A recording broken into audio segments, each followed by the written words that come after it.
Please ring the bells.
Ring the bells for the last time, please.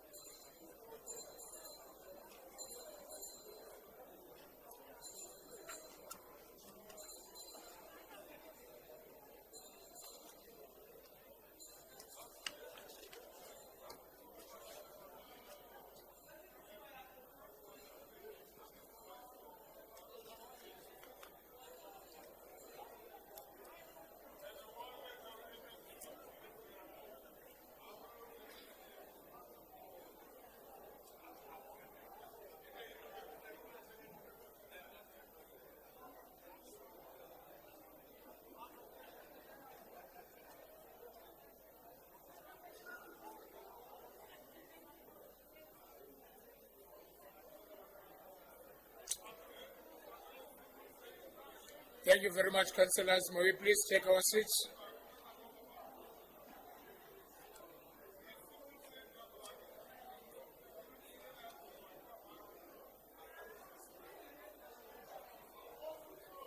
Please take your seats, councillors.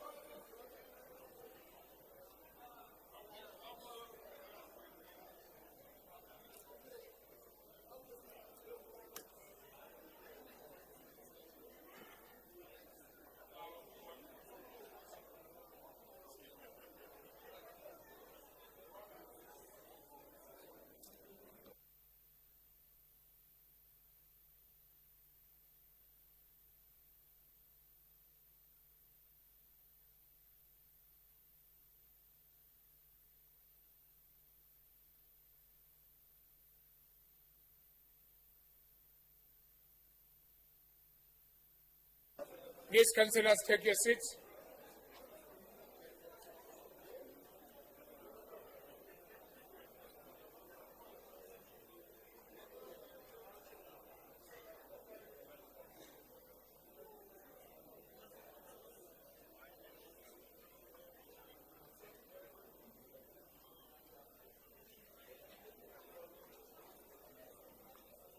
Please, councillors, indicate if it's still cold.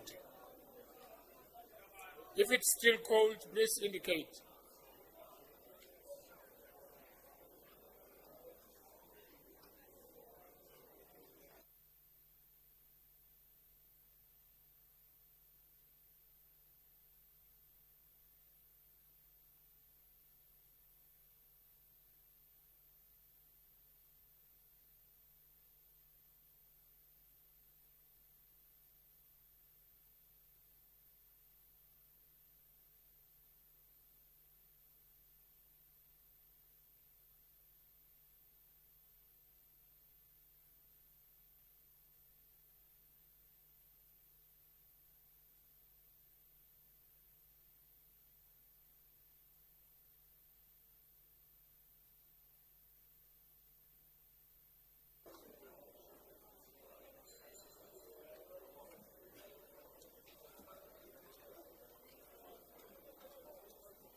Thank you very much, councillors. We are quorum now. We can start our meeting. Honorable alderwomen, aldermen, and councillors, due notice was given of this council meeting. We are a quorum, and I therefore declare this meeting duly constituted. I trust that you have all signed the attendance register for this meeting. Kindly note that if it is of critical importance that you sign the attendance register.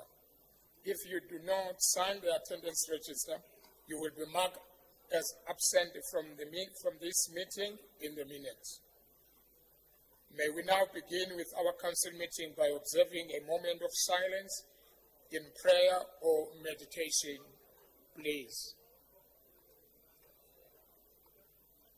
A moment of prayer or meditation.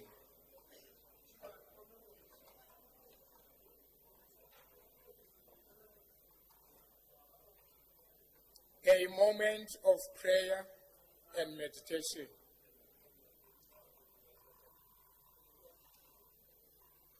Thank you.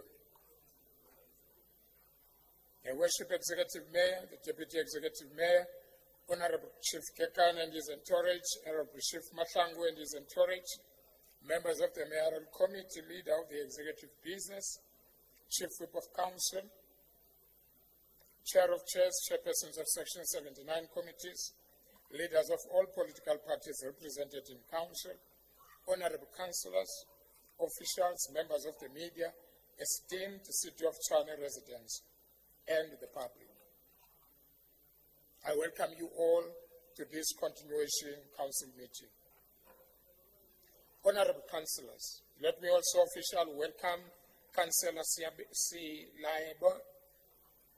Slayelo Peter Mapiti, the newly elected Action SAPR councillor replacing former councillor KV Morodi. Councillor Mapiti, can you please rise so that we welcome and acknowledge you?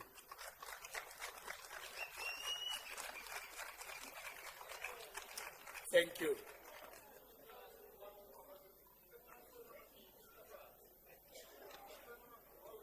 Application for leave of absence.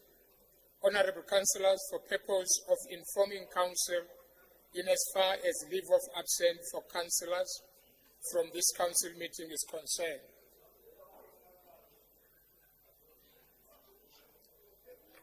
Councillors, please.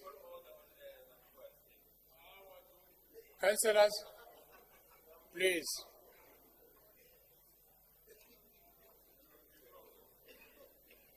Honorable councillors, for purpose of informing council in as far as a leave of absence for councillors from the council meeting is concerned, I will now call on the Chief Whip of Council to present to council the approved leave of absence of councillors. Chief Whip.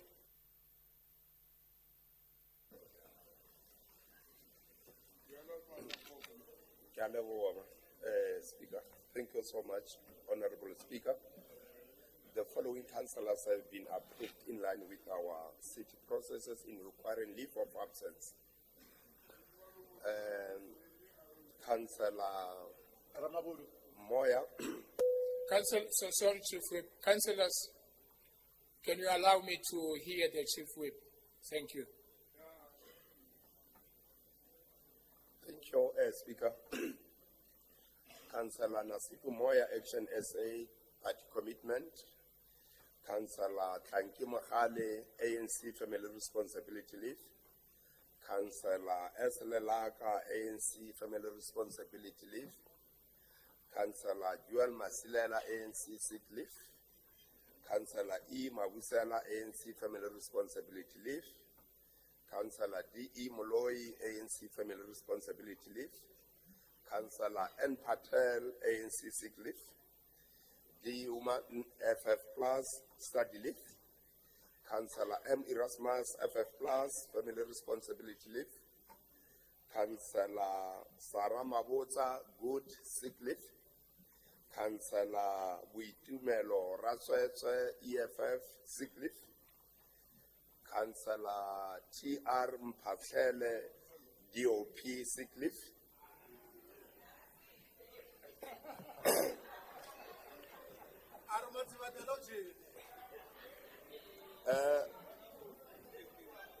Councillors. Thank you, councillors.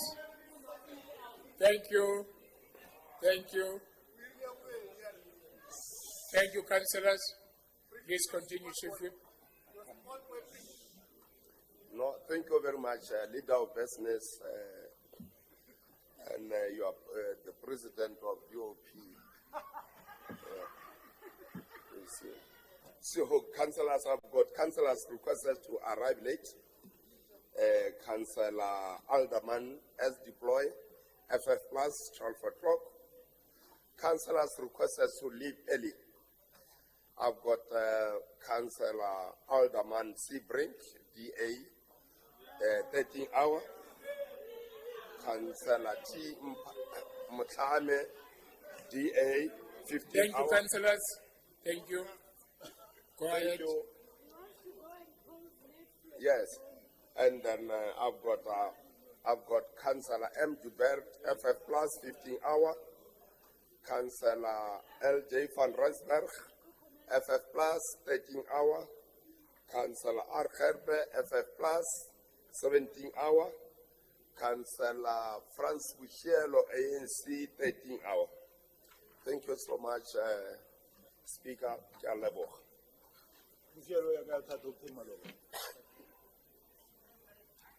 Councillor Ramabudu, what are you rising on? No, I just wanted to sort the sitting process. It looks like the ANC wants to take government here. With the deputy mayor and the whip. Can we address this? Thank you very much.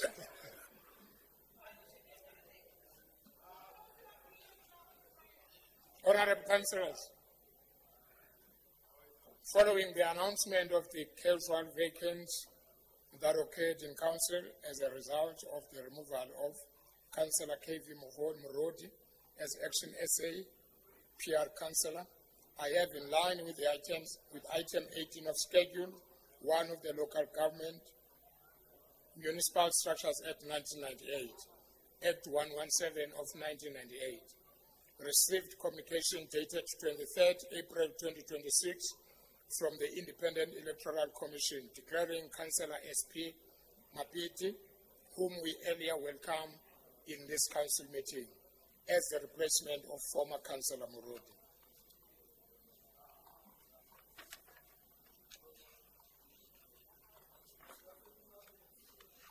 Unopposed proposed by the Speaker and other proposal allowed by the Speaker, there are none. Matters not considered by Council on the 26th March 2026 as a result of the adjournment in terms of Section 23(1)(d) of the Rules and Orders. Honorable Councillors, Let us now proceed with the remainder of our agenda of 26 March 2026. Reports of Oversight and Standing Committee reporting direct to the Council. Honourable Councillors, I will now call on the Chair of Chairs to submit to Council the remainder of the reports emanating from the Section 79 Committee for consideration. Chair of Chairs.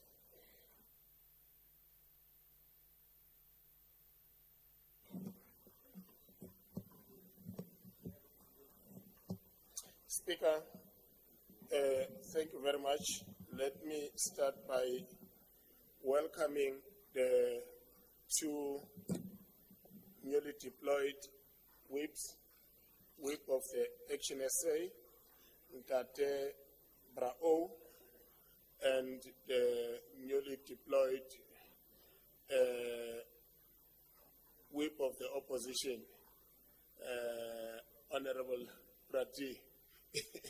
Thank you very much. Honorable Speaker, let me start by acknowledging the Deputy Executive Mayor,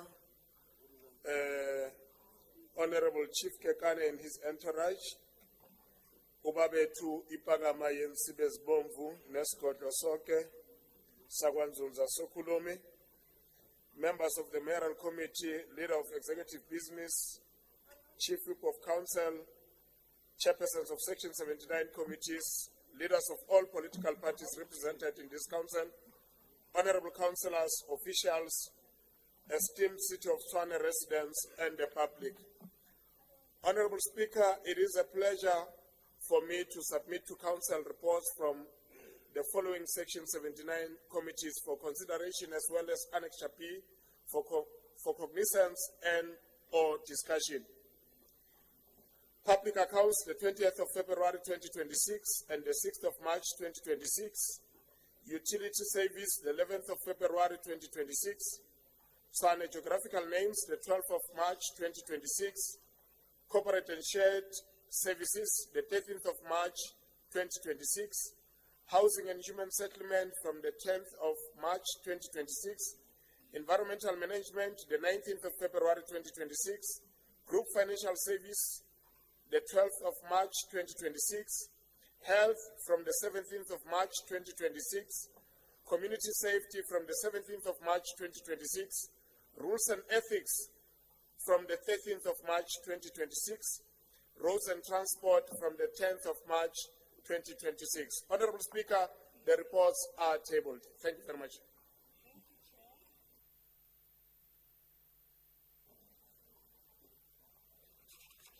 Let's move on with our agenda.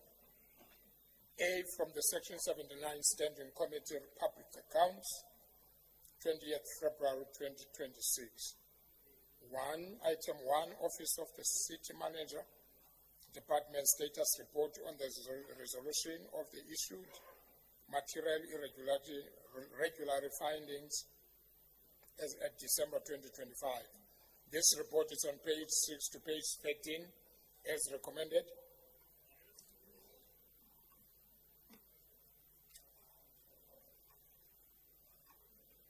Item 2, Group Property Department report on the lease agreement or public-private partnership involving Munitoria Building and Tshwane House, including the handling of insurance processed following the 1997 fire.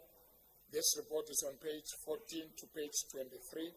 Recommendations are on 23 as recommended.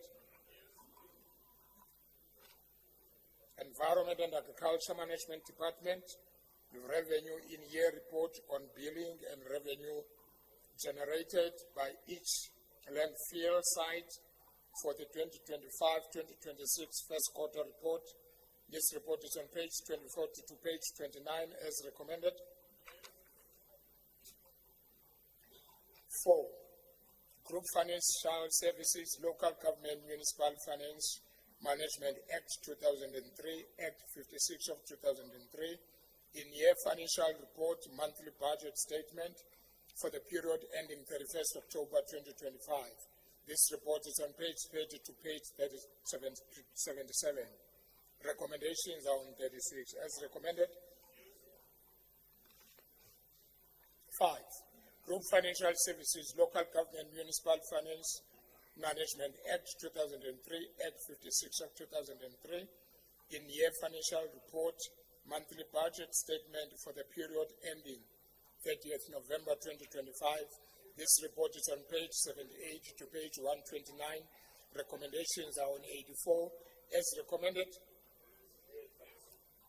6. Group Financial Services, Local Government Municipal Finance Management Act 2003, Act 56 of 2003, in-year financial report, monthly and quarterly budget statement for the period ending 31st December 2025, mid-year budget assessment. This report is on page 130 to 108. Recommendations are on page 137. As recommended. 7. Group Financial Services Department, Bulk Services, ESCOM and Water Boards, November Report 2025-2026 financial year. This report is on page 181 to 188. Recommendations are on page 188. Item 8, 9, 10, and 11. We have already dealt with that. Item B, from the Section 79 Standing Committee Public Account, 6 March 2026. 1. Tshwane Metro Police Department report on revenue collection at the Tshwane Metro Police Department Municipal Vehicle Pound. This report is on page 4 to page 15. Recommendations are on 15 as recommended. 2. Roads and Transport Department 2025-2026 mid-financial year performance outcomes of Vanderbom National Airport. This report is on page 16 to page 44. Recommendations are on 42 as recommended. Group Financial Services Department creditors age analysis as at 31st May 2025 for the city. This report is on page 43 to page 48. Recommendations are on page 48 as recommended. 4. Group Financial Services Department creditors and age analysis as at 30th November 2025 for the city. This report is on page 49 to page 55. Recommendations are on 55 as recommended. Item D, from the Section 79 Oversight Committee Utility Services.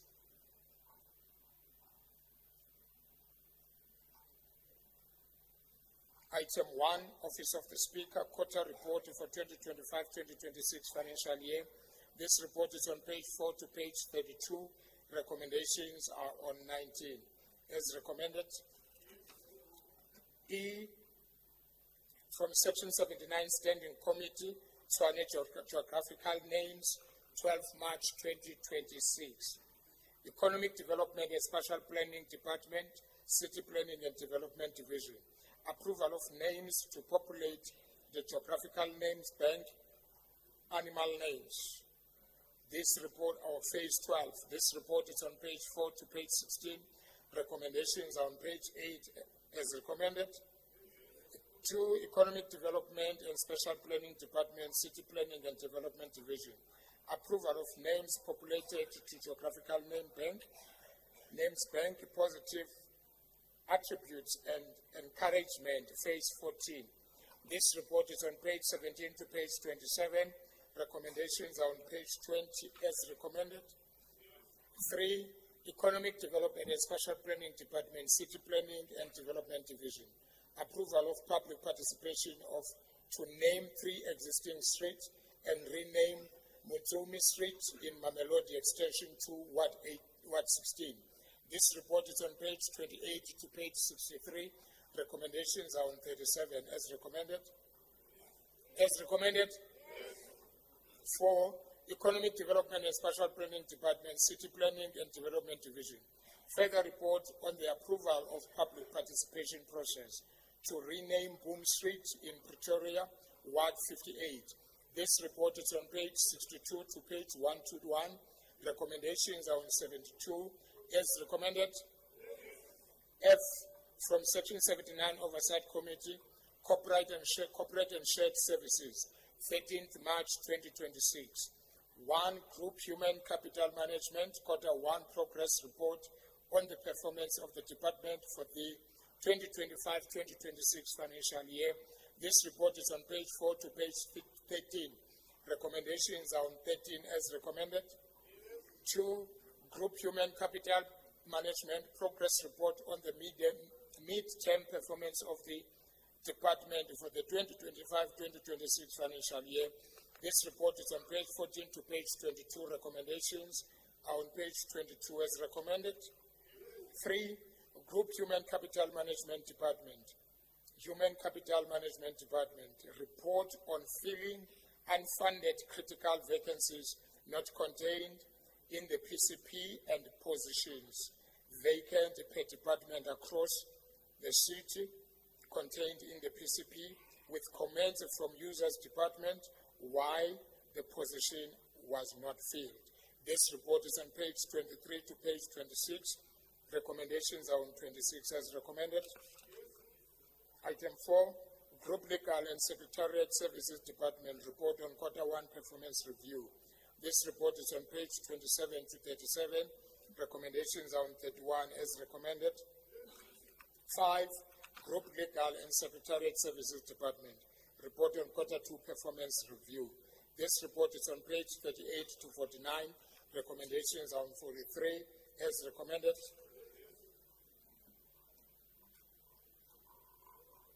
From the meeting of the Section 79 Oversight Committee, Housing and Human Settlement, 10th March 2023. Housing and Human Settlement report on the performance of service providers for the 2024-2025 financial year. This report is on page 4 to page 15. Recommendations are on 15 as recommended. Human Settlement Department report on the construction of A30ML reservoir, bulk water feeder line, water and sewer retulation in Boysen Extension 4. This report is on page 16 to page 21. On this item, I've got Councillor Van Rensbeck. Your 3 minutes starts now. Speaker, we are looking again at MFMA breaches. We have spent the money, but there's no tower. The committee did an in-loco inspection, and this council spent more than 150 million rand, and still we don't have water. It was even cheaper to ask a supplier to build a borehole, and maybe the residents would have had water by now. If we look at the report, section 116, we are failing to monitor the monthly deliverables. We are breaching MFMA 62. We are failing to have effective financial risk management. Section 65, failure to prevent fruitless and wasteful expenditure. 150 million rand. Imagine how many liters of water we could have bought and helped those people that don't have water. This is a constant problem in Department of Human Settlements. We have no water, but the money was spent.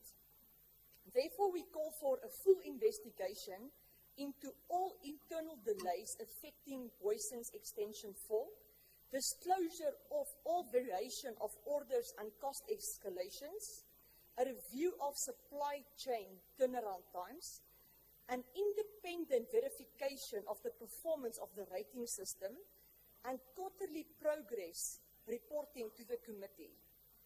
The VF Plus is against this report, and we are voting, just please minute our dissenting vote against this report.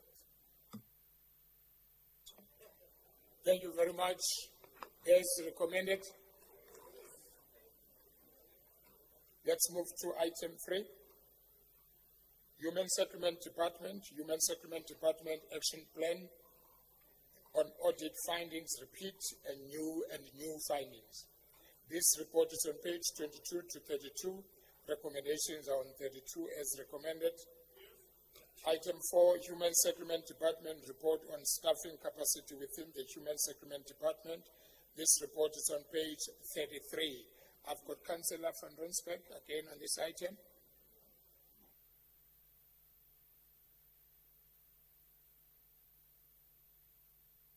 Speaker, my comments was minuted in the section 79, so I will waive this report.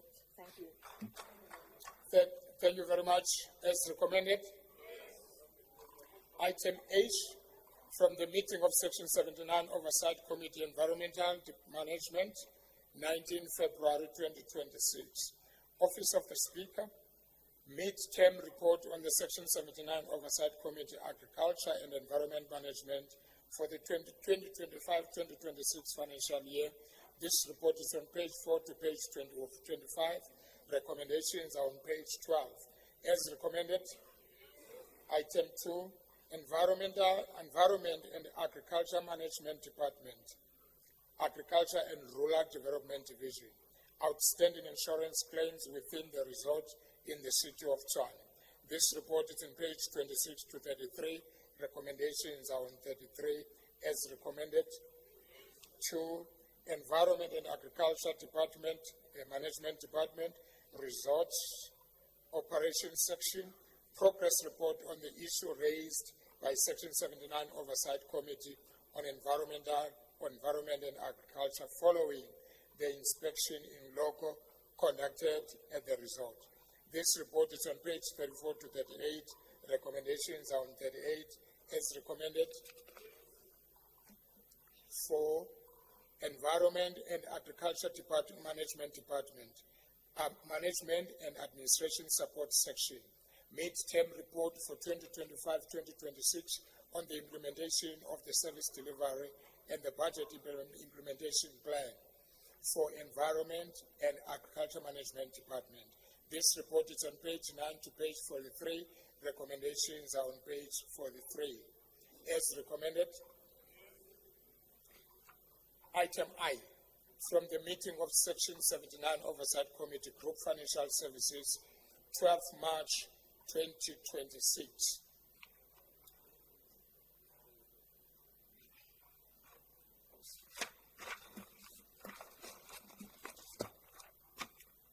On this, okay, 12th March 2026.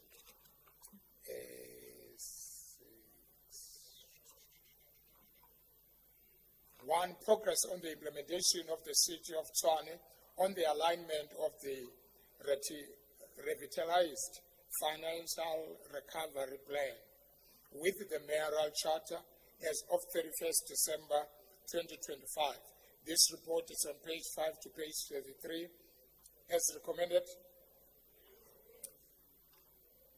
2, report of the city manager grants and subsidies progress report for the period ended 31st January 2026. This report is on page 34 to page 74. Recommendations are on 74 as recommended. 3, Group Financial Services Department Revenue Management Division status update on billing for the period of 1st to the 31st January 2026. This report is on page 75 to 78 as recommended. 4, Shared and Services Department Information and Communication Technology Oversight progress report on the migration of revenue data and human resources from SAP ECC 6 to S4/forward HANA for quarter 3 financial year 2025-2026. This report is on page 79 to 95. Recommendations are on 89 as recommended. 5, Group Financial Services Supply Chain Management Division Supply Chain Management Performance Report for the second quarter of 2025-2026 financial year. This report is on page 96 to page 173. Recommendations are on page 173 as recommended. 6, Group Financial Services Supply Chain Management report on progress report on SAP 4/forward HANA implementation program challenges and impact on finances and service delivery. This report is on page 174 to page 176, recommendations, or to page 176. I've got a speaker on this one, Councillor or Alderman Franz Smith.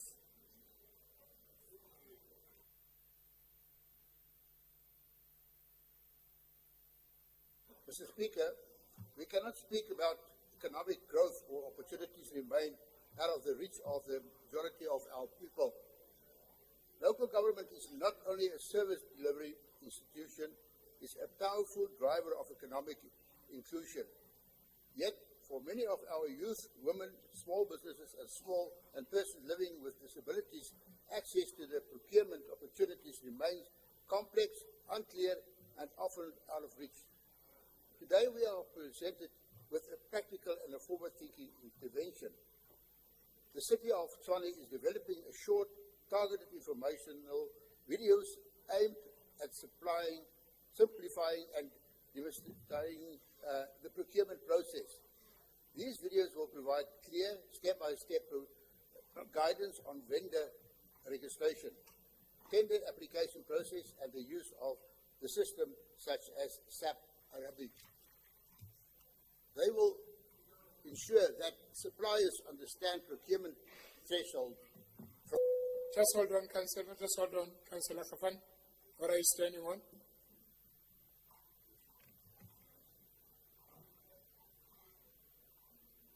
Thank you very much, Speaker. I'm standing on a point of information. Speaker, I believe all the councillors in this council received an SMS where we were all directed to sit in our allocated seat. We are a bit confused because the faces don't match the names. Kindly assist, Speaker. Thank you. Thank you very much. Thank you very much. Thank you very much. It is very important to correct yourselves. It is very important to correct yourself so that when you appear in the records, you appear as the right person. Please correct yourselves. Thank you so much. I'm not gonna say so and so move to this chair, but correct yourselves. Noted. What are you right? Chair, point of information. As you can see, the printed name under Councillor Smith is there. The Councillor Muller's name is pulling up on the system.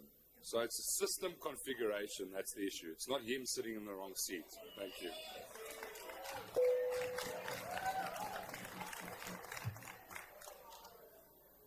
Thank you very much, Councillor. We will look at that.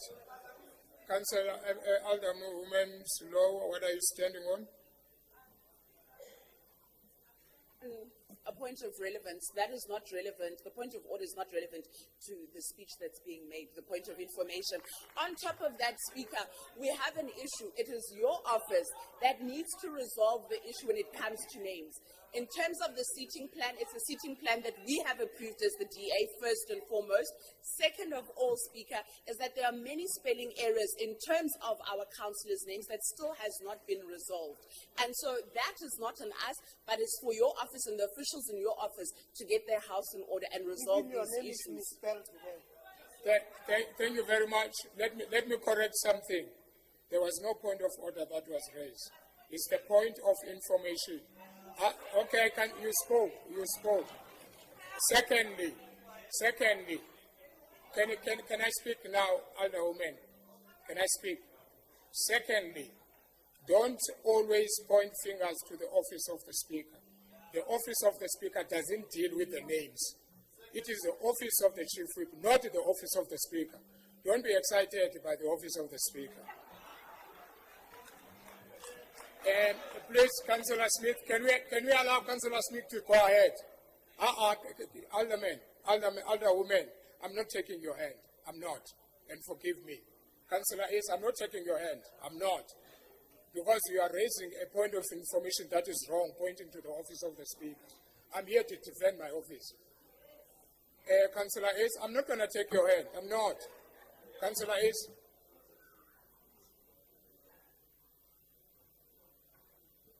Thank you very much, Speaker. I just want to know if I can declare this as wasteful expenditure because I can do nothing with it. My name is spelled wrong. Thank you. That is out of order.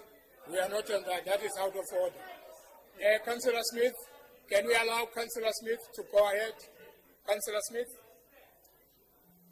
Speaker, they will also ensure that suppliers understand procurement thresholds from smaller transactions below 30,000 rand to a more formal process of up to 750,000 rand.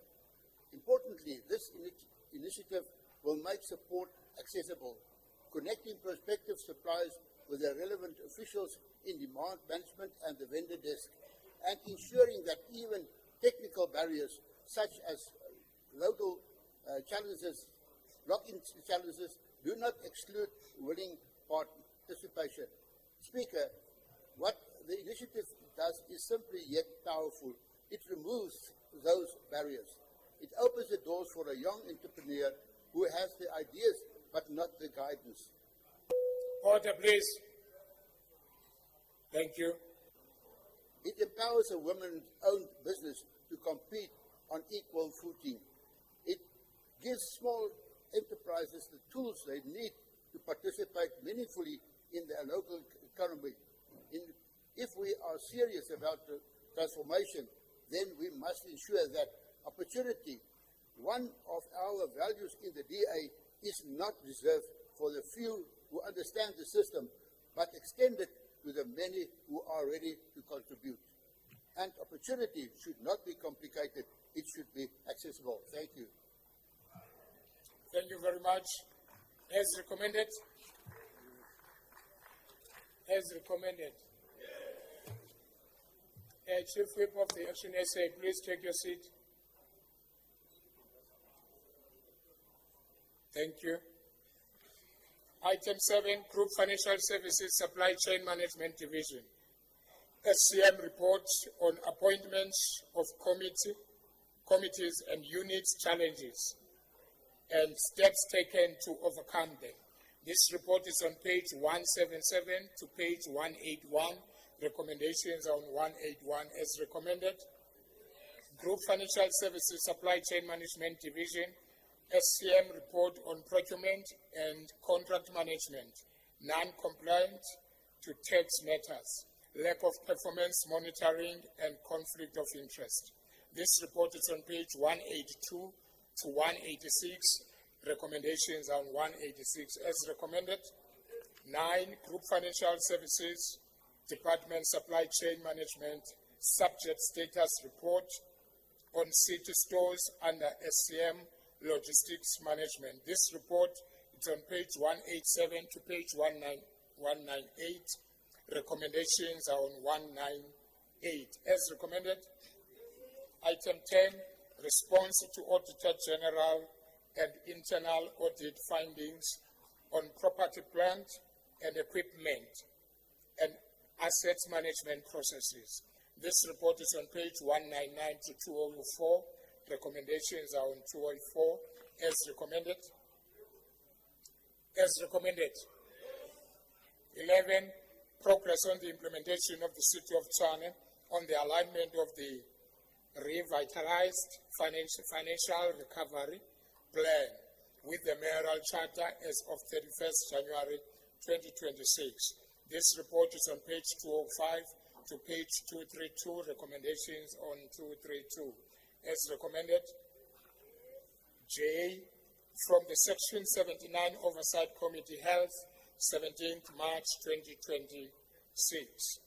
First, Office of the Speaker, mid-term report of Section 79 Oversight Committee held for the 2025-2026 financial year.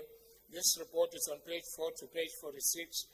Recommendations are on 46 as recommended. Item 2, Health Department Quarter 2 Performance Report on Service Delivery Business Implementation Plan of 2025-2026 financial year. This report is on page 47 to page 159. Recommendations are on 51. As recommended.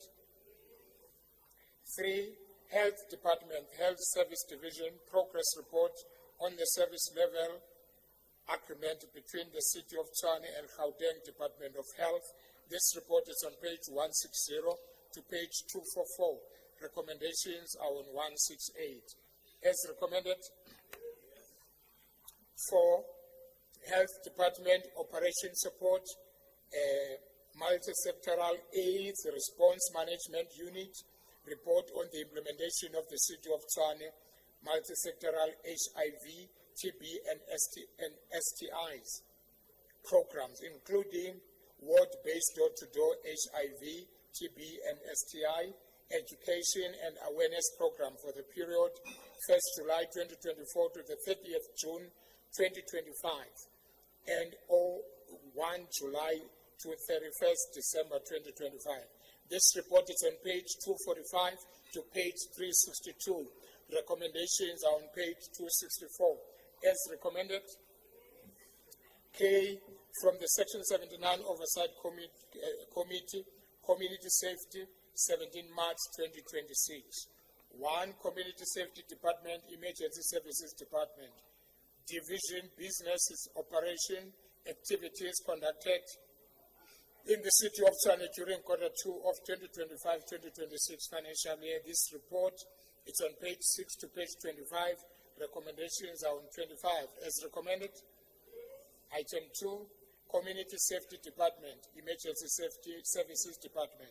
Report on the financial performance of the department for the financial year 2025-2026 for the period ending 31st December 2025, Q2.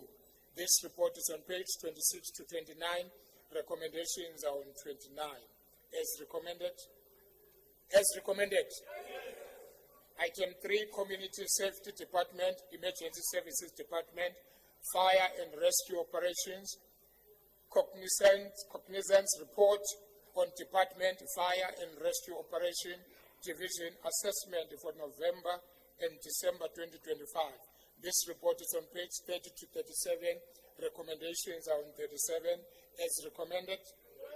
4, Community Safety Department, Emergency Services Department.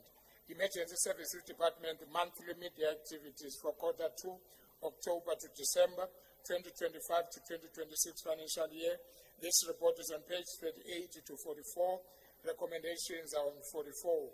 As recommended. Item 5, Community Safety Department, Emergency Service Department, progress report on the performance against SDPIP and business plan for Q2 2025-2026 financial year. This report is on page 45 to 57. Recommendations are on 57. As recommended.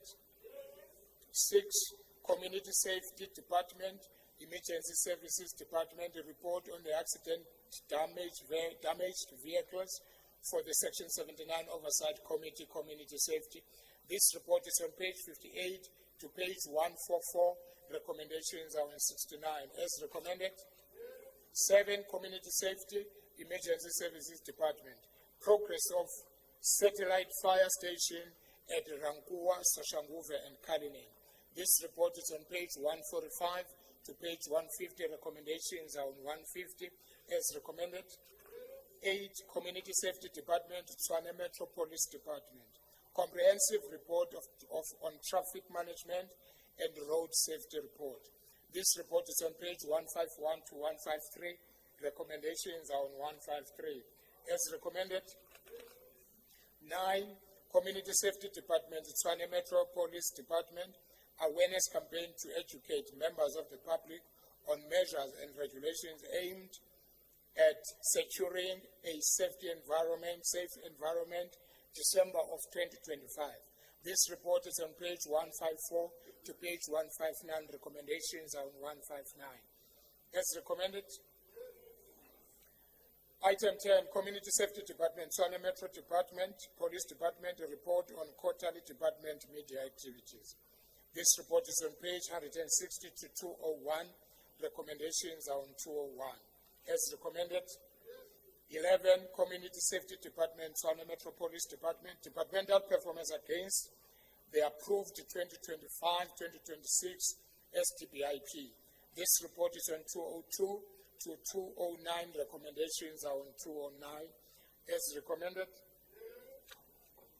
Item 12, Community Safety Department, Tshwane Metro Police Department, Operational Enforcement Report, Drug Unit.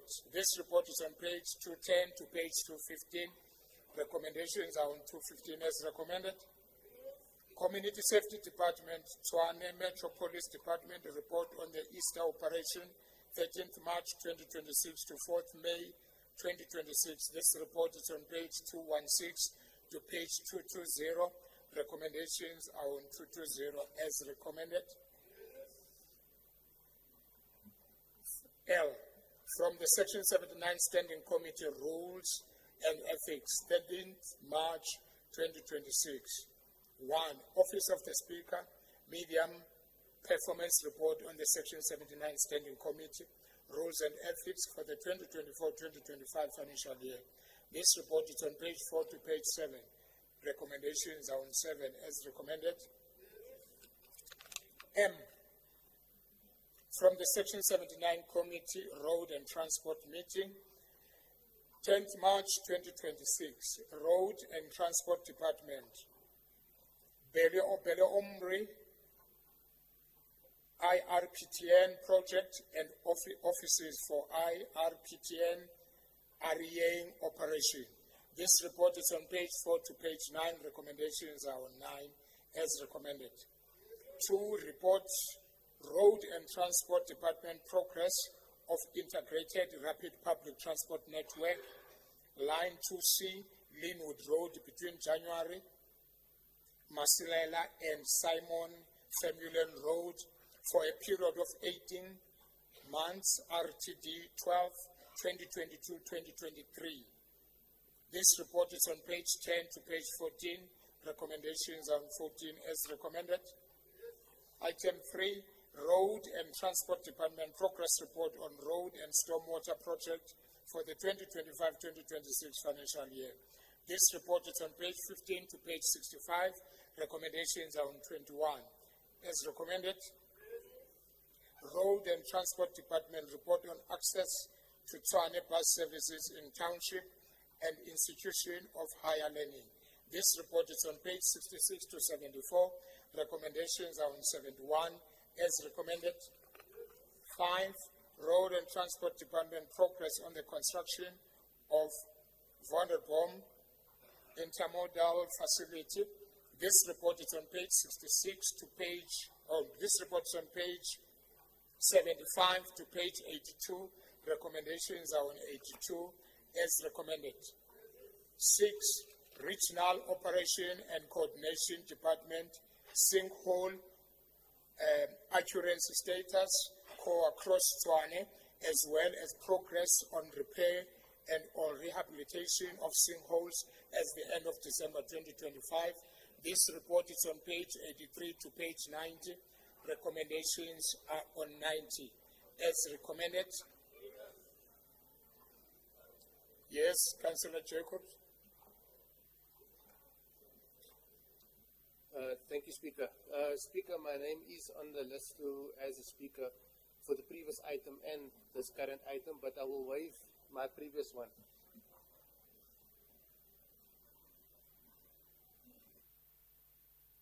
Apology, Councillor.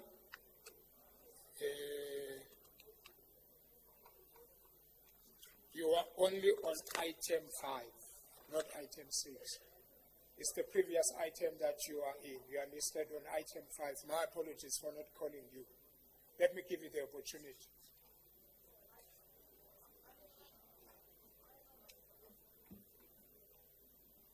Speaker, I accept your apology if you will give me the opportunity to speak on item 6 instead of 5, because I did place my name on both. However, item 5 I'm speaking on in the new council agenda as there are new information. I cannot speak on old information. If you'll award me that opportunity, Speaker. Let me give an opportunity to speak on item 6, which is that we are currently in now. Thank you, Speaker. If we can just reset the time for me, please.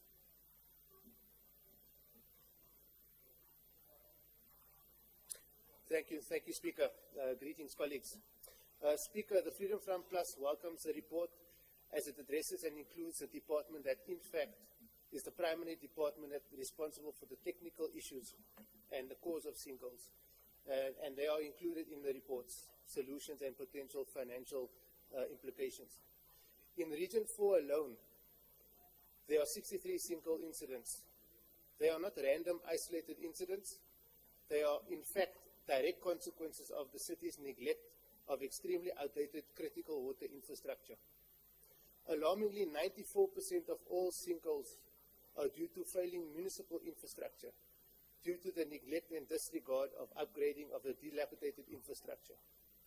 Our water infrastructure in Littleton alone was laid in 1969 and is in a state of total collapse.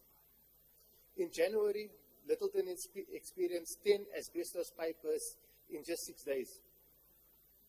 And most recently at the time, 2 asbestos pipes burst in Amco Road. We cannot refer to it as a natural disaster. It is an administrative governance disaster. It is the result of delayed maintenance, ignored upgrades, and complete disregard for consequence management. The residents in Littleton and surrounding areas are living in unacceptable conditions. The conditions of our decaying asbestos piping water infrastructure is increasing at a decreasing rate. Speaker, if you were to think about it logically, sinkholes are caused by failing water infrastructure, which causes the sinkholes. So why is Rock Department solely responsible? This is a primary responsible on the Water Department to repair and rehabilitate as well. In closing, Speaker, this is not just about pipes and sinkholes. It's about dignity, safety, and accountability of our residents, and they demand action. It is our duty to deliver. The Freedom Front Plus will continue to uphold a firm stance and ensure that infrastructure be restored with the residents' best interests at heart. Thank you, Speaker. Thank you very much, Councillor. Let me say it again as recommended. Thank you very much. Resolutions by the Standing Committee Petition, Annexure A. Honourable Councillor, we have 30 minutes in total to discuss Annexure B. B, Special Section 79 Standing Committee Petition, 19 February 2026. I've got speaker on item 1, which is Councillor Marispeng.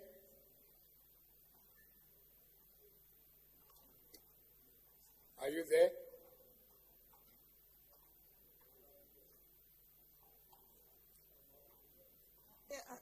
Speaker, I waive if it's my name that you're saying. Thank you very much. 1, 2, 3, 4. On item 5, I've got Councillor Jacobs.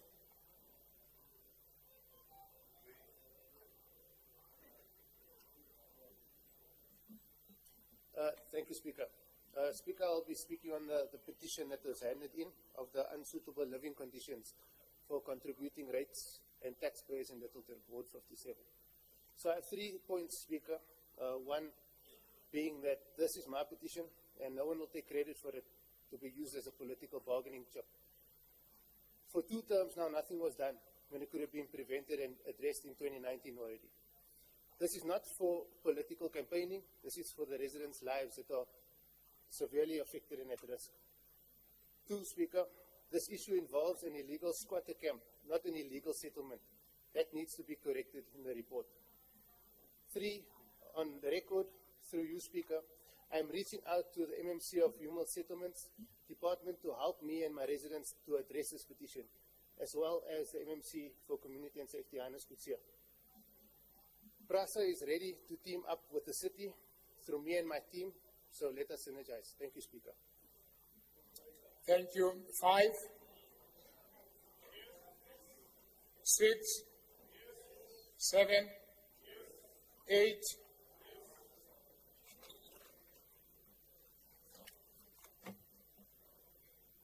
Motions or proposal deferred from the previous meeting of 26 February 2026. There are none. 8th motion, we dealt with the first motion. We are going to the second motion.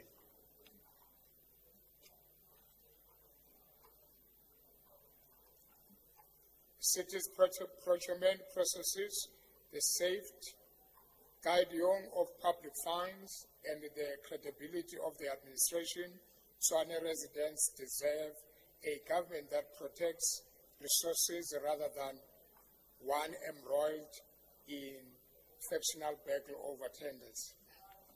Honorable Councillors, a proposal of motion dated 19 March 2026, deemed by the mover as an agent motion in terms of Section 7.2 of the Rules and Orders, was received from Alderman U.G. Tennessee, seconded by Councillor Diamse on the 19th March 2026.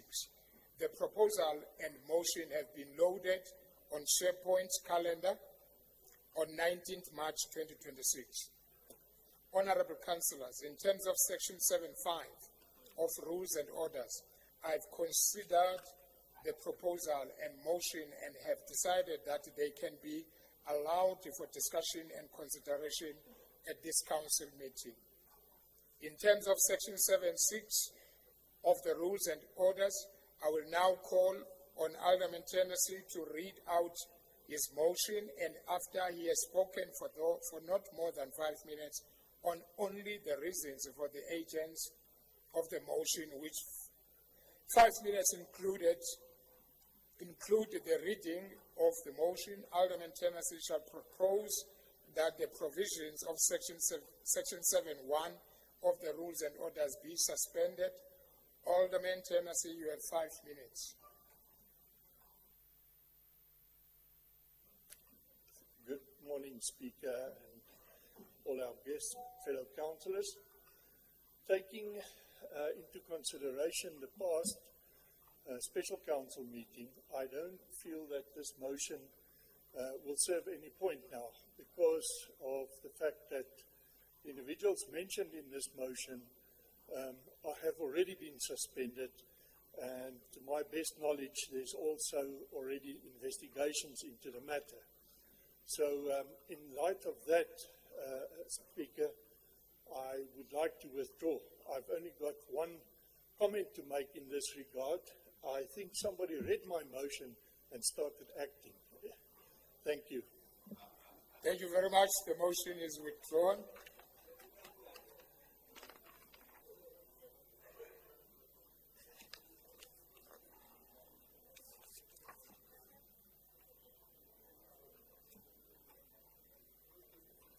Motion, Agent Motion 3, on serious allegation raised at the Madlanga Commission involving the Tswane Chief Financial Officer, member of the Mayoral Committee and political party represented in Tswane Council, and the need for an agent investigation.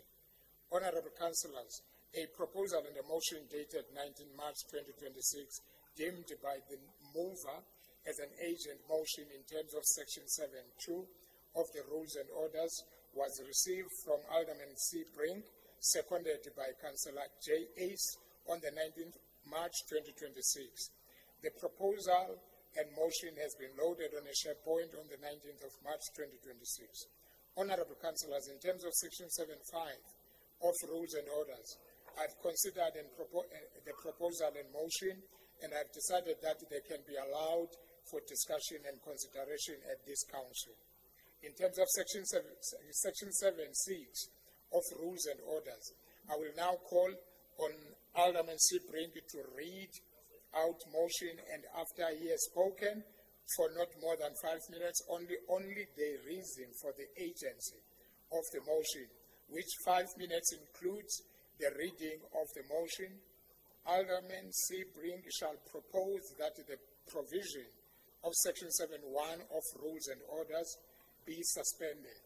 Alderman Brink, you have 5 minutes. Thank you, Speaker. The motion is in writing before Council, and in essence, issues have emerged before the Madlanga Commission that are not limited to the allegations against the CFO. Testimony before the Commission includes allegations to the effect that political parties and a national political leader interfered in tender processes.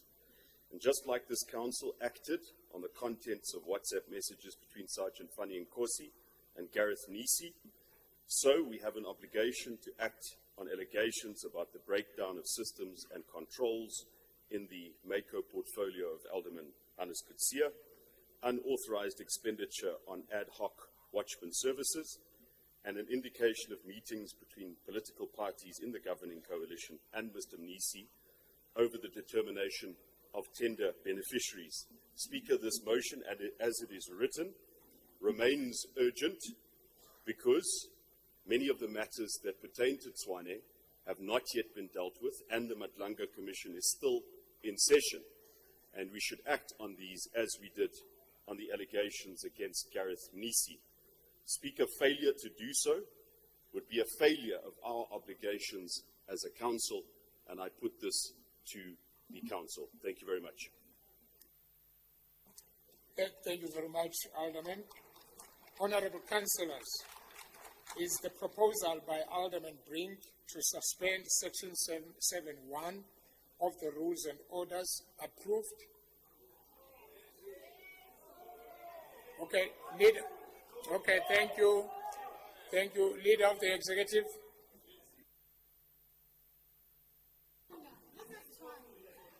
Thanks, Speaker. Good morning and good morning to colleagues.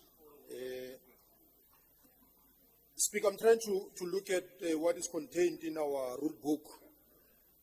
Just even before I deal with the suspension of 7.1 of our rules and orders bylaw. Speaker, we don't support the suspension of 7.1 because we have different forums to deal with deficiencies and any other grey area that arises from council.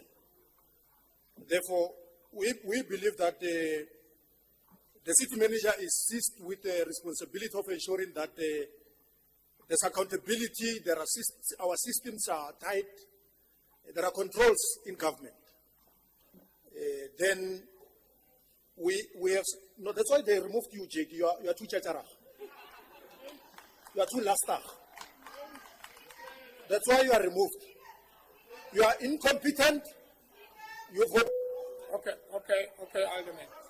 Councillor Ace, what are you standing on? Speaker, don't close my mouth, my mic here. Yes. No, don't do that, Speaker. She can't scream Speaker and you close my mic. You're undermining me. Speaker, don't entertain a loud mouth that is incompetent. Don't submit reports. Just hold on, Alderman. What is the point of information? Speaker, that side of the House should not think they know what's happening on this side of the House. I resigned You are as Chief removed. Whip so that I have more time to look into your discrepancies. You are removed because I am you are coming for incompetent. each of you. Thank you. My suspicion is the Madlanga Commission You are removed. stands, and I will come You for are each of you incompetent. You can't write a individually. 2-page report. Individually, I will Okay, come for I'm you. going to tell you why you are removed. DK Chela, Joe Basilela, I'm coming for you. Watch your step. Councillor Watch Ace. your step. Councillor Ace, thank you. Do whatever that you want. Councillor Do Ace. what? To do what? Councillor Ace. You do what? What? Councillor Ace. Hey, I can't hear you. Councillor Ace. Councillor Ace. Speaker. Just a second. That's why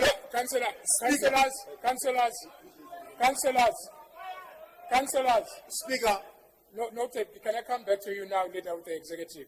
Councillor Ace, I'm not going to repeatedly calling your name. Then you intend to ignore me. I'm not going to do that again. Speaker. Go ahead. Speaker, Leader of the Executive.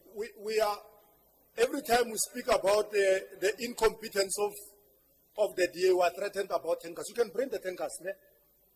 Bring them, Jackie and Ace. Lovers, bring your issue. This one can write 2-page report. That's why they removed the. The only thing that you can do is to run behind Bring campaign. That's why they removed you. Governor, congratulations. Congratulations, my brother. You are very competent. That's why they appointed you. And removed the loud mouth. This council deserves better. Thank you. please continue, Alderman. No, thank you, Speaker. Thank you, councillors. Thank you, councillors. Can we proceed now? Thank you. No, her color couldn't save her. You know, it's only color that they put, even before competence. Her color couldn't save her to be a whip. That's why they removed her. Speaker, we are advising the former mayor that many people are going to be mentioned. Many people are going to be accused, especially officials. If you are looking at the CFO, it was not only him. There was a person named, okay, let me not mention the name, but there was a person that presided over a tender. I don't want to, prejudice people before they are charged or anything. Therefore, there was a person that presided over the security tender. There's an acting head of supply chain. His name was also mentioned. Therefore, if we are going to approach it in this manner, we can collapse the system. But the accounting officer, the city manager, has a responsibility to make sure that we don't hear what we heard at the Matanga. From the chief of police, she doesn't even know the process. The CFO doesn't understand how to issue a PO. Other people, Spears doesn't understand whether there's a structure, in which structure he was appointed. Therefore, there are many other people that we can mention and bring motions here. Therefore, our humble advice is that let's allow the city manager to do his work. If he fails to do his work, we should take action against the accounting officer. Because of council, we've delegated him authority to handle all these matters. Therefore, you have an avalanche of officials of the city that appears before Matanga. About issues of metropolis, they're fighting there. What was at play at Matanga? It's cabals that are fighting in Matanga. Therefore, how then do we deal with these things? Do we bring a number of motions, or do we take the fight where it resides? Therefore, the fight resides with the city manager, nobody else. And we can't use motions to tell the city manager, whom we pay a lot of money, who has 30 years in local government, with an LLM qualification, to then give him a motion on how to deal with officials. He must do the right thing. A motion is not going to resolve our issues. Therefore, we don't support the agency of this motion. Thank you. Thank you very much. Councillor Ratikwane, your hand was up. Okay, Councillor Ramabudu, I'm coming to you, Councillor Is. That doesn't mean it's only the chief whip that speaks. No, thank you very much, Speaker. At some point, we must debate the Councillor, competence. please, can we allow the MMC to speak? Go ahead, MMC. We must debate the capacity and how people are removed because of the incompetence, but we'll deal with it later. So, we don't support the motion and the agent's Honorable Brink, and today,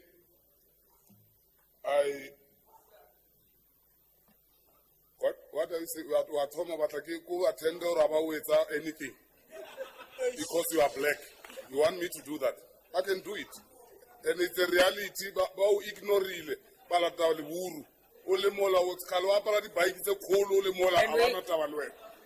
Can we have sorry? No, you must protect us. We are going to protect ourselves. That is going to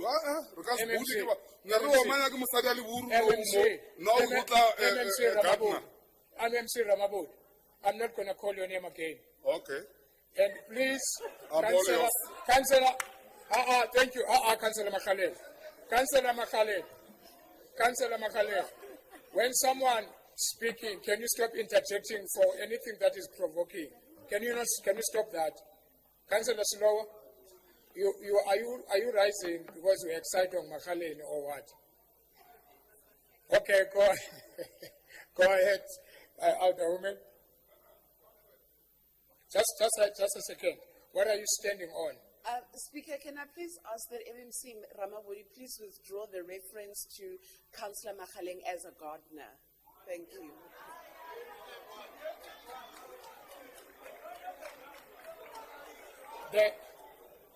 Thank you very much. Councillors, if can you allow me to speak? Councillor, if then the word gardener is offensive, then the MMC must withdraw. But if it's not offensive, then there is no reason for that. Go ahead, Councillor Matebul. What are you standing for? Councillor, why can't you so today? Look, the rule of kicking people out does apply to you as well. Councillor Matebul.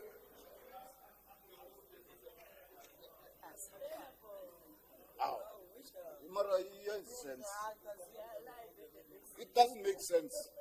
The person who's supposed to be offended is the one that has raised the concern. Go ahead, Councillor Matebul. Thank you very much, Speaker. Speaker, I want to address two issues here in this council. I'm standing on a point of information, Speaker. Point number one, Speaker. Councillor Slower was removed as an MMC by the DA for incompetence. That's why she comes here in defense of Councillor Ace, because she's removed. Secondly, the second point, Speaker, is that there is nothing wrong which is said by Councillor Ramabudu. There is nothing wrong by being called a gardener. If he wants to refuse that, I've seen him with a group of white people at Spa, Denville 160. He was doing gardening there. He must say I'm lying here, Councillor. Thank you very much. When we speak on so he is a gardener. Councillor Matebula, on the first point that you have raised, it's irrelevant. Thank you very much. MMC Ramabudu, please continue.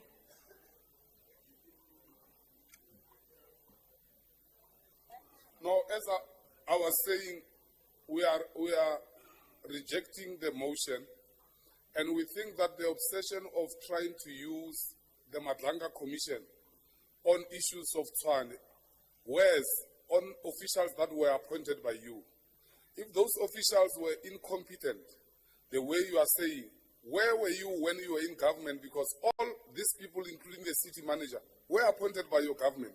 None of those people who are in this government, Section 56, were appointed by this administration. Time to time you come, because you are hypocrites, you don't want to take responsibility. Take responsibility of your mess. TNPD is your mess. All those people that you have lined up, I said it here in council that the city manager came with a kumbi, you laughed at me. There's the kumbi now, it's exposing you. When we told you that the city manager came with a group of friends to this municipality, you thought we were joking. All these people, you were lining up with them, taking pictures. The picture is popular there with you as a mayor. Where were you? Where was your consciousness? Why is your consciousness so hypocrite? You are a hypocrite. You want to be a mayor by all means, and you must not do that using Madlanga. That Madlanga, leave it. It's not your Madlanga. It was appointed by the president. Allow it to do its work. Stop using Madlanga to run the city. This city is your mess. MMC Ramabudu. MMC Ramabudu. MMC Ramabudu. MMC Ramabudu. MMC, No, I'm not gonna allow you to do what we are doing. No, I'm not gonna allow you to do what we are doing. Stop doing what we are doing. You were asking for a point of information. That is not a point of information. You are giving a speech now. And I'm not going to allow that. No, your time is up. Your time is up, sir. Your time is up of your point of information. I'm asking for extension. I still want to speak. Thank you very much. And if there's a rule that I can't speak, tell me. I'm asking for extension. Councillors. Why will Bring speaks and Jackie Ace, you don't say your time is up?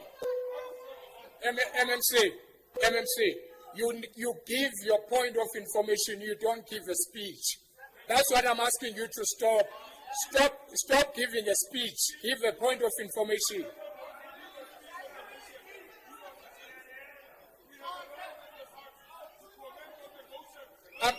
I'm not, listen, MMC. Councillor Mtimod, thank you.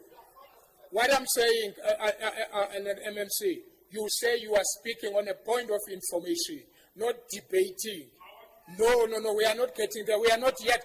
No, we are not yet there. No, we are not there. Kabi, I'm going to attend to this, Thank you. this white arrogance. I'm going to attend to it today. I don't work white people now. I'm not a product of white MMC people. Ramabod. MMC Ramabod.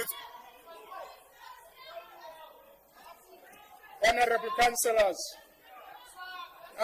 Honorable councillors.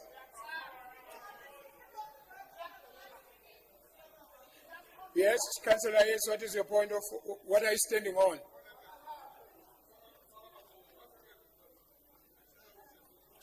Speaker, I'm the seconder of the motion, so I would like to speak on the motion itself.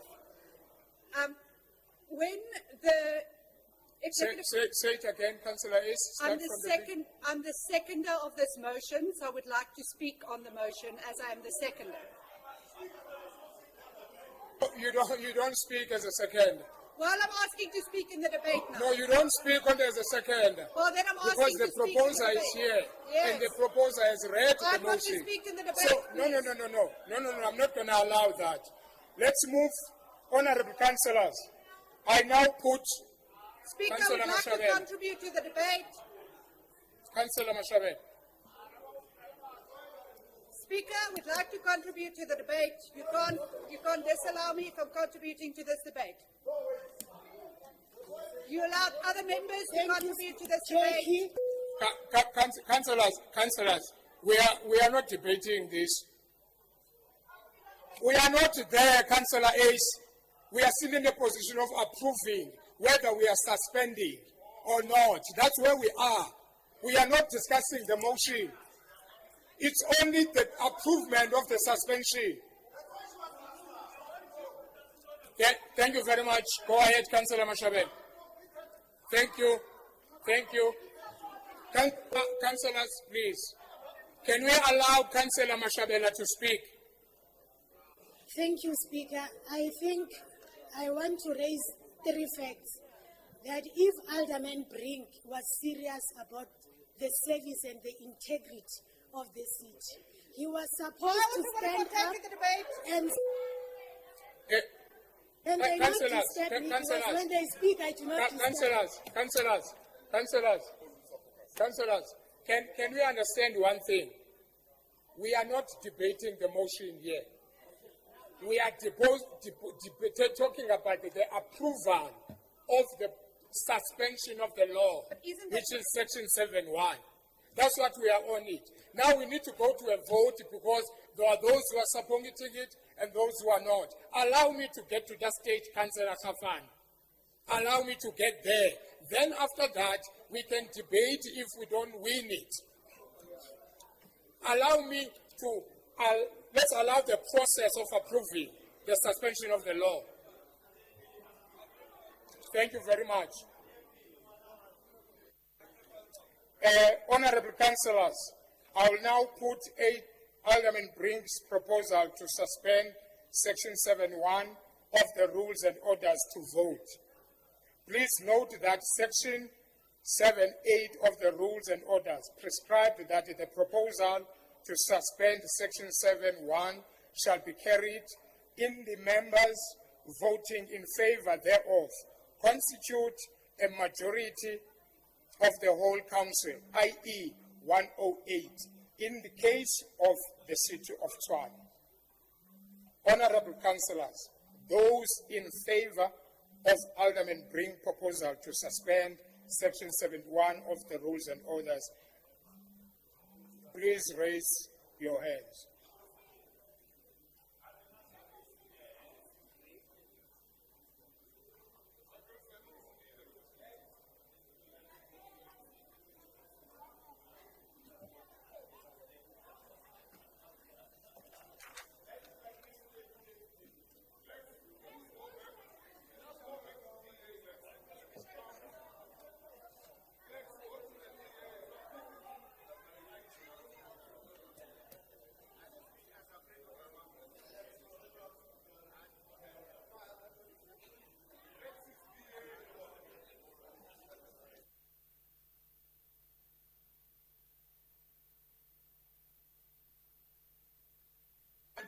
Please lower your hands.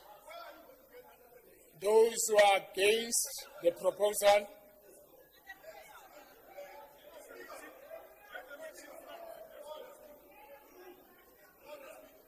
Okay, there is a point of order. Please lower your hands. What is the point of order? In the middle of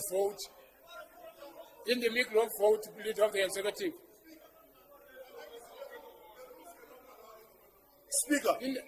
Speaker, for us to go against them, there should have been 108. For us to go against them, yes, there should have been 108. No. There should have been 108 for this process to be carried over.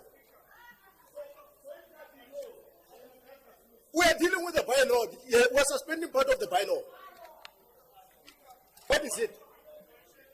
That's why they removed you. You think pretty face will win you things. You are highly incompetent.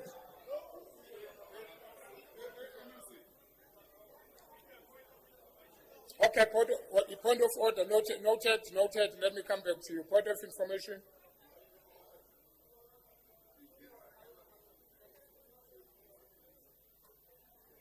Thank you, Speaker. Speaker, I just want to bring to the attention, we've just been, earlier today, it was pointed out we must sit at our right seats. I see Alderman Maluleka is sitting as a deputy mayor. So even they are Alderman, thank you. Thank you. Okay, listen. Let councillors, thank you. Let me read. Councillor, thank you. It's only the names on the chairs, please. Let me repeat this. Councillors, Alderman Maluleka, please. Alderman Maluleka, please. Honorable, let me read this again. Alderman Maluleka, can I speak? Alderman Maluleka? Can I speak, please? Can you allow me to speak? Please. Honorable councillors.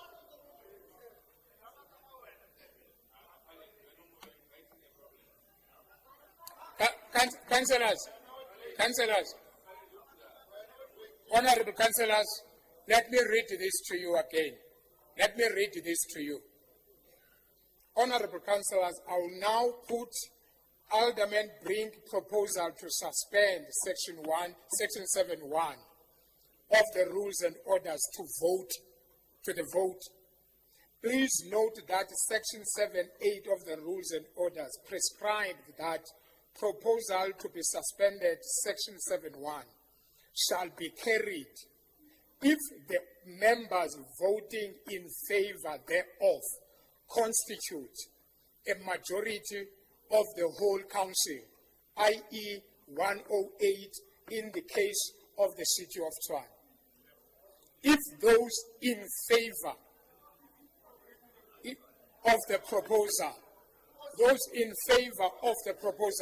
constitute 108 in majority, that is the vote of the whole house.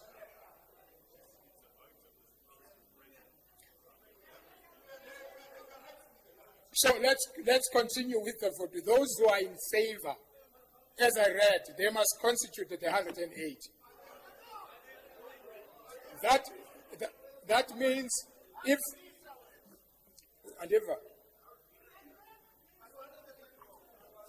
okay.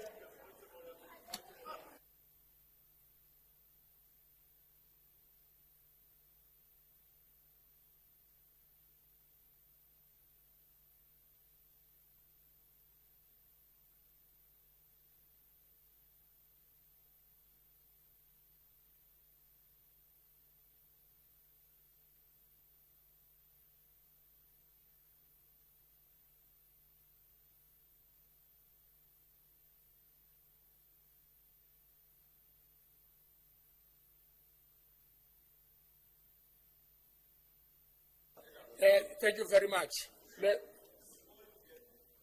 Yes, MMC.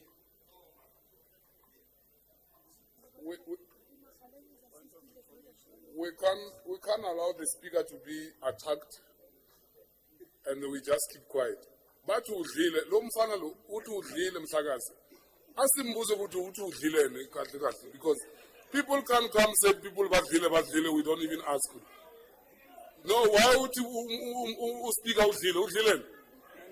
Why would you speak out udlile? You are behaving exactly like that other one who goes around and speak that he got something somewhere.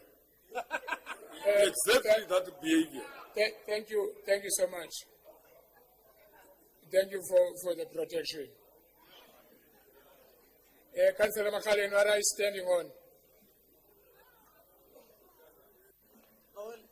No, thank you, Speaker. Section 7.2, it speaks of this is a process. It's not about the bylaw. It is the process that is determined by this bylaw on how we are suspending certain sections.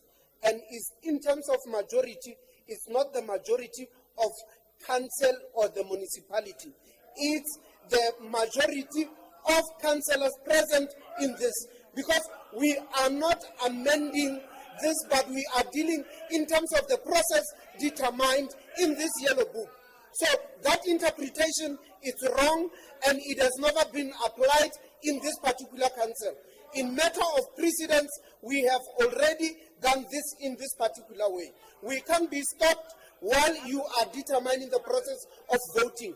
Those who are voting for have already voted, and those who are against, they can raise. It's not our issue that they are not disciplined and they will be beaten in these numbers. Thank you very much. You don't have numbers. You don't have numbers. Okay, thank you.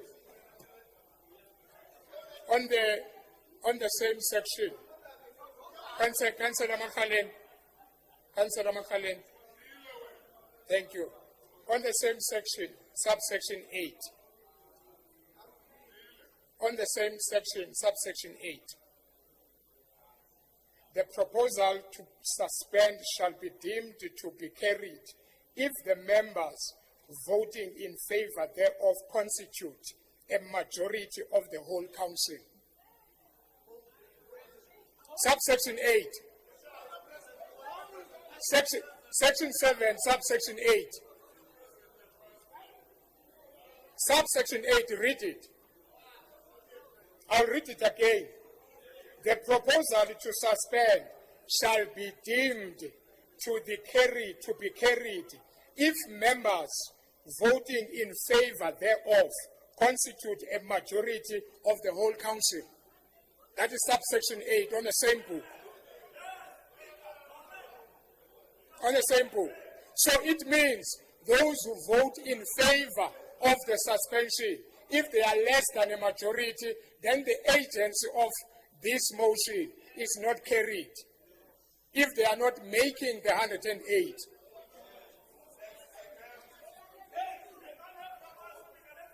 I will do this again. Just a second. Councillor, can I run this meeting? Thank you. Can we then, the chief whip of the opposition? We want to call for a caucus, 30 minutes caucus, please. How much? 15. 30 minutes caucus? 15. 13. 1-5. Okay. What is the point of order? Just a second, I'll rule. No, Speaker.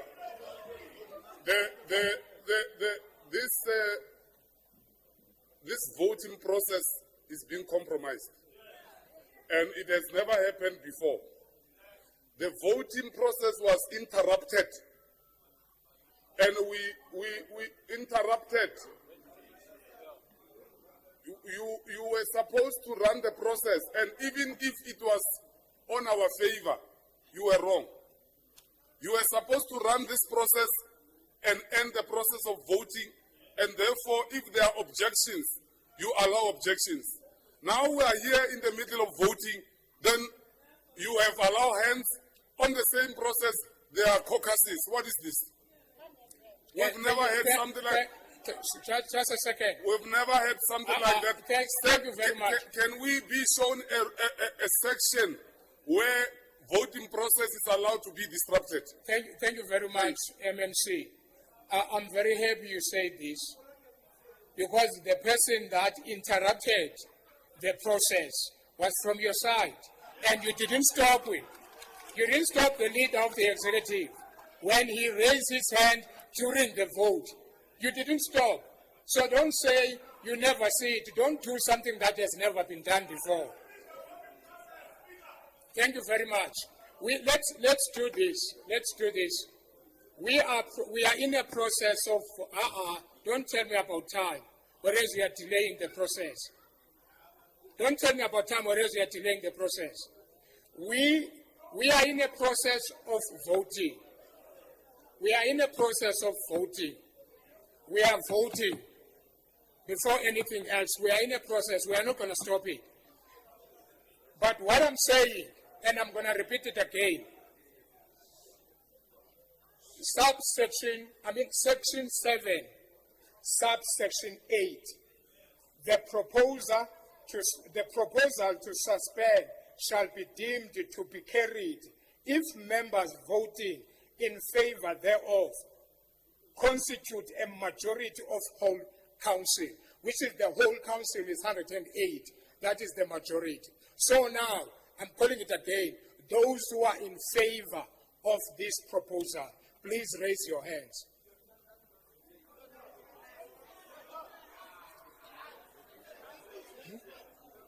How many, do you have the number?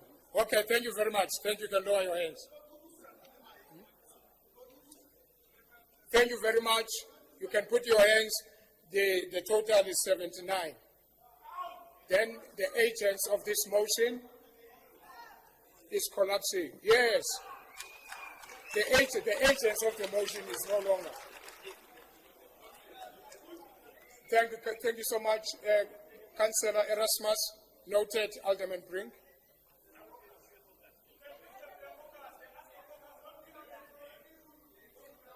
Councillor Erasmus.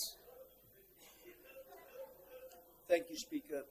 Speaker, please note our dissenting vote on this point. Thank you so much. BF plus.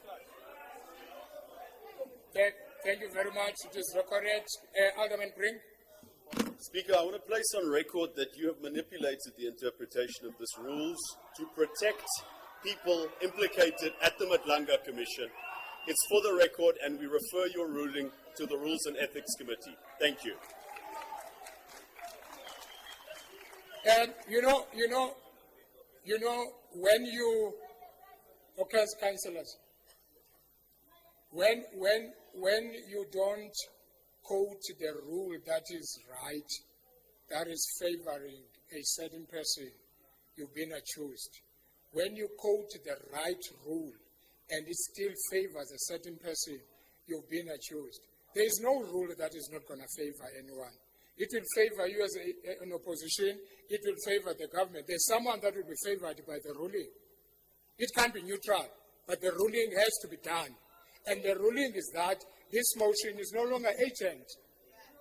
That is the ruling based on the law that all of us were quoting.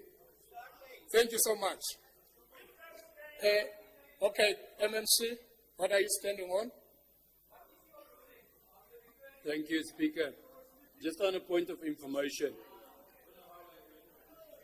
this motion was read by the previous Executive Mayor Brink. Now, if I'm not implicated in a thing, and my name is not in this document, I want him to withdraw my name, because otherwise there will be a defamation of character. Thank you.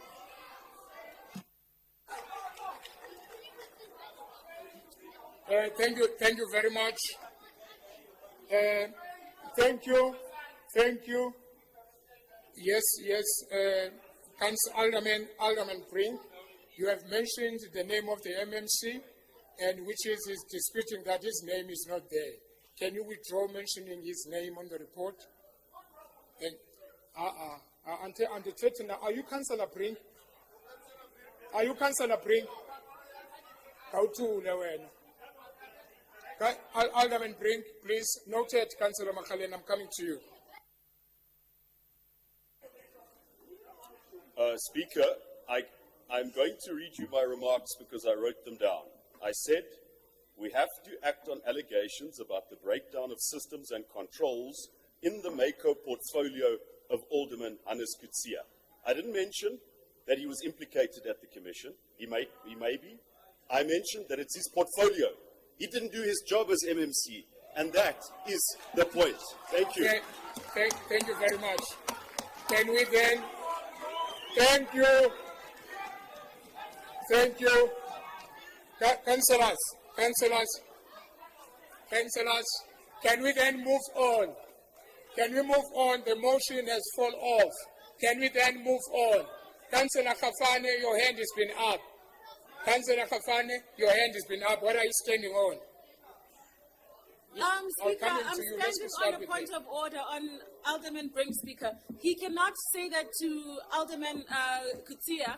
I remember when Brandy was the MMC for community safety. TMPD was nowhere to be found, even on the road. So they must not tell us that MMC is not doing his job. He failed to do his job as an MMC of community safety. We didn't even know that we still had TMPD in this country. Thank you very much. You are very useless. Thank you, Councillor Khafane. Keep quiet. Councillor Khafane, thank you. Councillor Makhalane, what are you standing on?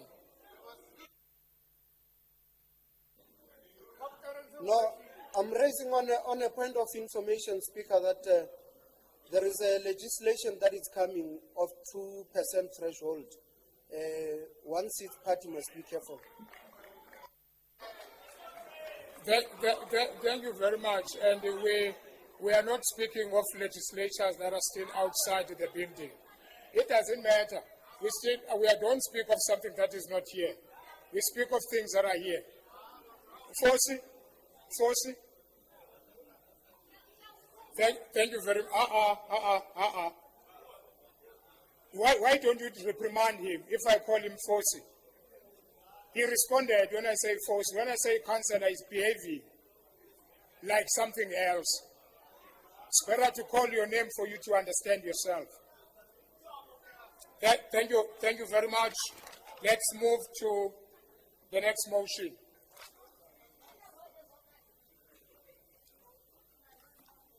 All right, Councillor Silo, are you still, Alderwoman Silo, are you still asking for a caucus? All right. Thank you very much.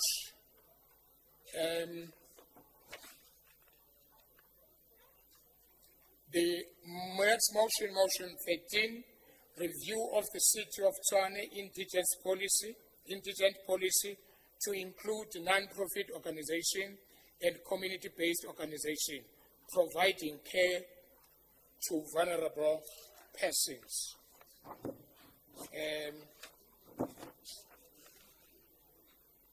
The motion was received from Alderman C. Brink, seconded by Councillor C. Bilson. Honorable Councillors, this motion complies with the provision of Section 18 of the Rules and Orders, and I therefore table the motion for consideration.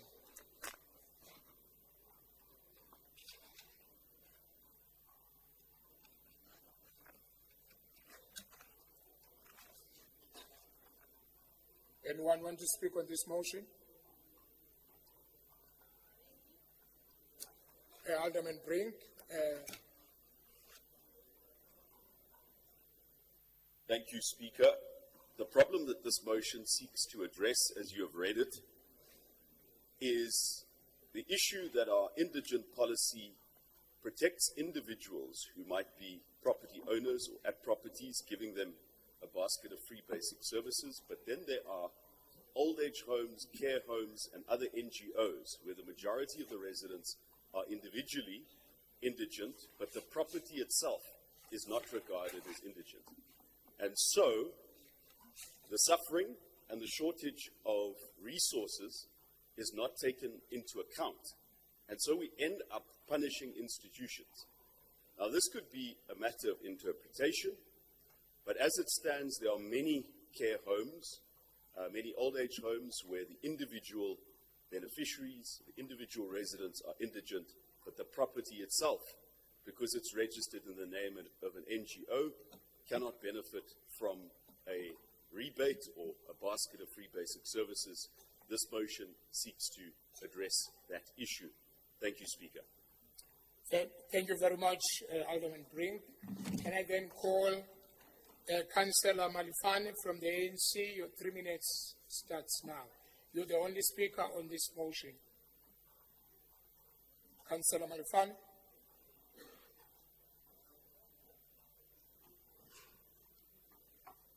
Thank you, Speaker. Speaker, at the face value, this is noble. Everyone in this chamber, I believe, shares a genuine concern for the well-being of these vulnerable populations. However, noble intentions do not always translate into practical or sustainable policies, especially when resources are finite and demands are ever growing. Firstly, the issue of fiscal responsibility and efficiency cannot be overstated. Our municipality operates within a tight financial framework, one that must balance service delivery, infrastructure development, and social programs. The current indigent policy appropriate focuses on assisting individual households who meet specific income thresholds, extending similar support to NPOs and CBOs, which are primarily voluntary. Often donor-funded entities raises questions about cost effectiveness and administrative capacity.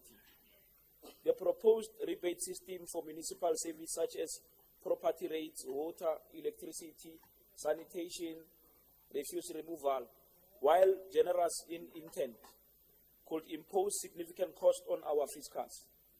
Even with projected cost sharing and deductions, the cumulative effect could place an untenable strain on our budget. Supporting countless NPOs and CBOs at scale risk diluting essential funds that could otherwise be directed towards critical municipal infrastructure, healthcare, sanitation, and other vital services. Secondly, there is an issue of capacity and oversight. Municipalities are mandated to ensure that public funds are used transparently and reach intent beneficiaries. When extend rebates and social packages to NPOs and CBOs, we must establish robust oversight mechanisms, monitoring compliance, preventing abuse, and ensuring those funds support the intended care activities.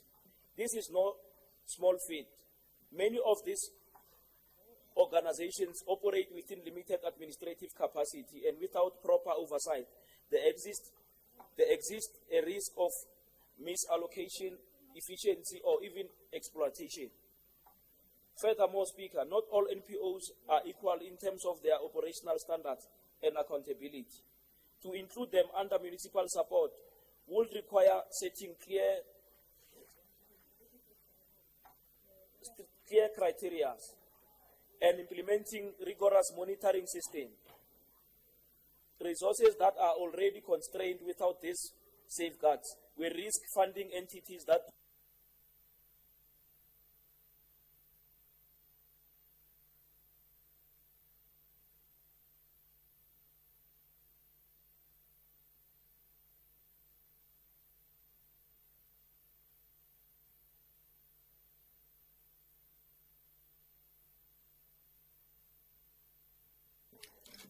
thank you very much.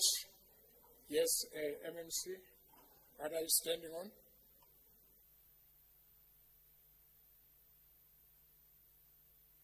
Thank you, Speaker. I will want to close the report. Iman. MMC, it's not a report, it's a motion.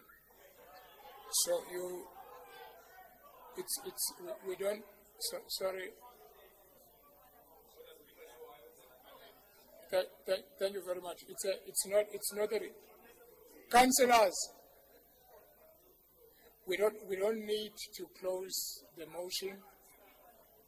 You want to speak on the motion? Okay, your 3 minutes.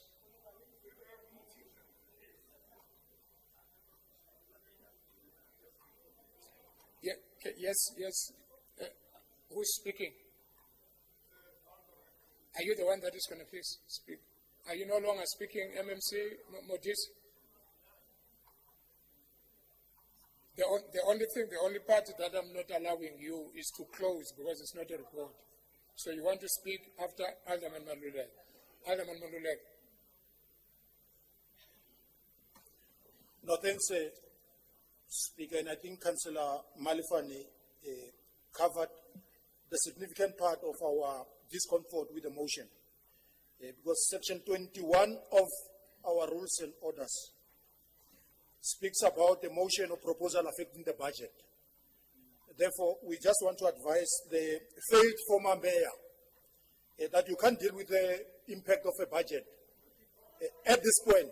Therefore, two things that you can do is to then look at the policy which was recently adopted. Councillor S. Must I respond? Must I respond? I'm invited by this incompetent thing. This thing is inviting me and I will speak. Okay, point of order. Councillor Deputy Chief Whip. Point of order. We seem to have a problem here, and it seems as if Councillor Ace is not herself today. And I would propose that there's an efficient team with breathalyzers outside. If we can just order her to go there and be administered, and we get the results. But today she's not okay. She's not herself at all. Thank you very much. Councillor Ace, I'm not going to give you time to speak because you're the one that speaks while people are speaking. I'm not going to allow you to do that. We are continuing with the meeting, and this is the last time I'm giving you the warning. This is the last time. If you are speaking on this, I'm not, because you're the one that started it. I'm not allowing you. Continue, Alderman. Thanks, Speaker. I want to be protected so that I don't come out as if I'm rude. Anytime I'm interjected, you must stop here because I'm going to respond. Then the advice to the failed former mayor is that you must look at the currently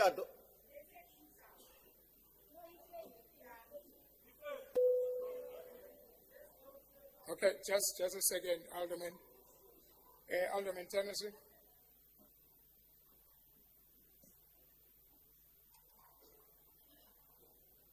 Thank you, Speaker. I just want to point out this motion does not have any implication on the budget. The reason being that it's asked to review the policy, not to change the policy, but to review the policy. And at that time, if it affects the budget, then it can be the case, but not while it's there to review and to ensure that people are helped who needs to be helped. Thank you. Go ahead, Alderman.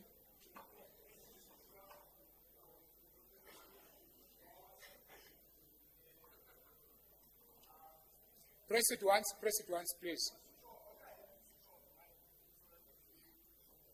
Don't press it many times, just once.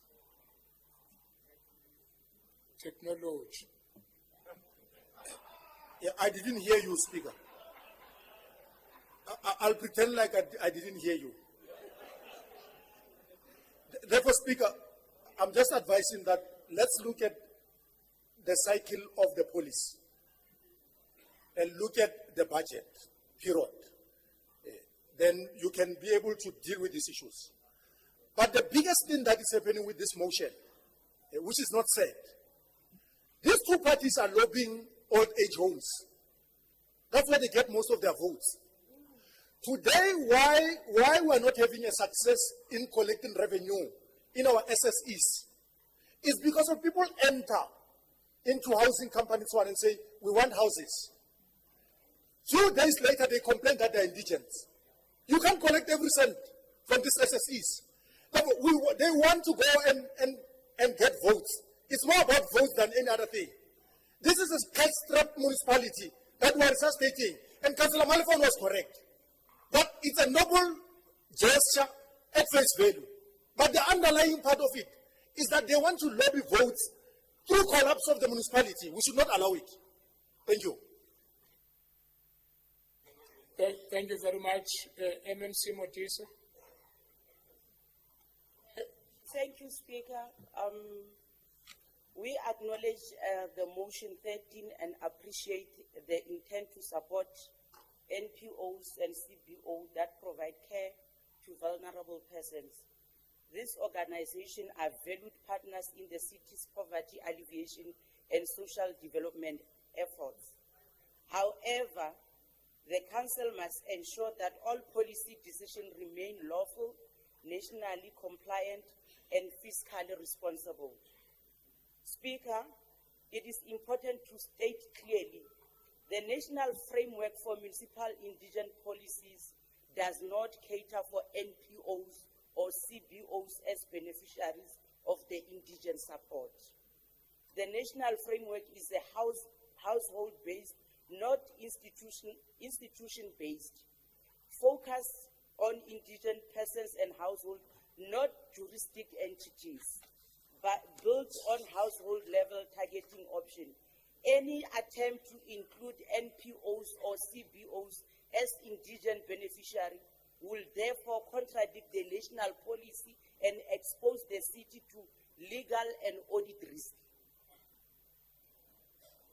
Speaker, the city indigent policy is fully aligned with the national framework and its objectives are clearly household focused, including appropriate targeting of indigent households, standardized registration and benefit allocation, clear qualifying criteria and exclusion, implementation of indigent exit strategy.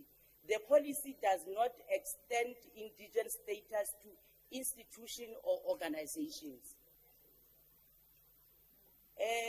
Speaker, only residential households qualify for indigent registration. The policy requires a natural person as applicant. Residential property use, household income below the defined threshold. NPOs and CBOs are juristic persons, operate institutional facilities, fall within explicit policy exclusion for non-residential and or organizational use, including them will undermine the integrity of the policy. Speaker, we do not support the outright review of the indigent policy. We do support a focused review of the indigent exit strategy. Importantly, Council is advised that the review of the indigent exit strategy is already underway. And thank you very much, MMC.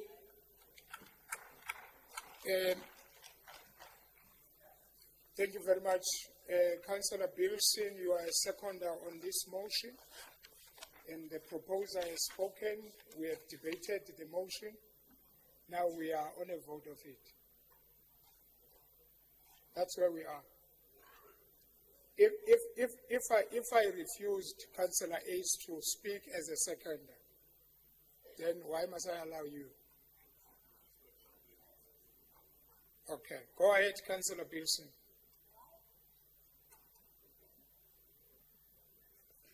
Speaker, thank you. I would like to say that thank you and just a second.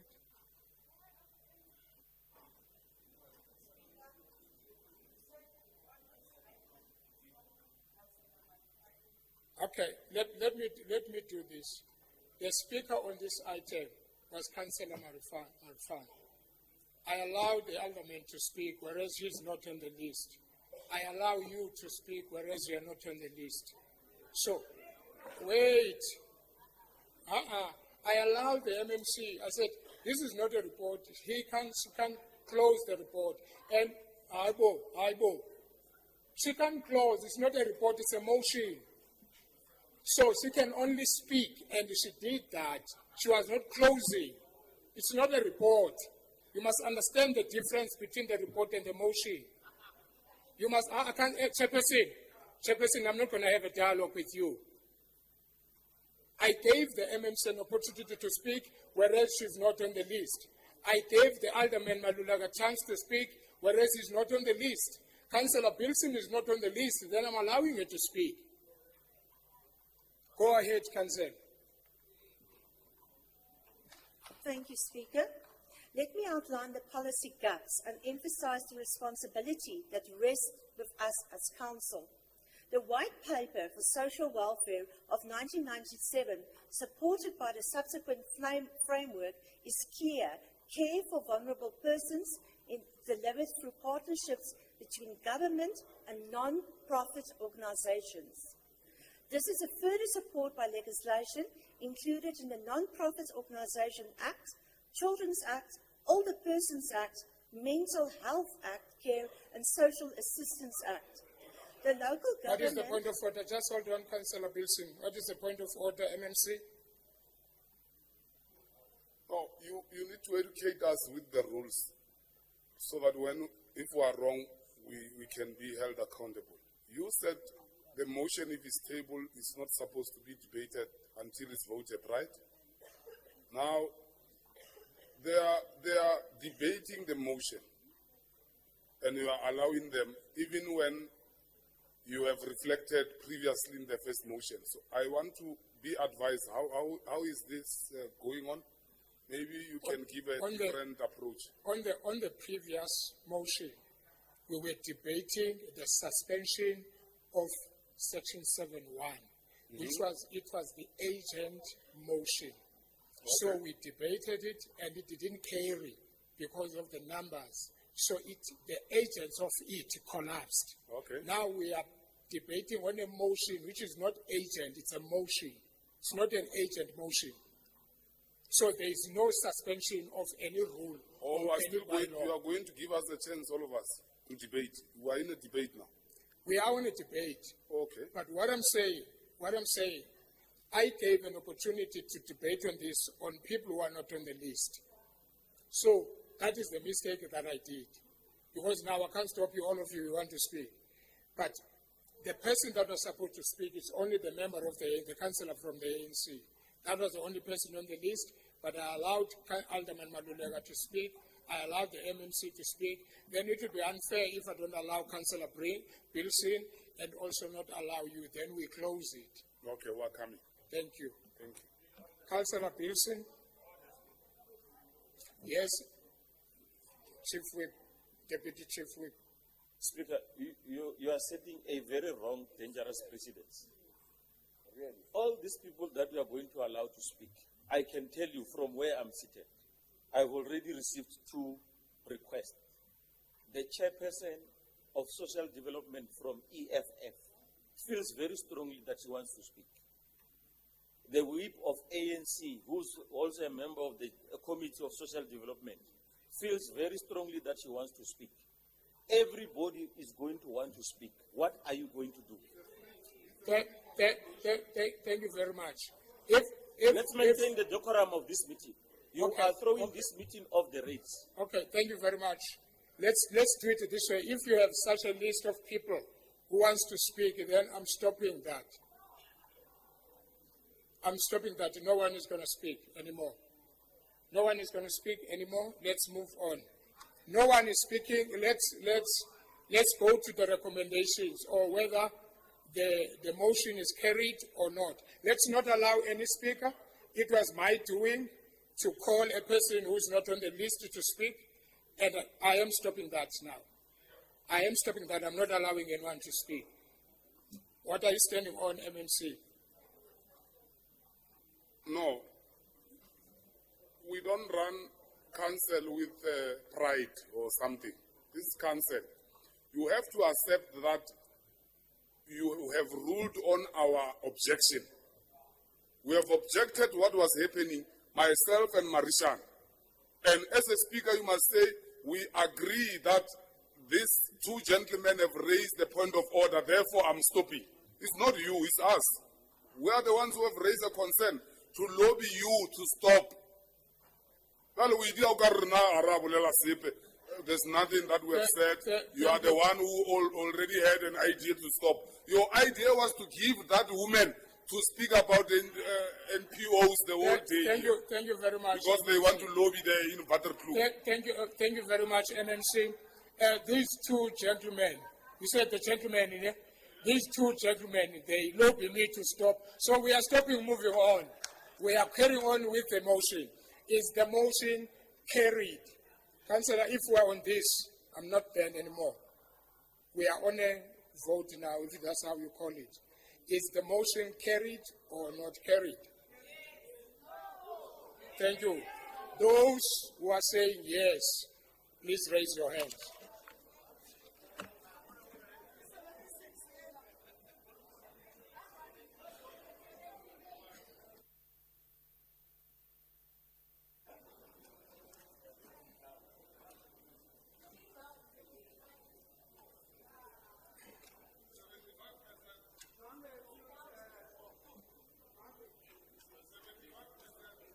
Send what's the name?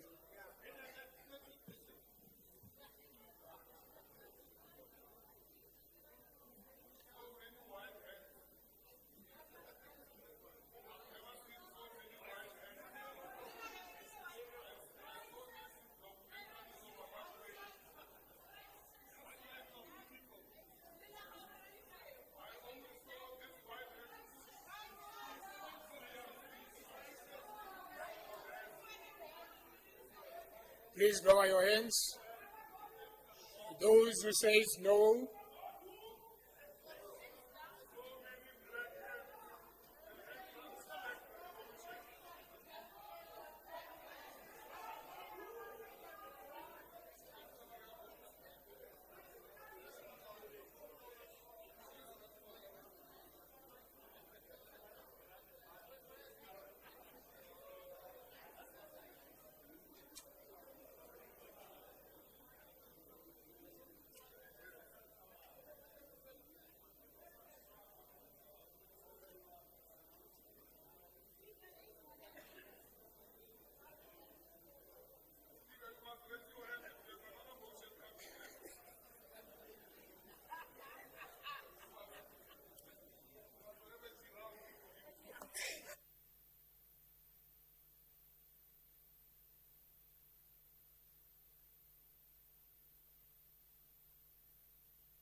Please lower your hands. Those who abstain, please lower your hands. Those who abstain, 0.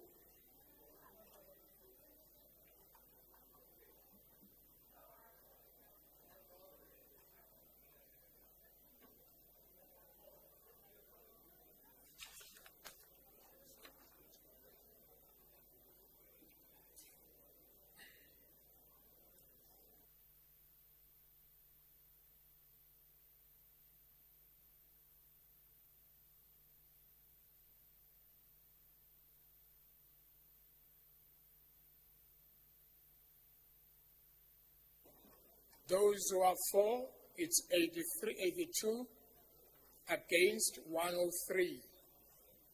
So the motion is not carried.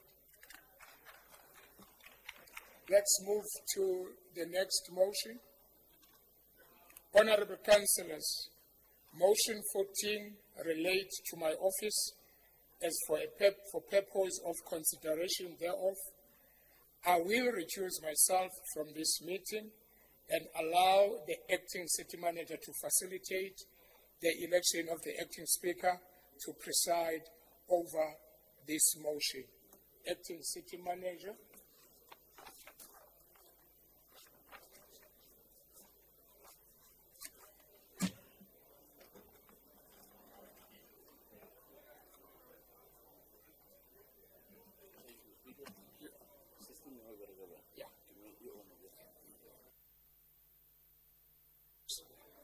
When someone is raising their hand, press on his name. So press up high and then you touch you. That for instance, then it shift. As it shift.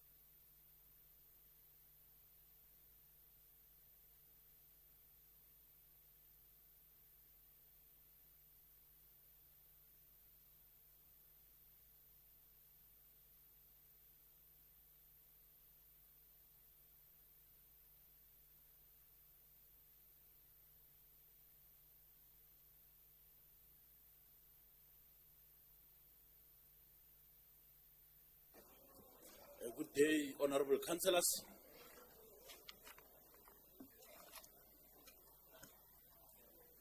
Honorable councillors, as explained by the Speaker of Council, I will be assisting in electing the acting Speaker in terms of Section 41 of the Structures Act for purposes of consideration of Motion 14. This I will do in my capacity as the acting City Manager. Honorable councillors, can I now move for nominations from the floor for an acting Speaker?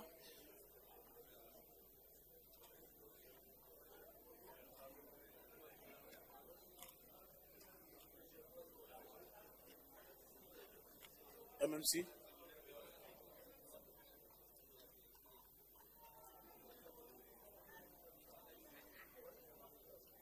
Thank you. Well, thanks, Acting City Manager. My name is Aaron Maluleka, a sitting councillor in the city of Swani.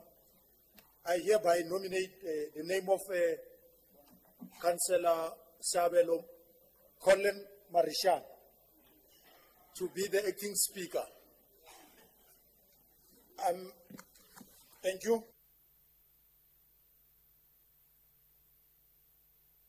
Thank you, Councillor.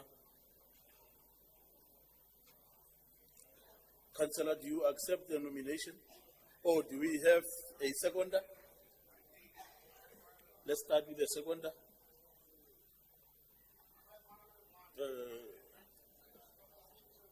Councillor, you can press your mic.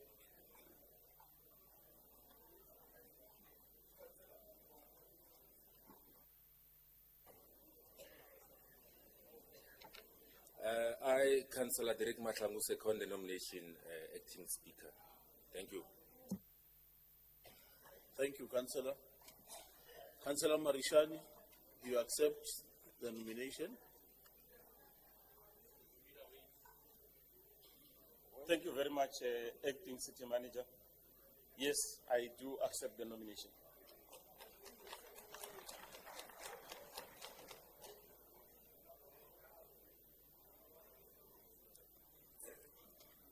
Thank you, Councillor Marishan. Any further nominations from the floor for candidates for the position of acting Speaker? Councillor Makhaleng. Councillor Makhaleng. Thank you very much. I stand to clarify that we need a prescribed form for the person who has been nominated.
No, we're just processing them administratively.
Honorable Councillors,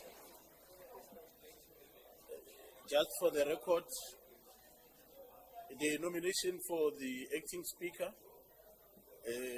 the proposer for the record is MMC Malulega, who nominated Councillor Siabelo Marishani, seconded by Councillor Derek Mahlangu, and Councillor Marishani has duly accepted the nomination.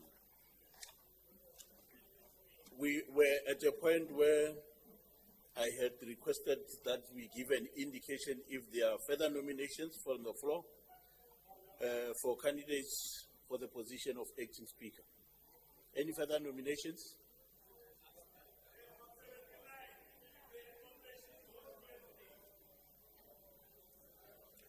None.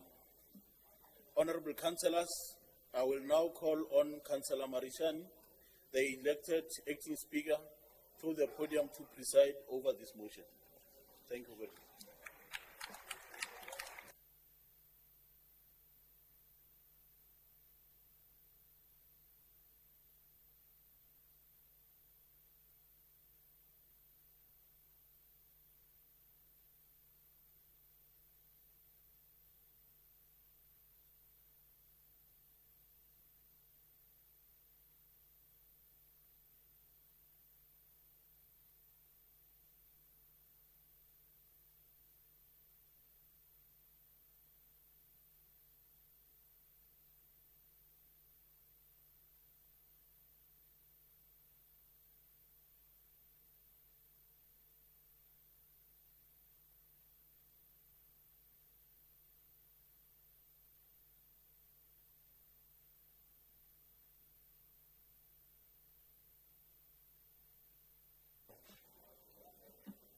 Thank you very much, Acting City Manager. Thank you very much, Councillors. Honorable Councillors, thank you very much for my election as the Acting Speaker. It is much appreciated. I will now adjourn the meeting for 10 minutes to get a briefing from the Secretariat as to how I must act. Thank you very much. We'll see you in 10 minutes' time. Yes, MMC?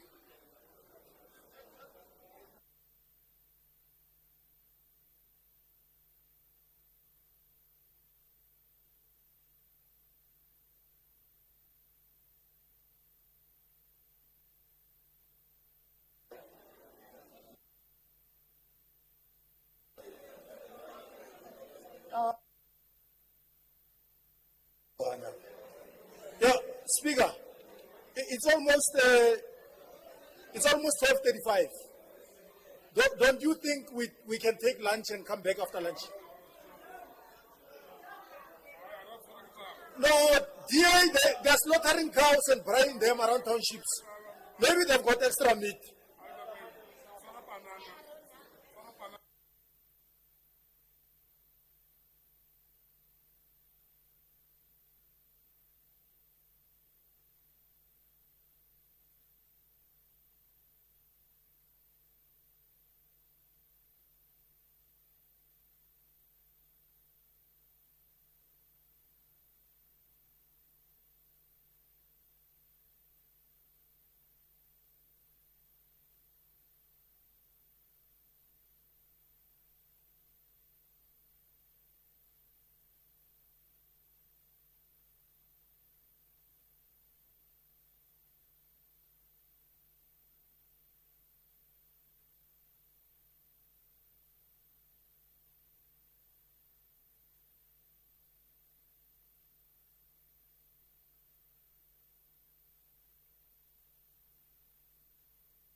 Thank you very much, honorable councillors.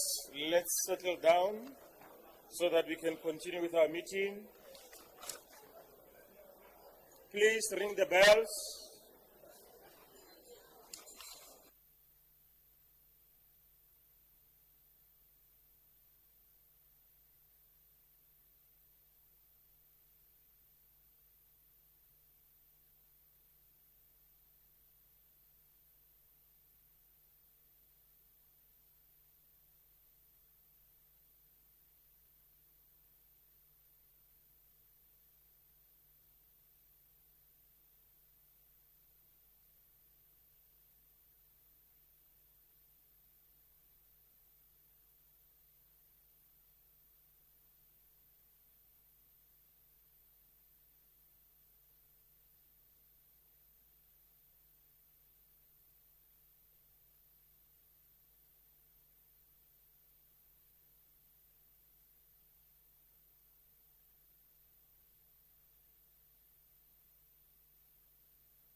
Can you please settle down?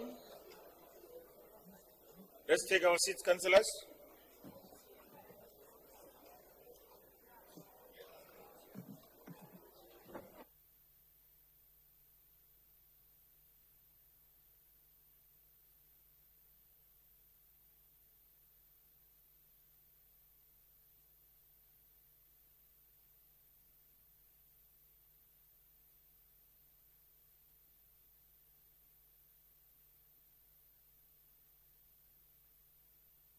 Honorable councillors, please take your seats.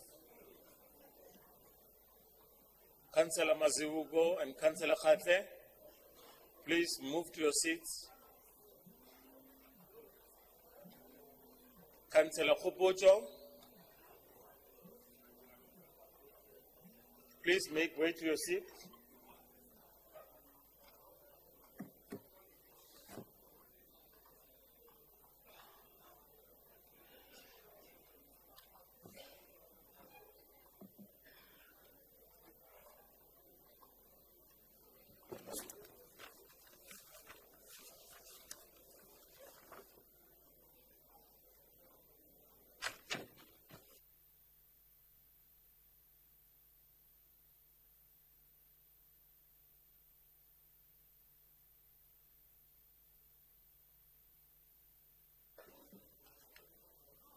Thank you very much, Councillor Chilwani. As you take your seat, including them.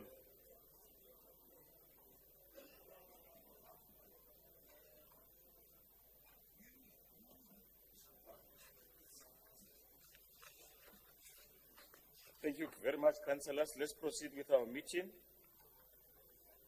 The following motion was received from Councillor J. Ace, seconded by Councillor Makhale. Honorable councillors, this motion complies with provisions of Section 18 of the Rules and Orders, and I therefore table the motion for consideration. Councillor Ace.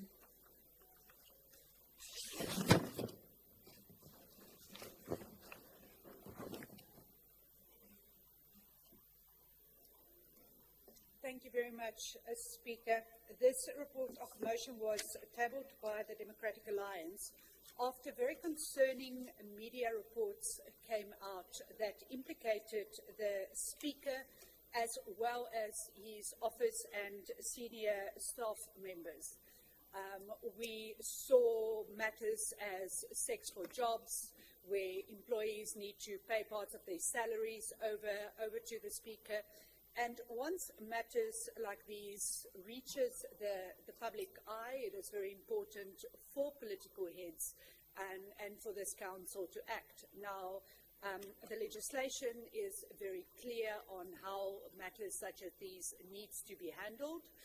And therefore, the recommendations of the report is in line with legislation that Council creates a subcommittee to investigate these matters and make a recommendation on to Council as to how to take this further. And the Democratic Alliance ask that in this instance, as opposed to earlier on in Council when another motion served, that in this instance we do the right thing and hold the political office bearers accountable for their actions. Thank you, Speaker. Thank you very much, Councillor Ace. Yes, MMC Ramavudu, what are you raising on? For point of information, that speaker was voted by the DA, just for the record. The same speaker that they are always jumping. It was them who gave us this speaker.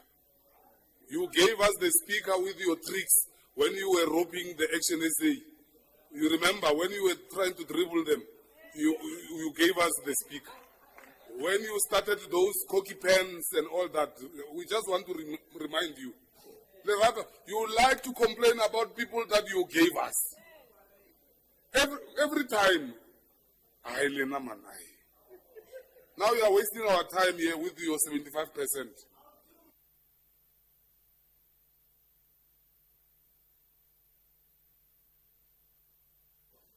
Thank you very much for the informative point of information. Councillor Makhaleng, you are the second of the motion. Do you want to have a bite?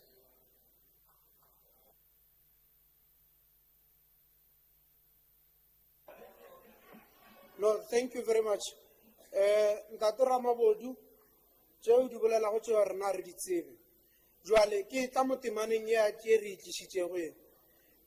Ke amana le ditšhišinyo tše di beileng ke Democratic Alliance gore ga go be le dinyakišišo gagologolo tabeng ya kantoro ya mospikara wa toropokgolo ya Tshwane gore go kgone go utullwa gore na segolobogolo ke eng ka mo ka gore o ka re go nkga legotlho jwale re kgone go suelela dilo tše di sa nyakegego ka thoko ke a go leboga seboledisi sa letšatši. The next speaker is indicated on the list is the Honorable Chairperson of Section 79, Oversight Committee of Community Safety, Councillor N. Mutumi. The floor is yours. Thank you, Speaker. Speaker, while we recognize the importance of maintaining transparency and accountability, the ANC wishes to express strong reservations about this particular motion, and we propose that it should be rejected in its current form. First and foremost, let us be clear, the integrity of municipal government is paramount. We hold our office and our conduct to the highest standard, precisely because we serve the people of Tshwane. However, the manner in which allegations are handled must be cautious, measured, and based on solid evidence. This motion, while rooted in concern, appears to lean towards an assumption of guilt. Initiating an investigation solely based on media reports without concrete evidence can be both premature and potentially damaging. Media outlets, including Tshwane Talks, play a role in oversight and public discourse, but they are not court of law. Their reports often rely on speculations or incomplete information. To start an investigation based solely on media allegations risk undermining the credibility of individuals without giving them an opportunity to respond or defend themselves. This approach can lead to a dangerous slippery slope, once where reputations are unjustly tarnished and process of justice being compromised. Secondly, we must emphasize the importance of respecting due process and presumption of innocence. Our commitment as councillors is to ensure fairness and fairness alone. If there is credible evidence of wrongdoing, it must be presented through appropriate channels, namely law enforcement or formal oversight structures, rather than through hurried political gestures. To do otherwise risks setting a detrimental precedent, making investigation a tool for political scoring rather than genuine accountability. Thirdly, the motion proposed establishing an ad hoc subcommittee to investigate the allegations. While vigilance is necessary, creating a special committee without clear legal authority or specific evidence effectively acts as a tribunal, and investigations that should, in proper democratic process, be carried out by independent, competent entities. Rushing into such a process without a solid foundation can lead to conflict, misjudgment, and even bias. Speaker, it is also worth noting that Office of the Speaker, like all other public offices, operates under Code of Ethics and Conduct. Any allegations, therefore, should be subjected to internal review or investigation by appropriate independent watchdog. Rushing to create a special investigative committee based on whisperers in the media undermines the sanctity of such processes and risks damaging public confidence in governance and structures.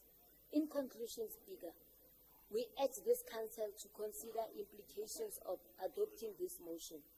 Let us be guardians of fairness and integrity, not arbiters of suspicion. If credible evidence of misconduct emerges, it must be addressed through the correct legal and administrative channel, not through hasty political expediencies. Thank you, Speaker. Thank you very much, Ngwana Auskopi. That was the last speaker. Is the motion carried?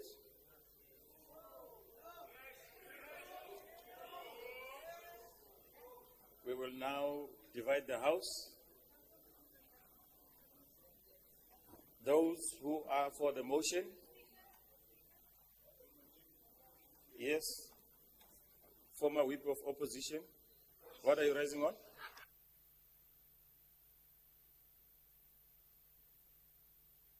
Speaker, according to Rule 18.5, I have a right to reply.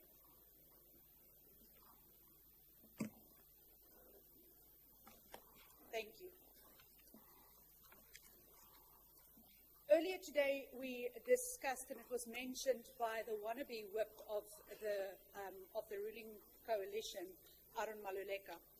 It was mentioned that there is a cabal that is trying to take over the city of Tshwane. The DA has written to this very speaker to investigate matters of this cabal. It has written a second time after a voice note surfaced where members of this coalition admitted to doing. Speaker, I can say what I want to in my response. I'm almost done. Almost done? Councillor Ace? Yes. I want us to be in par with the meeting so that we understand. You are talking about cabals without giving us clarity. There can be many cabals out there. If you listen and let me speak, can I'll then start over. No, I want to flow with you. I'll start over and I'll be clear. Councillor Ace? Yes. I want us to have a very nice flow of the meeting. You can't just make reference in a generic form. Please be specific so that we are able to follow your debate. Okay. Thank you very much. Do justice to us, because you might be the only person, including members of your party, you might be the only person who understands and knows what you are talking about. Now you are throwing us off the meeting.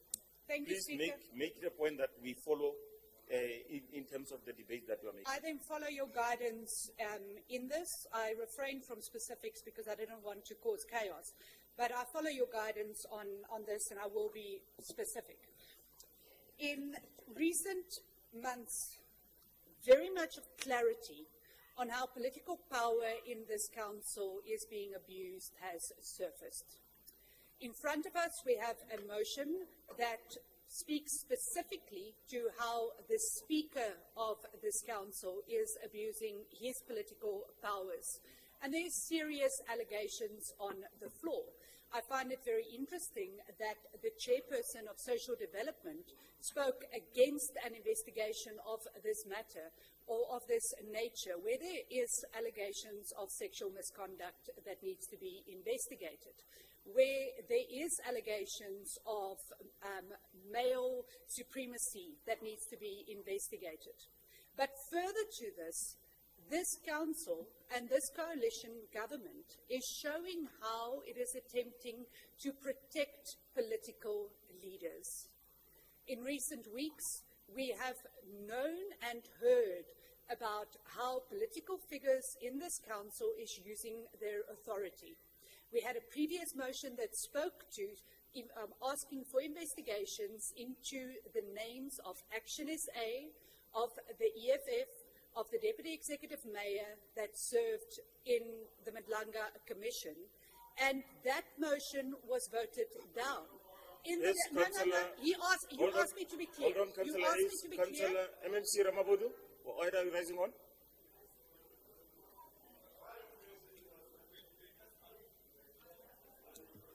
Press your mic. Councillor. I'm rising on a point of order. I'm taking you to Section 35 on relevance. A member who speaks must direct his speech strictly to the matter under discussion. There's no motion that speaks about Madlanga here, and we are not going to be threatened by Madlanga. When people think that they can scare us and speak about Madlanga, they think that we are going to be shaken. Some of us, we have been there before. This is not the first commission. Commission is not a court. And there's no EFF that is before commission. There's no deputy mayor who's before commission. Neither there's no Action SA that is before commission. But my last point is that there was a mayor that was brought by the DA there here with the color suits, who his record was in the office with the MMC of the DA, trying to, I don't know what, Muhalap. MMC? There was MMC?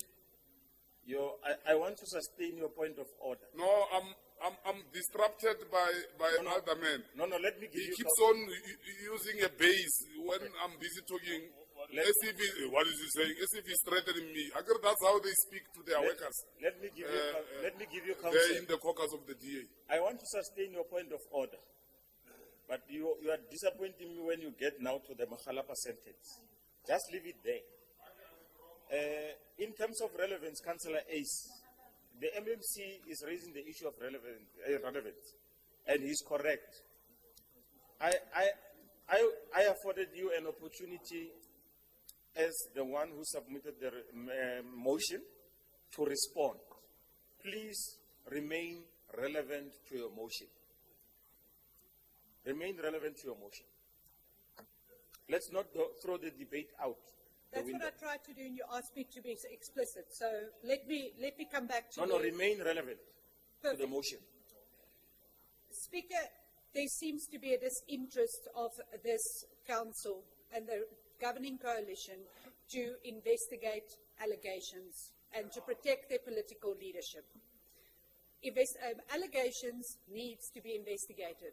That is where the political head will have the opportunity to set his case. This motion does not say that anybody is guilty. It asks for the investigation of allegations.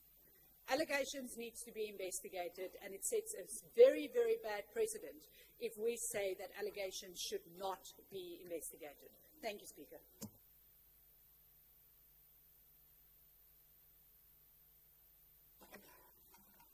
MMC Maluleka.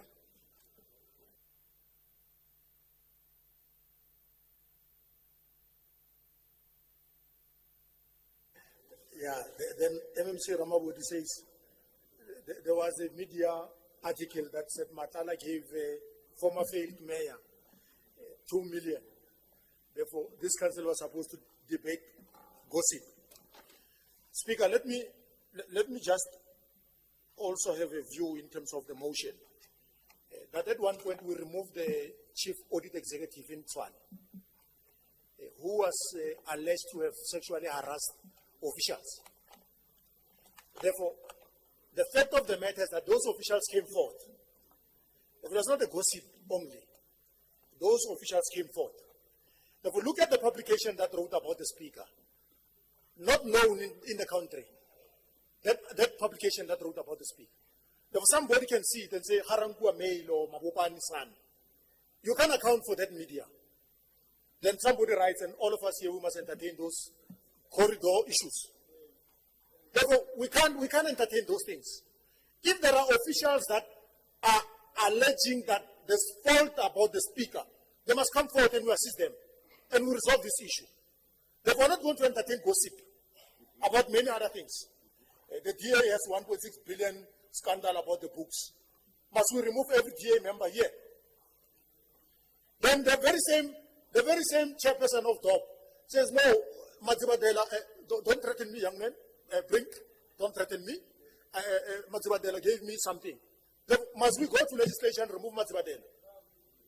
Therefore, we want facts about the issues that are taking place in the speaker, and we can follow up on them. Therefore, this is electioneering. We must dismiss it and vote it down. Thank you. Thank you very much. Is the motion carried? Let's divide the House.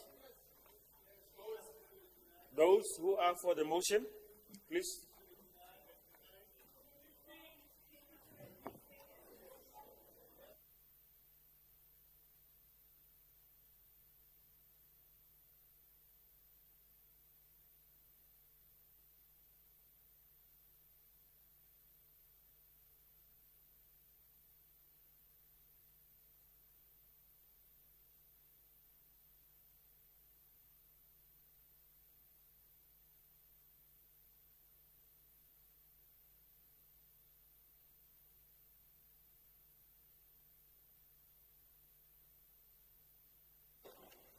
Thank you very much. May you lower your hands. Those against the motion?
Those who abstain, thank you very much. May you lower your hands. Those who abstain.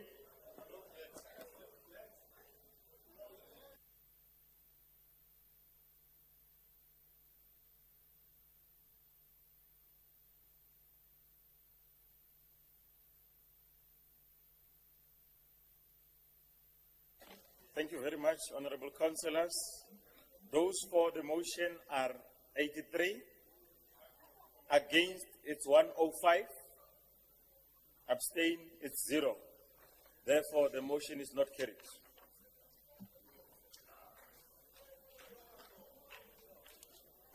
Thank you very much, honorable councillors. I will now afford you an opportunity to take lunch. It's 1:30. We will come back at 2:30. Enjoy your lunch.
you very much, councillors. Let's settle down. Please take your seats. Let's proceed with our meeting.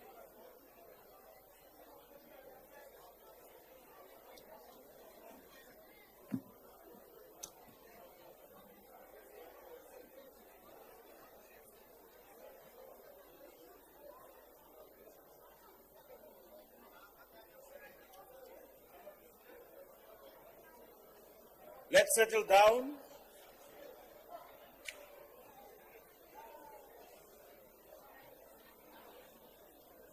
Honorable councillors,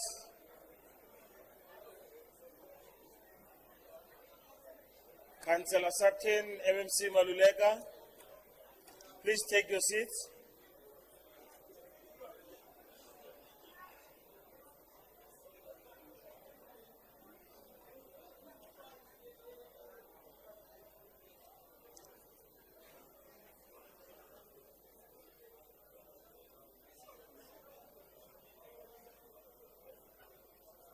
Councillor Chilwari.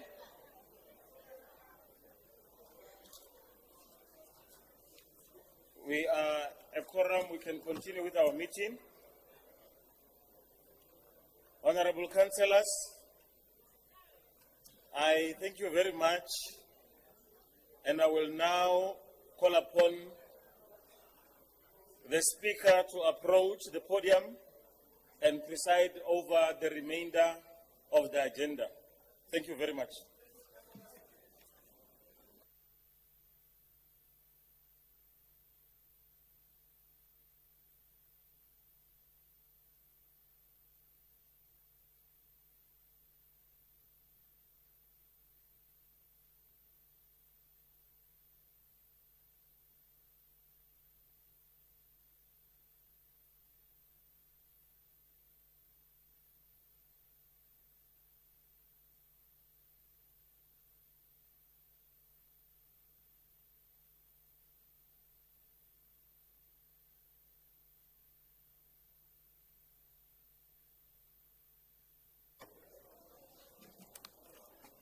Thank you very much, councillors.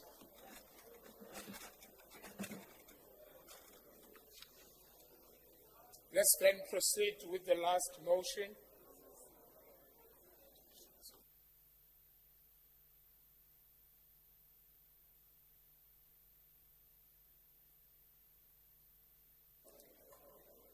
Thank you very much. Motion 15.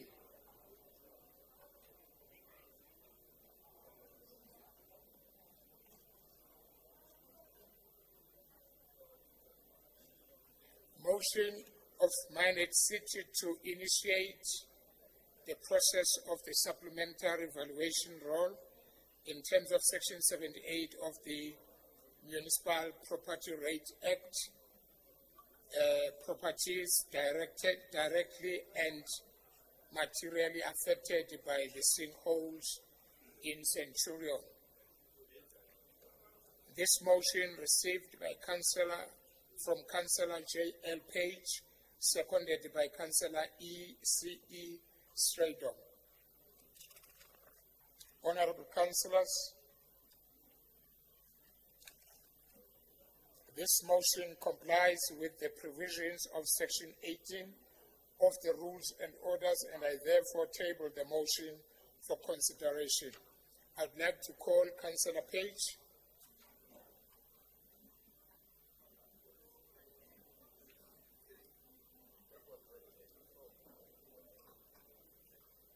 Thank you, Mr. Speaker. In terms of Section 78 of the Municipality Property Rights Act, the Council has both the authority and the obligation to act when property values are materially changed. And there can be no clearer example of material change than a sinkhole. An objective variable risk that directly impacts the market value of the property. So let's stop pretending that this is a technical matter. It's a disaster. It's not just one disaster, Mr. Speaker. There's 18 of them in one ward. This is a failure of governance. And the residents of Ward 57 in Centurion is paying the price. In Centurion, people are living next to sinkholes. They are growing, they are multiplying, and in some cases, as in Littleton Primary School, Sinkhole inside the school. These are not isolated disasters anymore, Mr. Speaker. It's a systematic, it's escalating, and it's being ignored by the city of Tshwane. And while all of this is happening, Mr. Speaker, the city keeps on continuing to send their monthly bills. The city is charging full property rates year after year on the homes that residents can't sell, homes that the banks won't finance, homes that families are effectively trapped in. Mr. Speaker, let's call it what it is. We are taxing the residents on the value that no longer exists. And then we increase those rates annually as if nothing changed. This is not just disconnected from reality. It's a fundamentally unjust way of doing things. Residents are carrying the full burden, financially, emotionally, and physically. And while the city delays and reprioritizes and tries to explain their way out of it, Mr. Speaker, this motion is the bare minimum, sir. It does not fix the sinkholes. It does not undo the damage. It simply says, stop charging people for the reality that no longer exists. Mr. Speaker, this is unacceptable.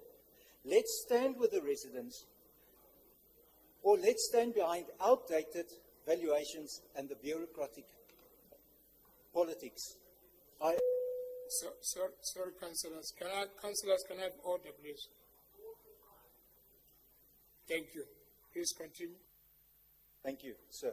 I urge the council, support this motion, mandate a supplementary valuation role, bring fairness back into the system for the affected residents.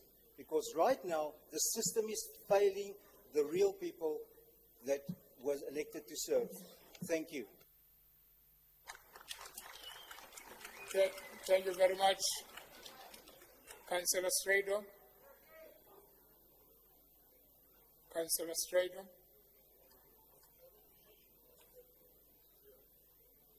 Afternoon, Speaker. I'm not on the speakers list, but I fully support this motion. Thank you. I'm also suffering in my ward with sinkholes. Thank you.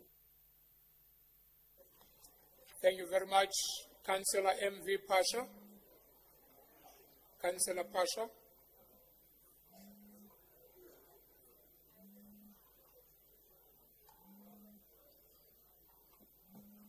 Councillor Pasha, are you here?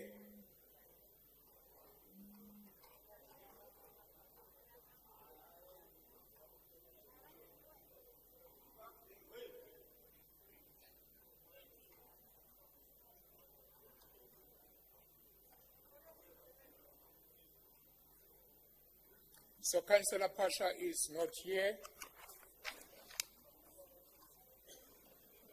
Has the motion carried?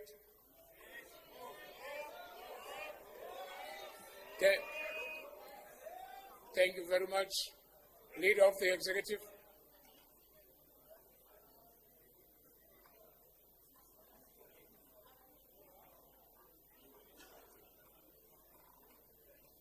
Okay, Councillor Deputy Chief Whip.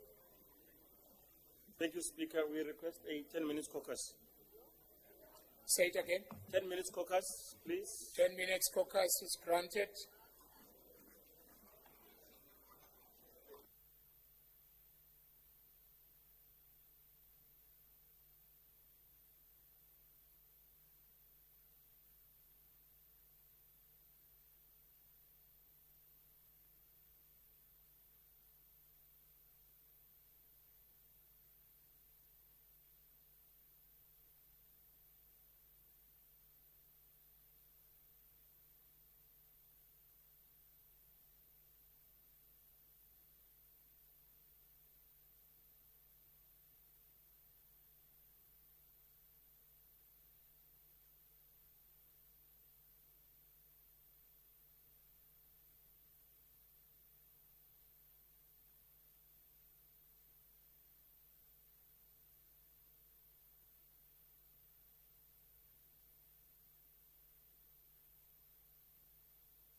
Your 10 minutes is over.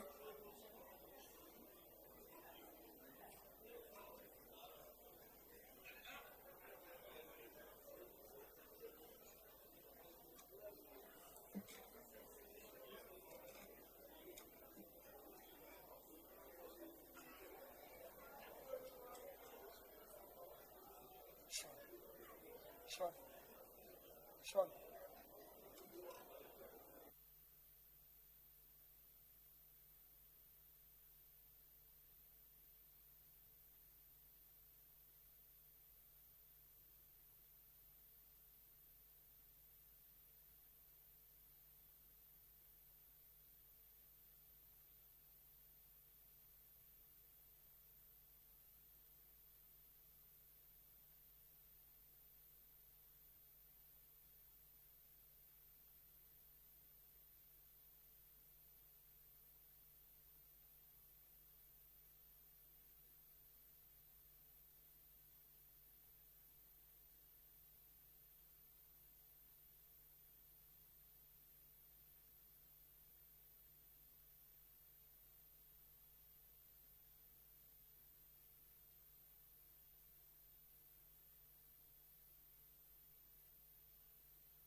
Thank you very much.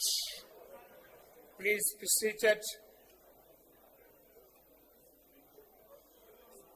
Councillors, please take your seats.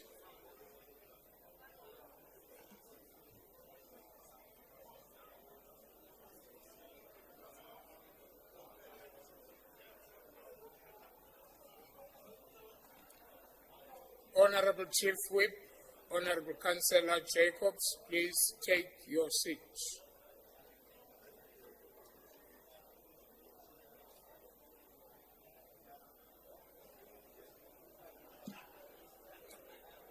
Thank you very much.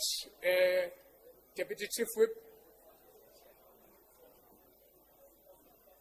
Thank you very much, Speaker. We are back. Leader of Governance Business will consolidate and give us feedback in terms of our discussions. Over to him. Thank you very much. Leader of the Executive. No, thanks. Councillors, please order. Please take your seats.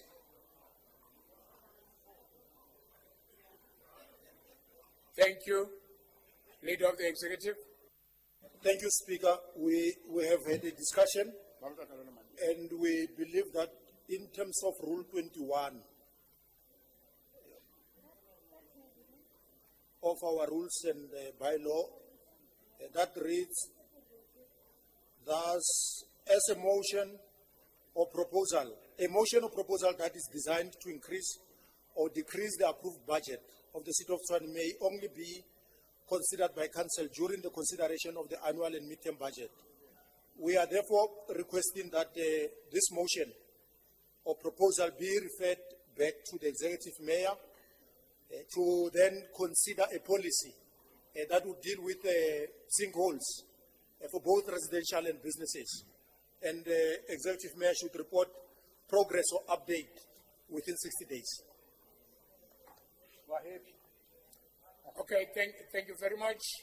Can I then have the proposer of this motion to take us through on this? In other words, respond on the decision that is taken here. The proposer.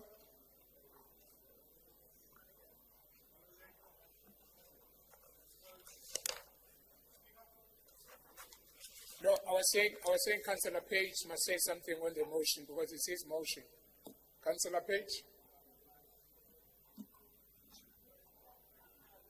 Agreed. Thank you. Thank you, Mr. Speaker. Thank you very much. Then the matter is being deferred to the Executive Mayor. Then let's move to the next item, which is petition. We dealt with petition in our last meeting. Now we are moving to any other matters not contained in the notice of the meeting at the discretion of the Speaker. Honorable Councillors, as I explained earlier, I'm now tabling this item for consideration. Office of the Speaker, provide feedback on the conclusion of the outcome of the forensic investigation report on the conduct of the Deputy Executive Mayor. This report is on page 4 to page 6. Recommendations are on 83. Deputy Chief Whip.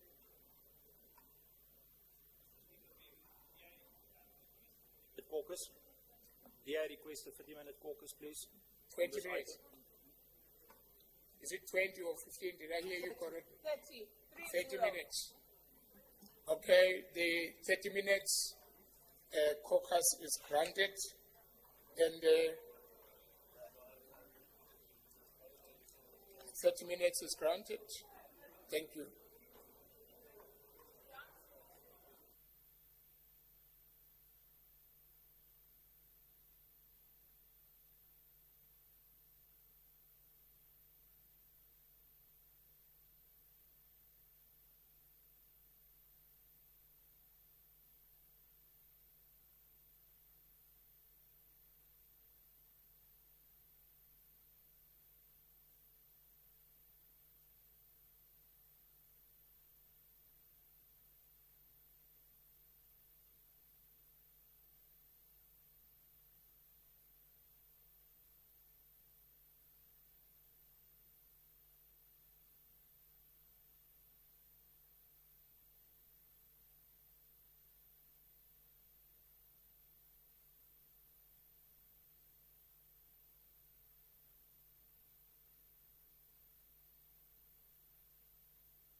Thank you very much.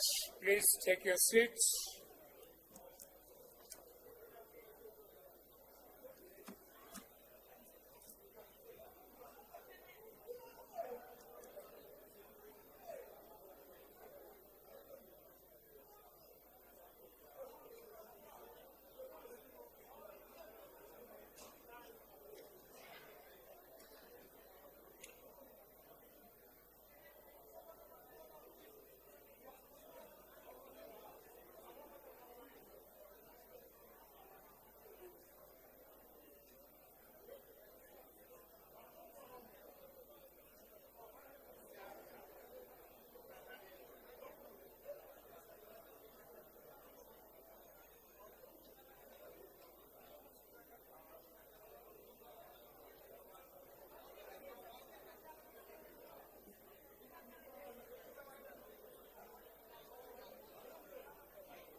On that report, the one that we are doing now, this one of Yes. There's no speaker. There wasn't a speaker. No, there wasn't a speaker.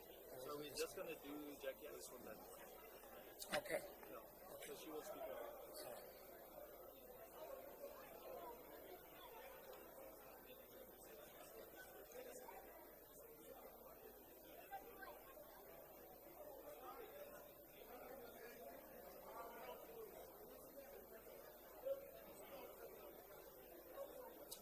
Thank you very much.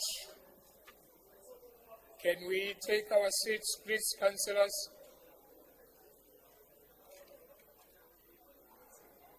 Chair of chairs, I'm the one that is chairing the meeting.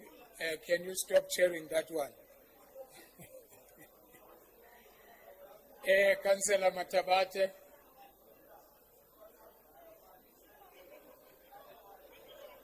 Councillor Mashango, Councillor Matabate, can I stop that meeting, please?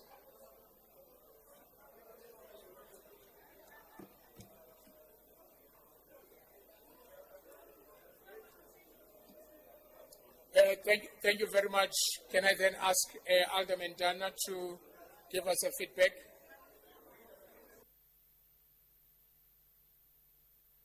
Thank you, Mr. Speaker. We had our caucus and we... Sorry, Councillor. May I have order, please? Councillors at the back, please take your seats. At the back there.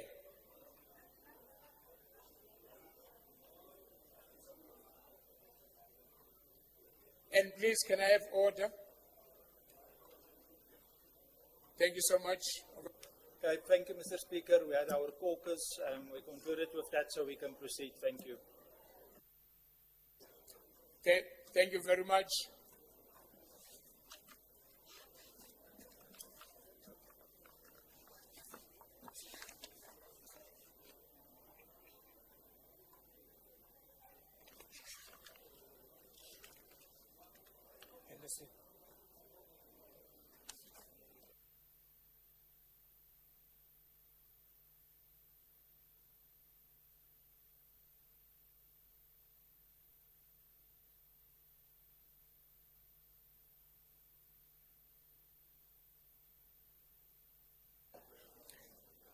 Thank you very much. We don't have speakers on this item. Then, therefore, that means I will allow speakers to speak because it was submitted late. That is why we allow the speakers to come in. We don't have a list. I'll put it that way. There's no list that is prepared for this item, which is item K. Office of the Speaker provide feedback on the conclusion of the outcome of the forensic investigation report on the conduct of the Deputy Executive Mayor. The report is on page 4 to page 6. Recommendations are on page 83. Then let me start with the DA.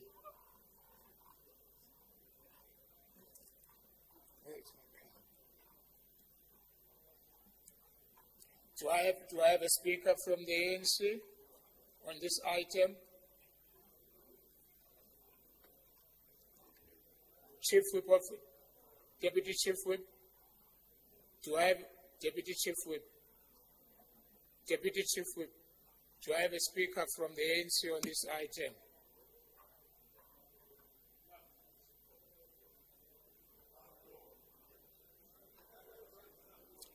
You are fine. EFF, do I have a speaker on this item?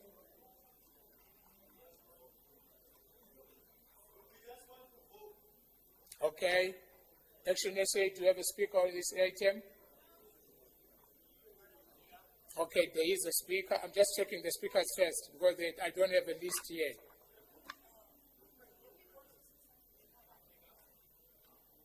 Yes, Councillor Moalusi.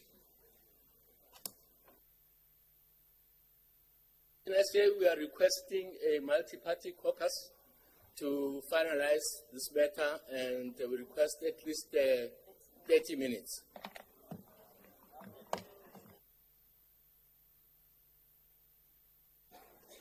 Thirty minutes is granted.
Please ring the bell.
Deputy Chief Whip.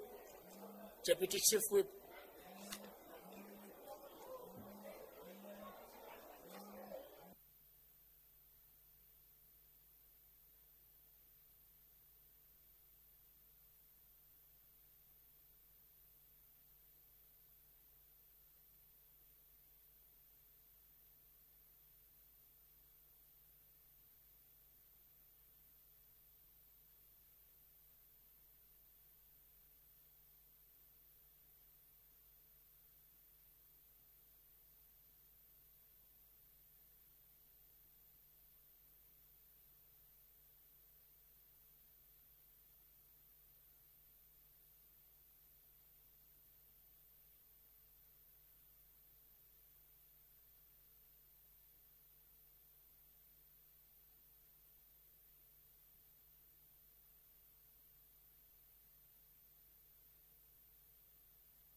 Can we please take our seats, please, so that we can start the meeting?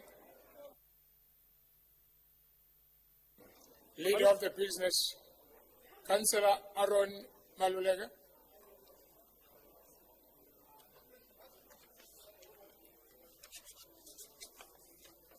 Which man?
Thank you very much. Can we all take our seats and ask the Chief Whip of Action SA to give us a feedback.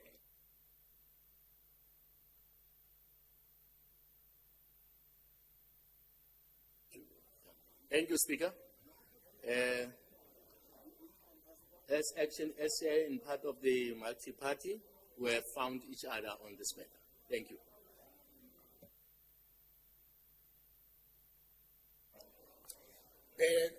Thank you very much.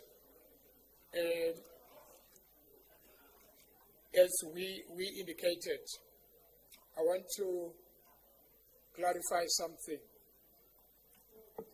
We as a council, based on the report, there are recommendations that are there, which is, I think there are 4 recommendations on the report. And when you look at the code of conduct, the new version of it, we can only do 2 on the new code of conduct. But we are going to use what is in the report, the recommendations that are in the report. In that, out of that 4, we've got only 2 that we can speak on. The other 2 is the responsibility of the MEC. It is not the responsibility of the council. So the council, if it doesn't find each other, if it doesn't take a resolution that all of us we agreed on, then it's after decision that is going to be taken by the council, then the office of the speaker will write to the MEC and give the resolution of the council. But if the council doesn't take a resolution, the speaker has to write to the MEC to make a decision or the determination. So I just want to explain to you, out of the 4 recommendations, It's only two that the council can do. Then the other two can be only referred to the MEC. So I want you, when you engage on this, you know exactly what you are engaging on. There are 4 recommendations. 1, it's warning. 2, fine. 3, suspension. 4, dismiss. Those are the recommendations that are in the report. Okay, just hold on.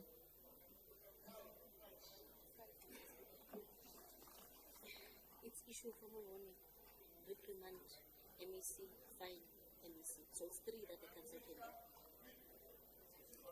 Fine, which is fine.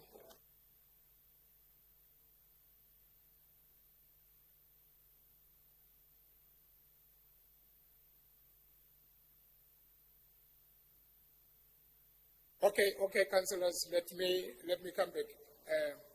I missed 1 recommendation. There are 5. Yeah, there are 5. What do you mean I saw the report? The report has been there. Yes. Then the recommendations that the council can do is to give a warning, reprimand, and fine. Suspending is for the MEC and dismissal. But for us, it's only 3. Warning, reprimand, and fine. So thank you very much. As I indicated earlier on that we didn't have speakers on this. But the side of the government, they said they are fine. They are not speaking on this. And the opposition, I was told that it's Councillor Ace who's going to be speaking on this. And then we will take a decision which you are going to speak as well. Okay. Then we'll take a decision which recommendation are we applying. Councillor Ace, your 3 minutes is now.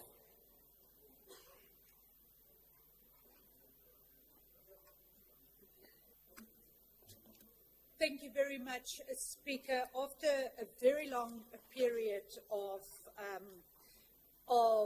keeping this report away from actually reaching a resolution, we are happy that it is finally here, even if it is after the previous time it served, the DA said that a subcommittee is not needed. Now, I want to remind this council that the first time that the Democratic Alliance wrote to the city manager about this matter was in November 2024. We are now a year and a half later and only now dealing with this matter. I really hope that the new matters that has been written to you by the Democratic Alliance, which includes evidence of corruption rings that centers the very same deputy executive mayor into mafias connected to water tankers, waste trucks, as well as security companies, will be investigated and dealt with much quicker than this. Also, the matter written to you by the voice note from the president of DOP, who very clearly says that political parties in this council and MMCs uses their positions in order to fund their political parties. Now, we are very glad that this report is finally here, and therefore the Democratic Alliance would like to make the following recommendations. And that's that the recommendations in the report to be amended as follows. Recommendation 1, remain as is. Recommendation 2, remain as is. Recommendation 3, to read that Council resolves on the sanction to request the MEC to remove the councillor from office. Recommendation 4, that an unredacted version of this report is made open to the public, and recommendation 5, that the report remain as is. This is proposed by myself and seconded by Alderman Dana Vanneberg. Now, it is very, very saddening that the report that they want to make public is so redacted that the Deputy Executive Mayor's name does not even appear in this report. We cannot claim that we want to say that we have got a transparent government and that we're making information public. Just hold on, Councillor. MMC Ramabud, please standing on.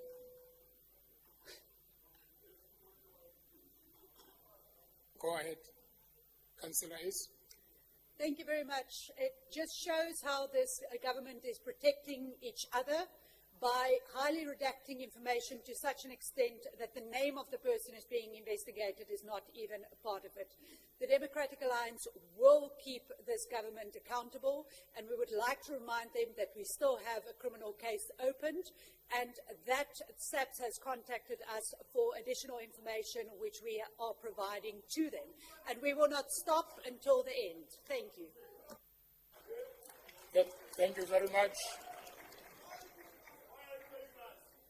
Recommendation to be amended as follows. Okay, councillors. Councillors, thank you. Recommendations to be amended as follows. 1 as is, 2 as is, 3 that the council resolve the sanction on the sanction to request the MEC to remove the councillor from the office.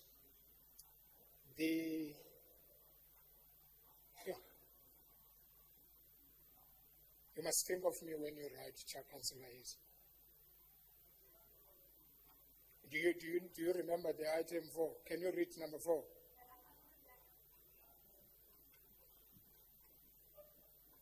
That an unredacted version of the report be made public. Okay.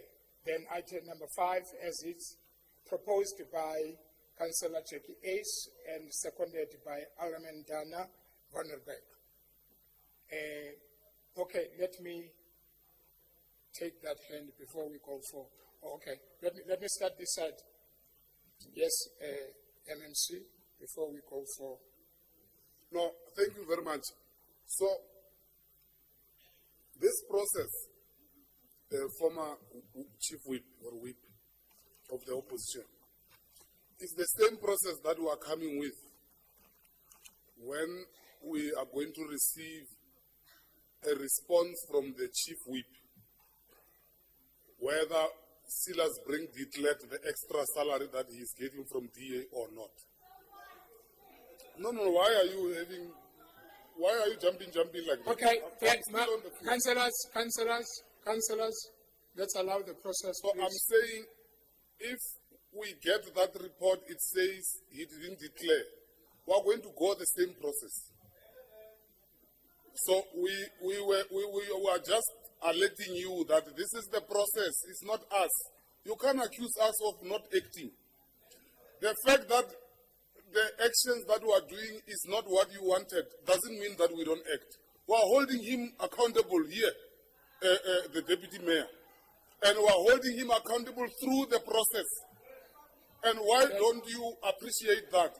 The same way we are going to hold Brink accountable through this process, because Brink is the only one amongst all of you receiving extra 60,000 plus salary for coming here to take content. Now he's not here. You are getting lesser salary. A person who's getting a fat salary is not here. Thank you, MMC. Councillor Pesco. Councillor Pesco.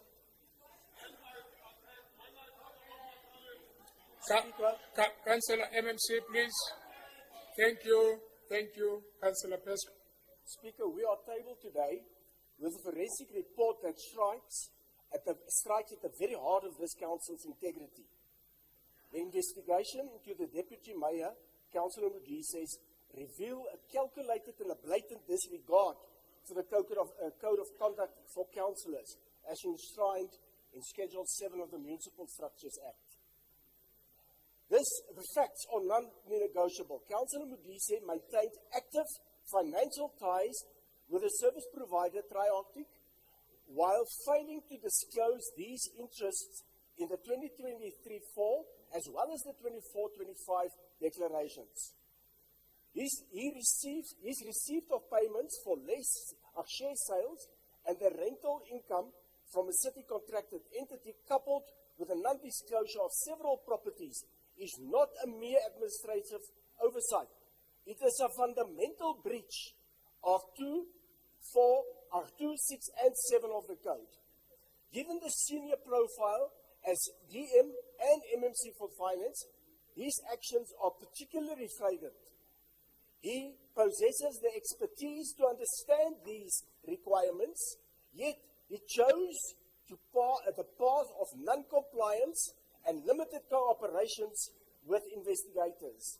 This serves as aggravation. In the light of the recommendations on page 6.3, a mere reprimand is insufficient. To uphold the rule of law and the dignity of this House, I recommend that this Council adopts recommendation 3E. VVF Plus formally requests your office to address the MEC for local government to remove Councillor Mudesi from office. A leader in his position cannot serve two masters, the public interest and private gain. Further, all names mentioned in the report must be public for the sake of transparency.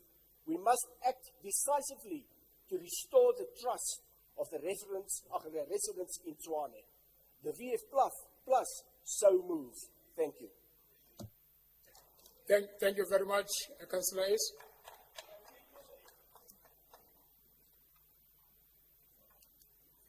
Thank you very much, Speaker. You didn't give me the opportunity earlier. I wanted to raise on a point of information to Councillor Ramabodu. The DA welcomes all investigations because our side is clean. This report shows that the other side is not clean. And we are calling for more investigations on the other side, and we have criminal cases for corruption against the other side. So bring your investigations. We aren't scared. But also investigate the chairperson of the DOP and also investigate the further corruption rings against the deputy executive mayor.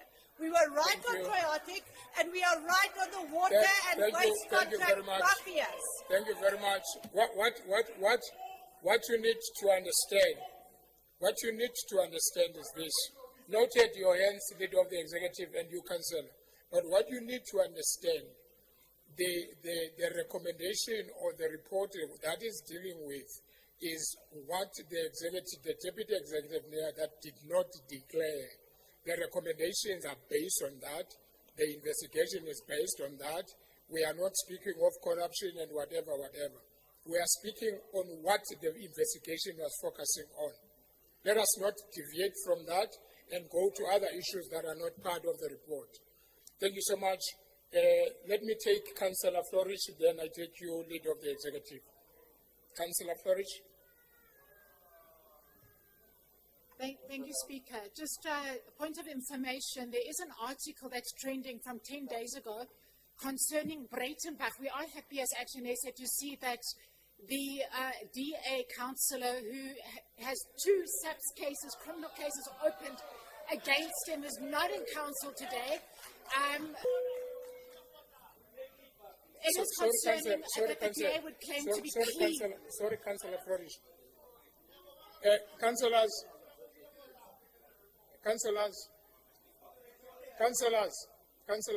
you know sometimes, even if what you are saying does have fact or not, you've got a tendency of booing that council. And listen, even if what you are raising, because you've got that tendency, we are not excusing you on booing her. Because ever since when she came in this council, when she speaks, you boo her. That is not right. Even if you are saying something that is correct, learn to raise your hand and disagree in that manner. We must respect her. She's a councillor in this, same as you. No one is better here. All of us, we are equal. Thank you so much. Can you continue and finish what we are saying? Noted, councillor. Finish what we are saying. I just think it's important for residents to understand when you say a whole organization is corruption-free, that is misleading. There are individuals in the DA who are allegedly corrupt, and there are open cases ongoing currently. Thank you. Thank you very much, leader of the executive.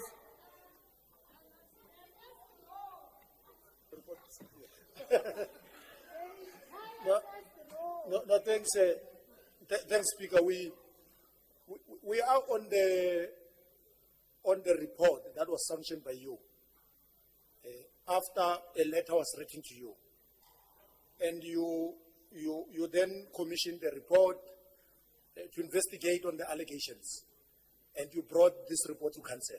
But we must commend you on the work that you did. How long it takes, it is not in your hands. Investigators take time, they respond, and the lawyers involved, and we must appreciate the work that you did. I can tell you for a fact, there's a councillor DA who was involved in hiring people in this council. We spent 88 million on the green project. We paid people that were sitting home. DA, they don't take people through disciplinary process or investigation, they fire them. So that is the difference. So they run away and put everything under the carpet. And there are many others that we don't want to mention just for embarrassment. They're good people, they're good souls. But if we can be pushed, we are going to tell them some of these things that are very unsavory. And they will hear them in council. Therefore, we appreciate that we are at a point where there's an investigative report, we are putting a sanction in place. And that sanction, it can be reviewed by anybody that thinks it is not befitting the investigative report recommendations. Therefore, we are at that point, Speaker, that we have done the work that council requested us to do. Therefore, we believe that and we believe that ethics are important, they need to be upheld, but there can be a lapse of just doing something small that can require council to investigate and come back and put up a sanction. Then our colleagues, Councillor Marishad and Councillor Sobotsane, will deal with our recommendations, which we believe are very sufficient, in line with what we're doing. This DA councillors banned Muntoria, by the way. There are thieves this side. They banned this old building that was here. They stole our title deeds and the land that we're having across here. There are many thieves here that we're dealing with. Thank you very much. Let's then move on. Okay, thank you. We've got the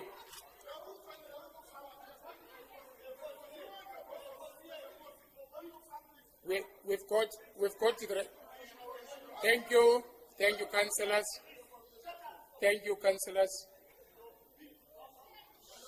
Thank you, councillors. There are recommendations that we read that are coming from the DA, and I want to say as amended, but there are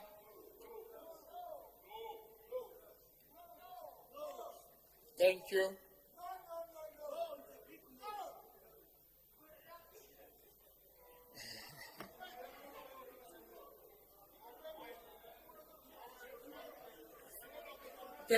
Thank you very much, councillors. Let me make it official on record as amended. Now that we have yes and no, we need to divide ourselves.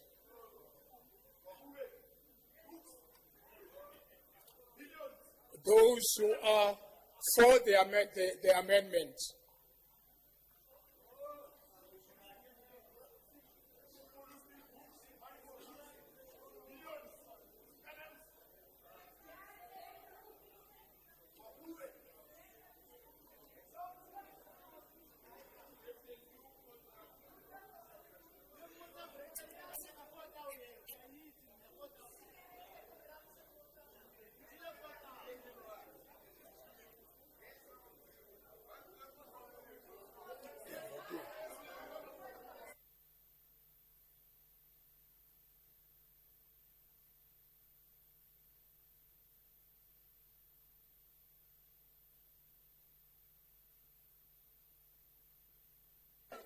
We can't distract the process, MNC.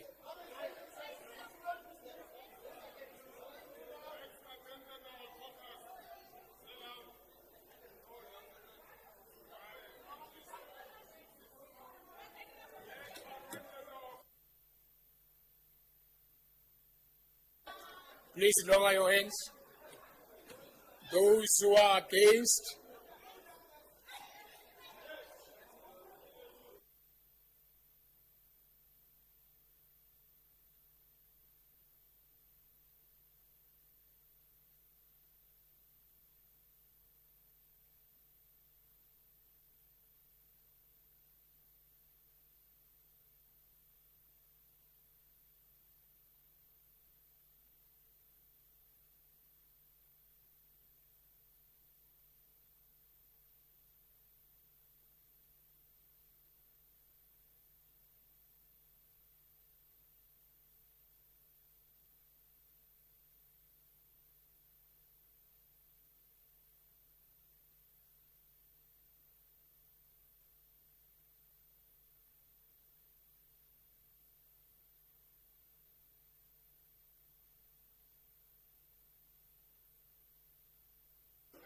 Please lower your hands.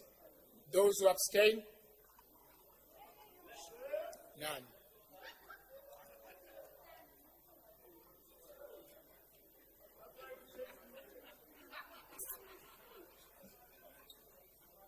Those who are for the amendments are 83. Those who are against, 104.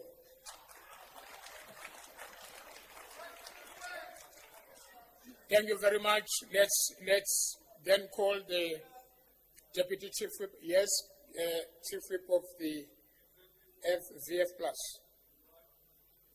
Please press again. Thank you, Speaker. Please register the dissenting vote of every member of the Freedom Front Plus according to the Council Register. I thank you. Noted. Let's now call the Deputy Chief Whip.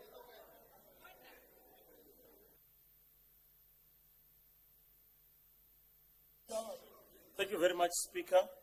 We would like to make the following recommendations.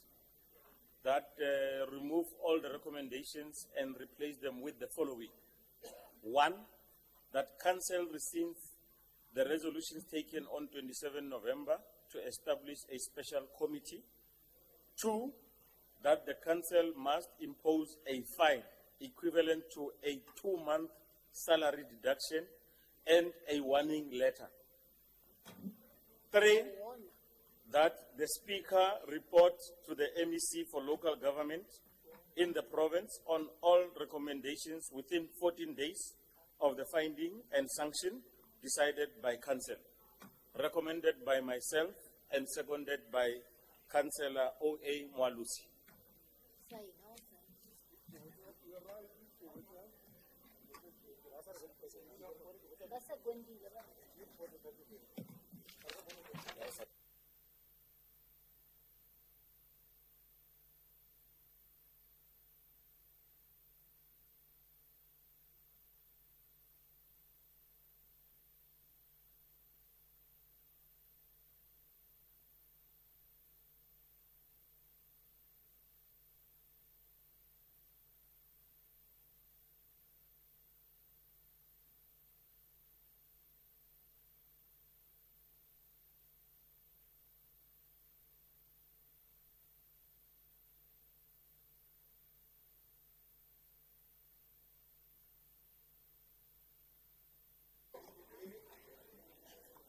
The amendment or the recommendations are that Council reads the resolution taken on the 27th November to establish a special committee.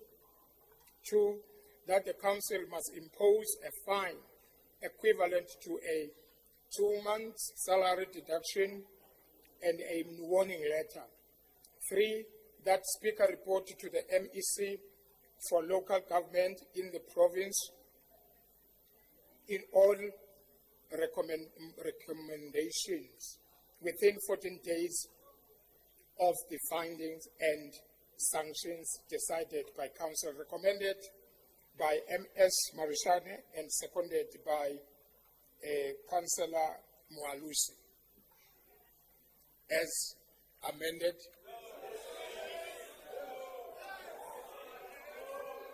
Thank you. Let's divide the House. Let's divide the House. Those who are for the recommendation.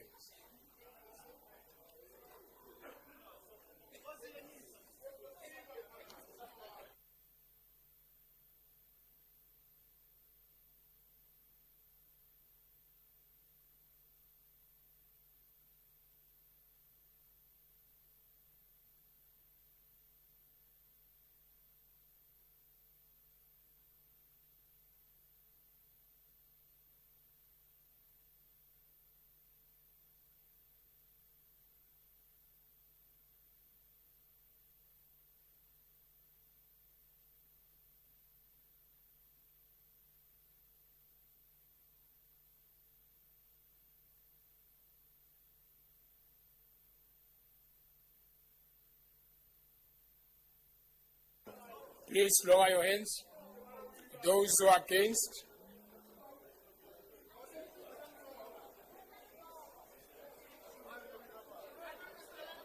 Those who are against,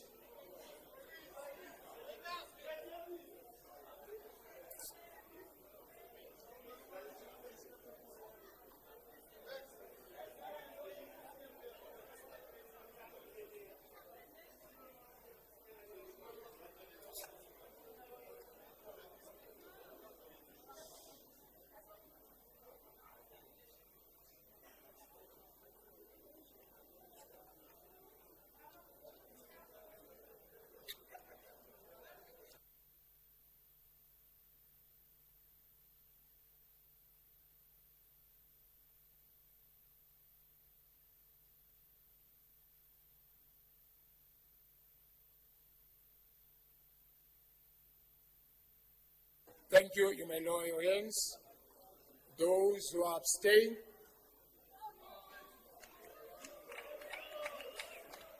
we've got one.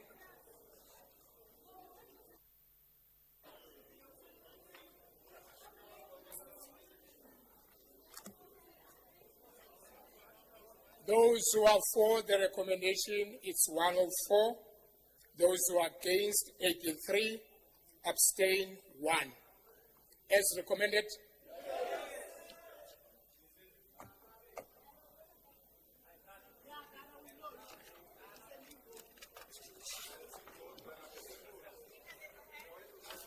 Oh, yes, Alderman Tan.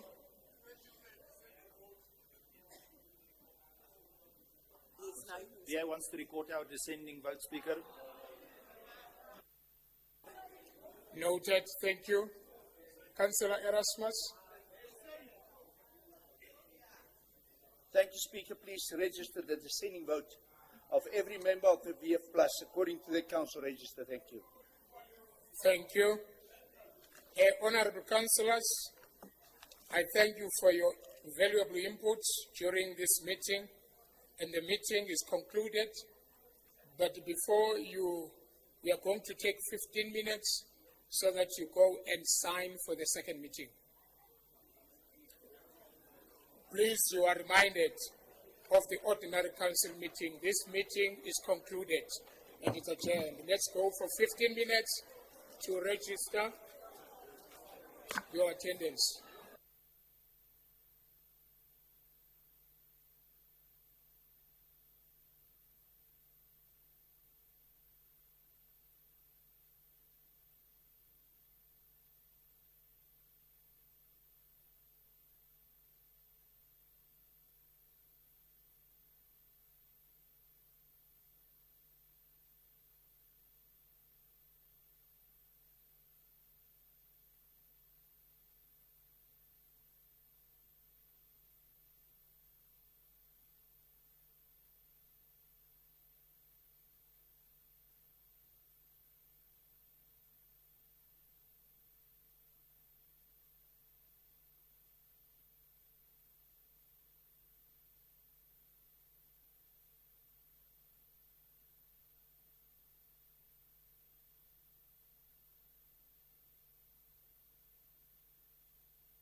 Chair of Chairs.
Can you please ring the bell?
Gentlemen, one of my operators, please come down. At the gallery, one of my operators, please come down. Otherwise, because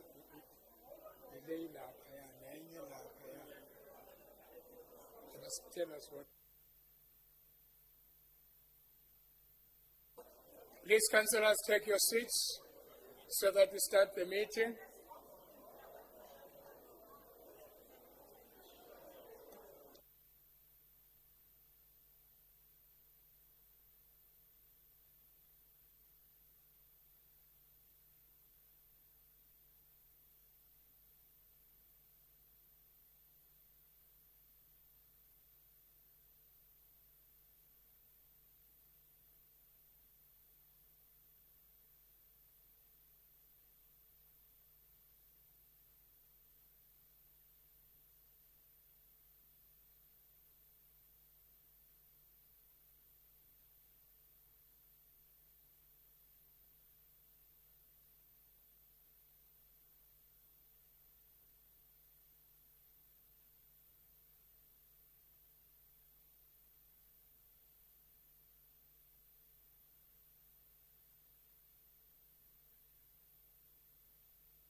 Thank you very much. Please take your seats so that we start the meeting.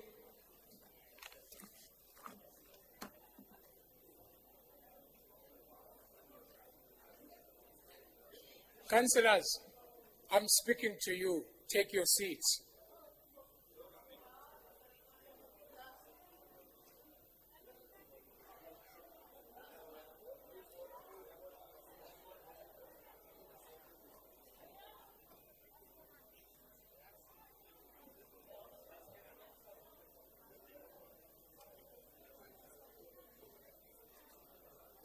Let us observe a moment of prayer or meditation, please.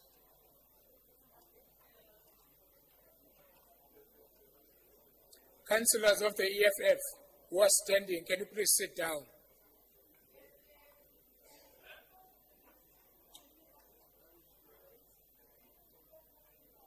Chairperson of Transport, I'm talking to you.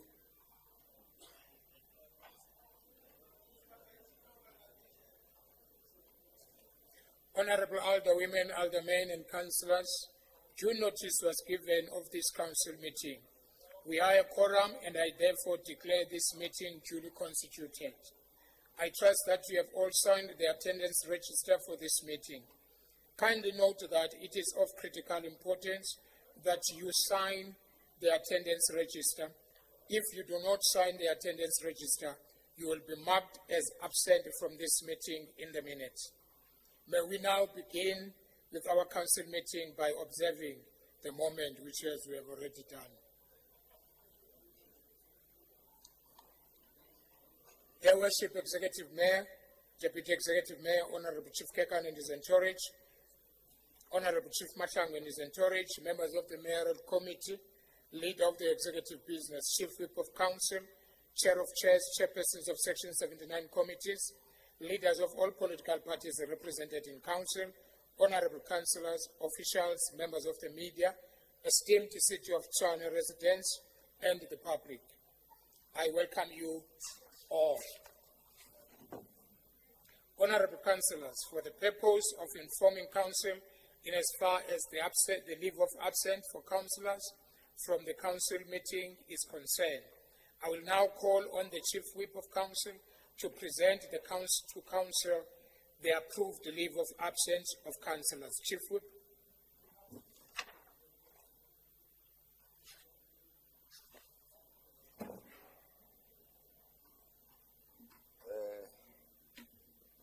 Thank you so much, Speaker. Dumela, Speaker. Speaker, the following councillor has been approved in line with our city processes in inquiry leave of absence.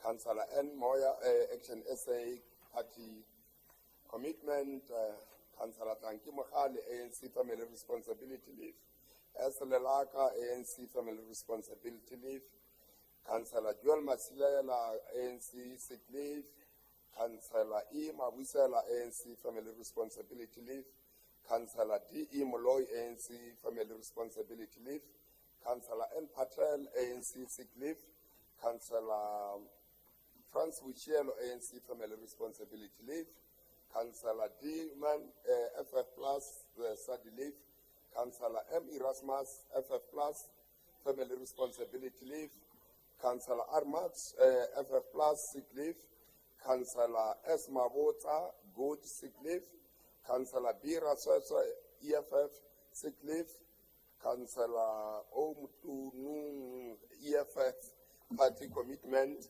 Councillor T.R. Mpatele, DOP, Sick Leave, Councillor Alderman C. Brink, DA, Party Commitment, Councillors request to leave early. Speaker, I've got T. Mutlami, DA, 15 hour, Councillor M. Joubert, FF Plus, 15 hour, Councillor R. Gerber, FF Plus, 17 hour. This is the name of the councillor that have been approved by myself, Speaker. Thank you. Thank you very much, Chief Whip. Official notice, there is none. Unopposed, proposed by the Speaker, and other proposal allowed by the Speaker.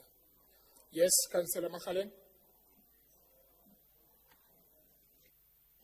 Honourable Speaker, on item D, the unopposed, as the Democratic Alliance, we will wish to congratulate Councillor Celia Brink, who has been elected at our Federal Congress as the chairperson, Deputy Chairperson of the Federal Council.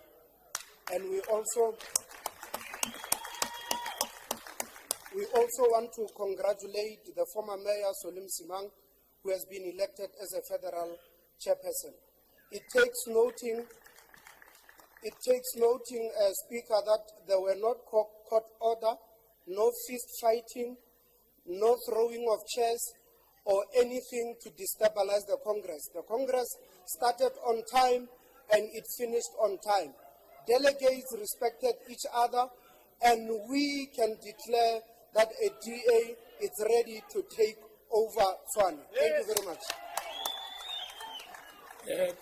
Thank you very much.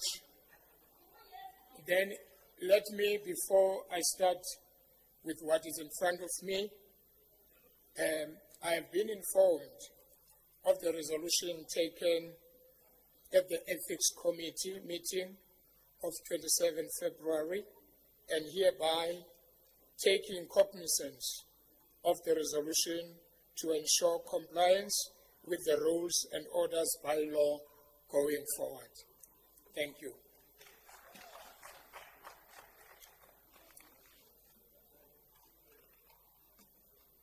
Late by unopposed, proposal by the Speaker and others allowed by the Speaker. Late by agent report for submission to the Council meeting of 30th April 2026.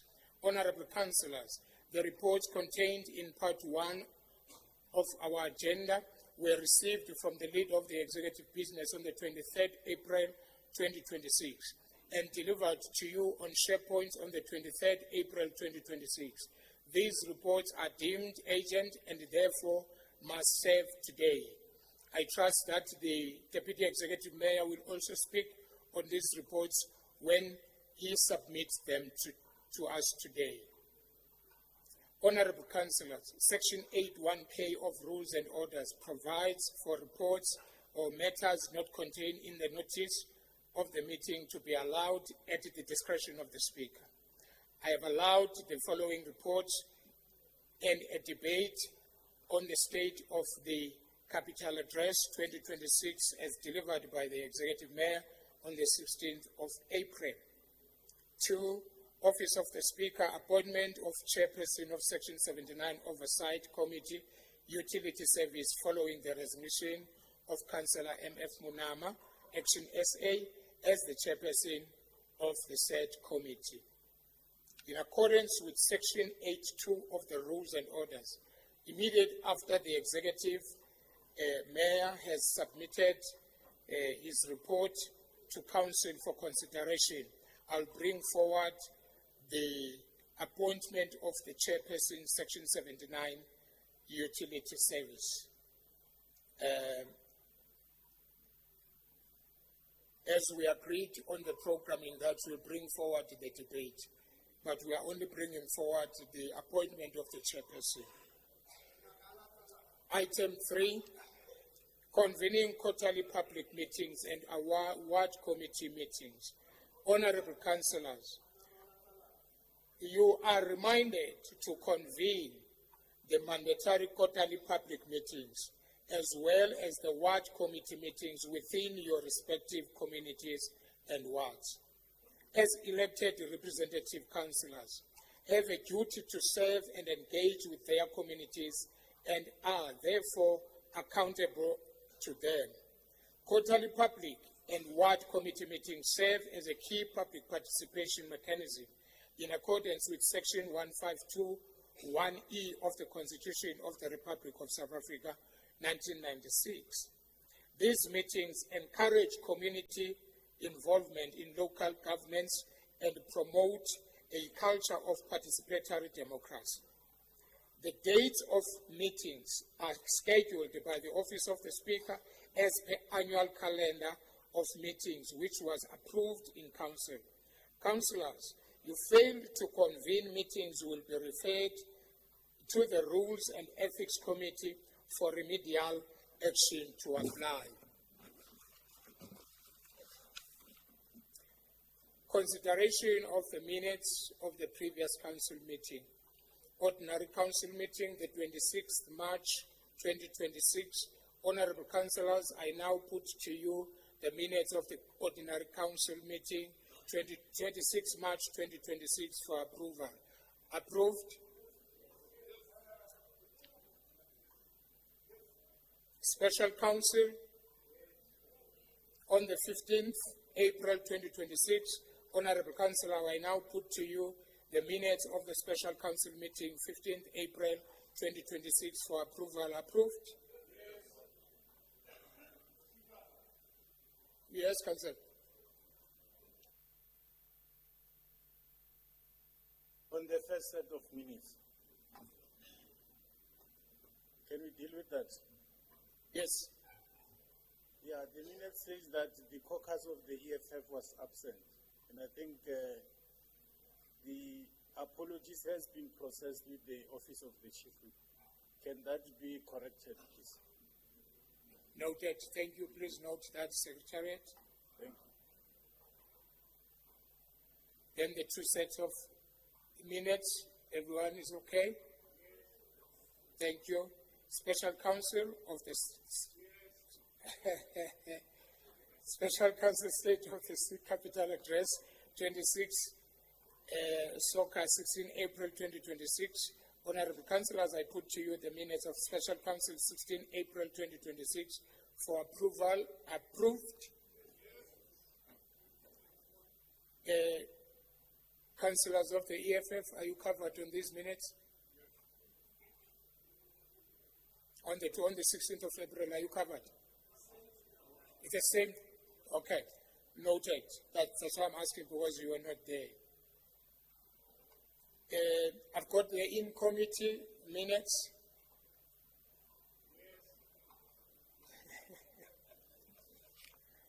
And when we deal with the in-committee minutes, may I then ask the members of the public and officials who are...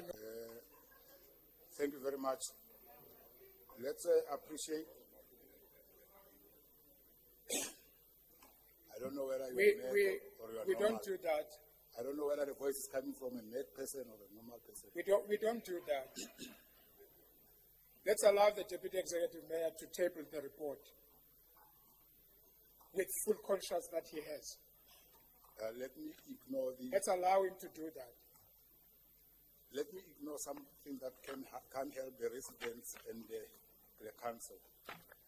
Speaker, we had been invited by the mayor of eThekwini to launch the hosting of cricket, international cricket in South Africa. Swani has been identified as one of the areas that will be hosting this marvelous event. And this time, there's there's an inclusion of Zimbabwe and Namibia. And what the ICC has said in terms of the wonderful event we hosted, the U20, they said they are ready and willing to be part of Swani. So on that note, this council is recognized internationally.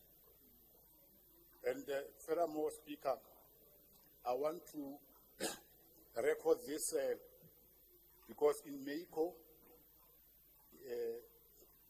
I reported that the expenditure was 874.3 billion rand. Instead, it's 7843 million rand. So it was not corrected on the council agenda, part 2, page 534.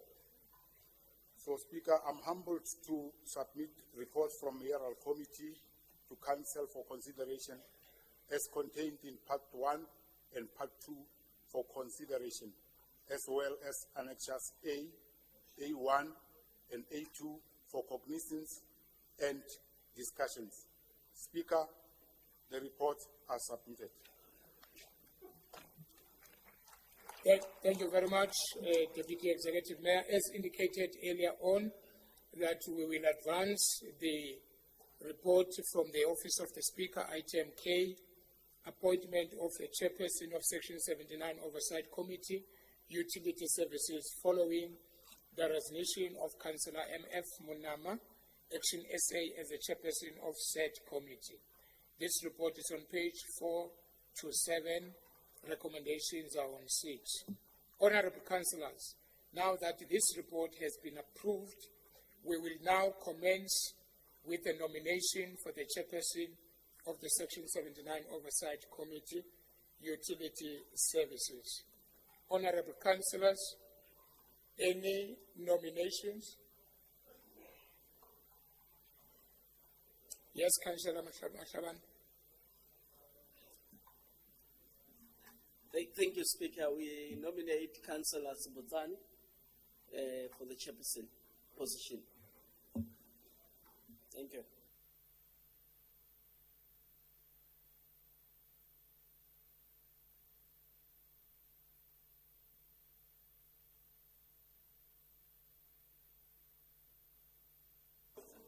Councillor Sibutani, do you accept the nomination?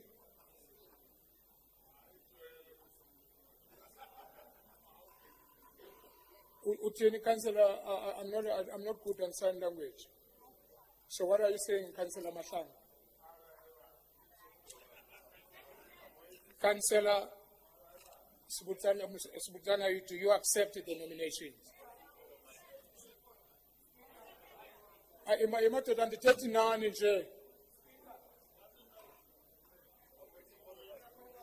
Oh, you are waiting for a nomination form?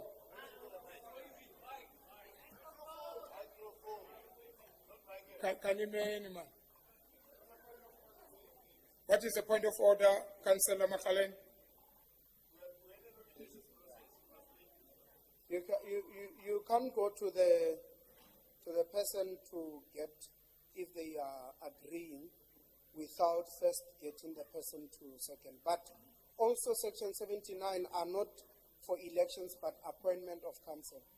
So they can make a recommendation and then put it there. It's not an office bearer in terms of... Can I follow my process? Can you allow me to follow the process that I've been following for the past 3 years? Yeah, but you have never said this before. Why today? It's been 3 years I've been doing this. You never said this before. We are not electing here, we are appointing. Thank you. It doesn't matter, 4th of November, you might be disappointed. Thank you very much. Councillor, have you signed the nominations? Okay, let's hear. Okay.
Councillor Lucas Matabane, hereby nominating Councillor Tabang Sibutane for the position of Chairperson of Section 79 Oversight Committee, Utility Service. Signed by proposer, Councillor Matabane, and seconded by Councillor Zianda Zwane, and signed by the seconder. Councillor Matabate Sibutana, do you accept the nomination?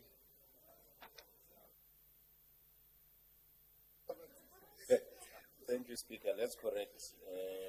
Councillor Tabang Sebutane, not Matabate. On that score, Speaker, I, Councillor Tabang Khomolemo Sebutane, do hereby accept the nomination. Thank you. Thank you very much.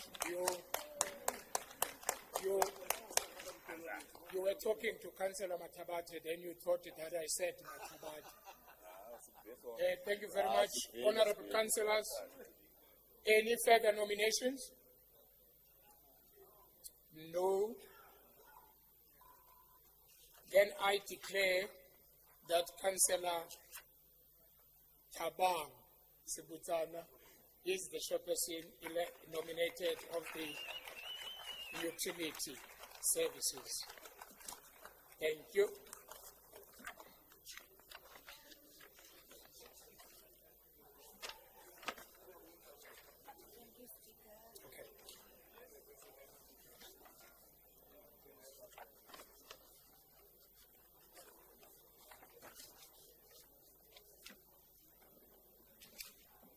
Honorable councillors, as indicated earlier when we started our meeting, that we are only bringing forward the chairperson nomination. The rest will remain. Part 1 from the Mayoral Committee meeting 8 April 2026. Item 1, reference number 86829/1. Economic Development and Spatial Planning Department adoption of Sokulume Present Plan. On this item, I've got Councillor Masina from the ANC. Your 3 minutes starts now.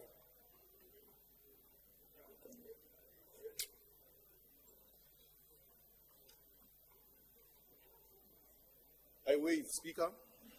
Thank you very much. The next speaker is Councillor Mtumunye from the DA.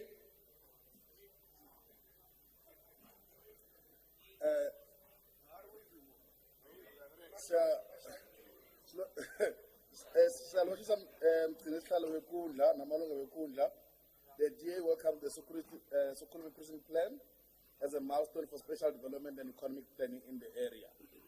Region 7 in the northeast of our city in general, and the Sokulume area in particular, represent the opportunity to establish an agri-village node in our city with the potential for agricultural produce and agro-processing facilities that can feed the region and the city. But Speaker, with a high unemployment rate at 41% and low household incomes at around 3,500 per month, the Sokulume area should be high on the agenda for present and future administration of the city. There are also significant tourism potential opportunities in the Sokulume area with heritage sites, developed cultural villages, traditional villages, and is closer to the Dinukan Game Reserve.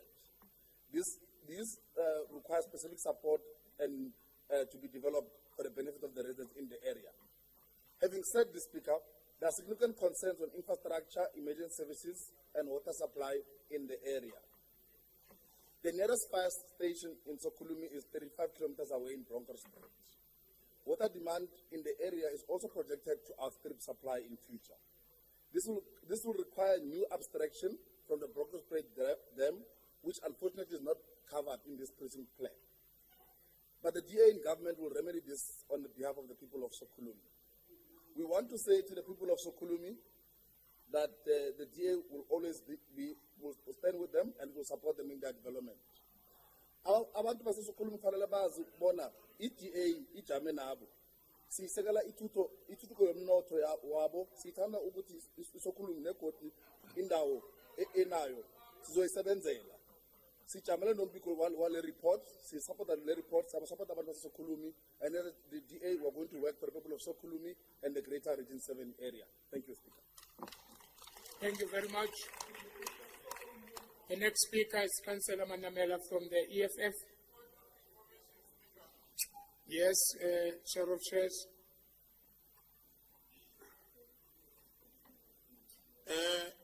Somlamo ngiyabawa ngokukhulu ukuzithoba point of information.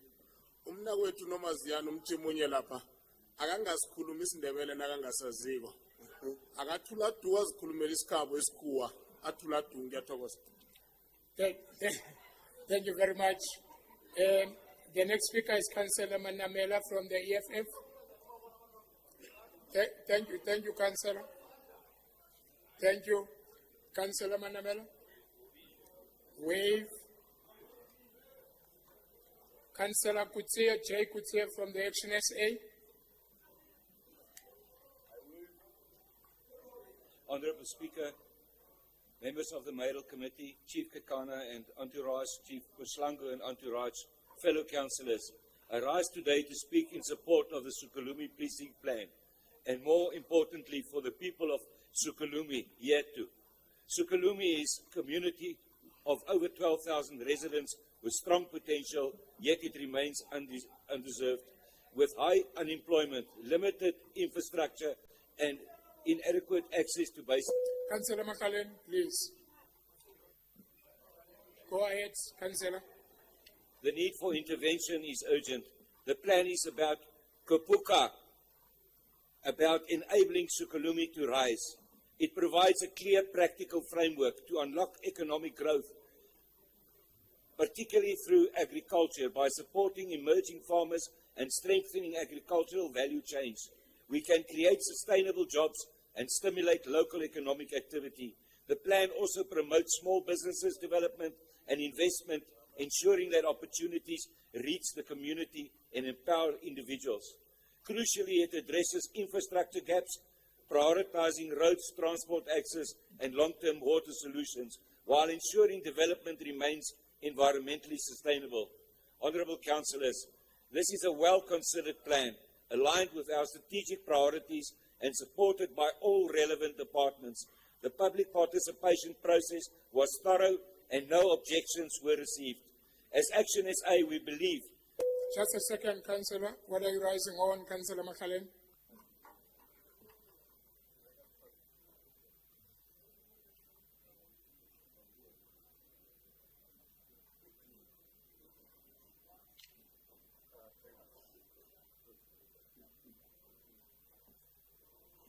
I'm raising on a point of information.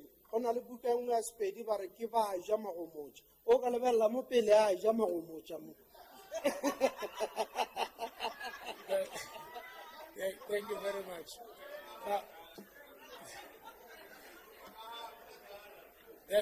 Thank you very much. Izan matota, Izan Bandambi. Yes, Councillor Ramabulu. What are you rising on?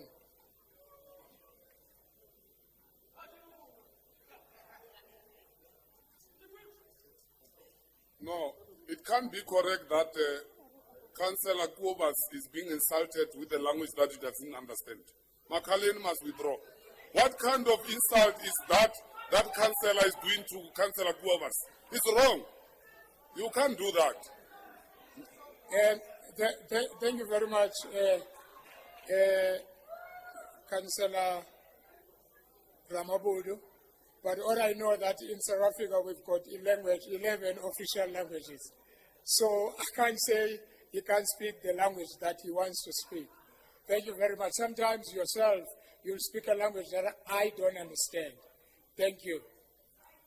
Councillor Kutsia, continue, please.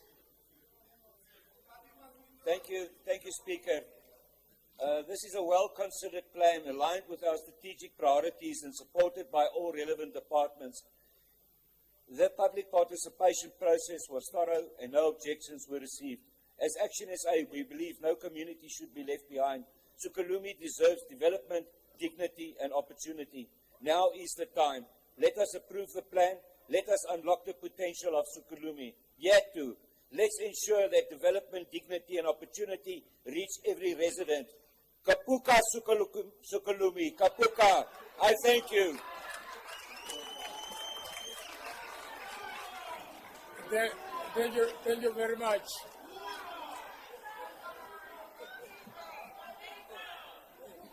Thank you very much. The I next hope speaker. he understood that, Thank Speaker. you. Thank you. Thank you. Thank you. Thank you. The next speaker is Councillor Chubet from the VF Plus. Not on Kupuga. Not on Kupuga. I can't give you a chance of point of order on Kupuga. I can't. VF Plus.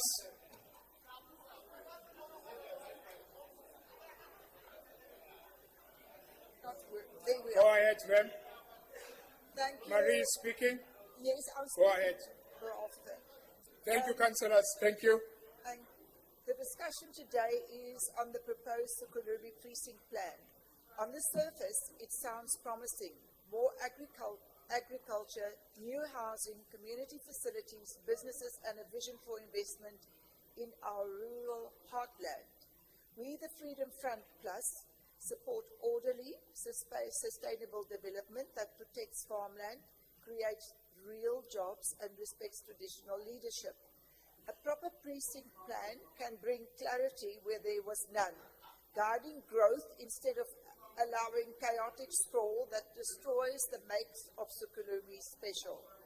We acknowledge positive elements, expanding agriculture to support our farmers, targeted housing that is properly serviced, and facilities like sports.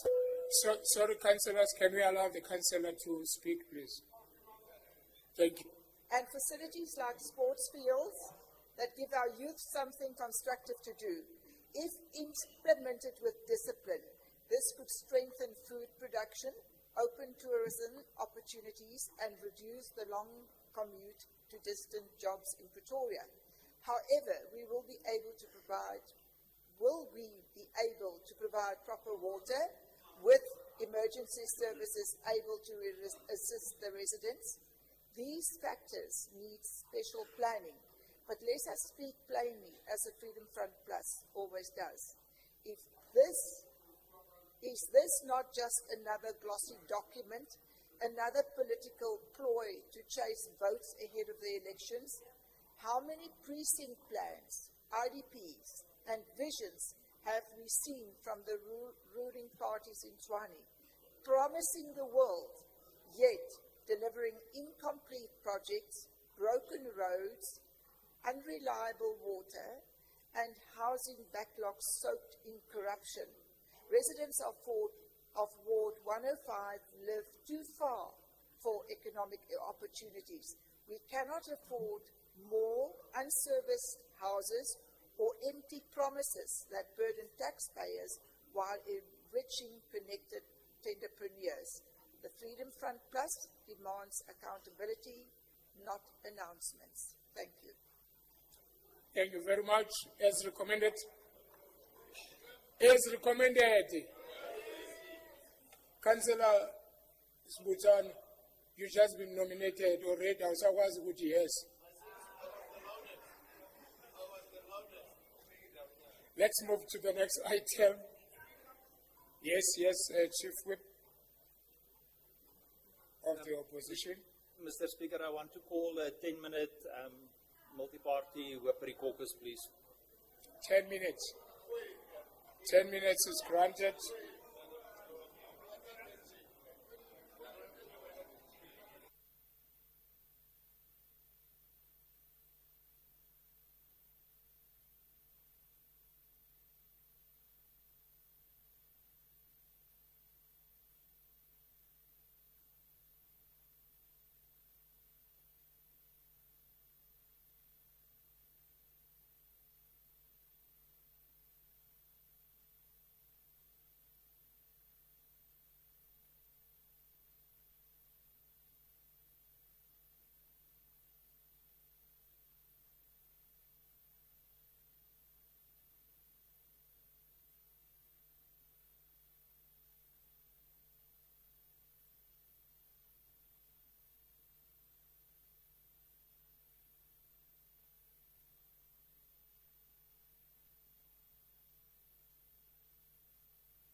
Thank you very much.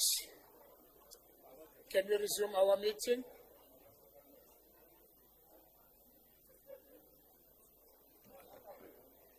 We are on item 2.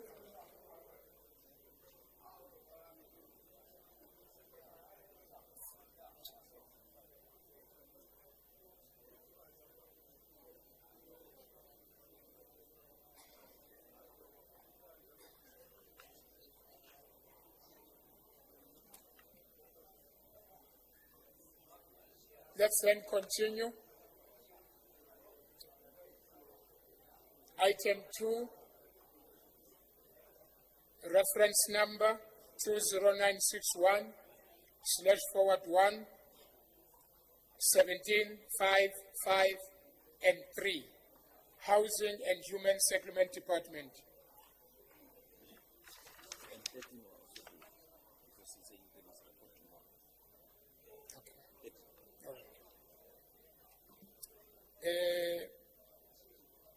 Request on issuing power of attorney for building plans and site development plans, enrollment and any other development plans required for top structure development on Mabopane Extension 1 Township. This, councillors, at this point it's only me that is talking. This report is on page 241 to 248. Recommendations are on 246. And on this item, I've got Councillor Chilwani from the ANC. Your 3 minutes starts now. Wave. Councillor Wiggleson from the DA. Speaker, I rise today first to place on record my sincere support for the work being done by the Housing Department, particularly the continued efforts surrounding the Mabopane Extension 1 housing development scheme. For thousands of families, housing is not a policy line item. It is dignity, security, and hope. This is where progress is being made, and I believe it deserves recognition. Where officials are working diligently in difficult circumstances, they deserve our support, and I acknowledge that.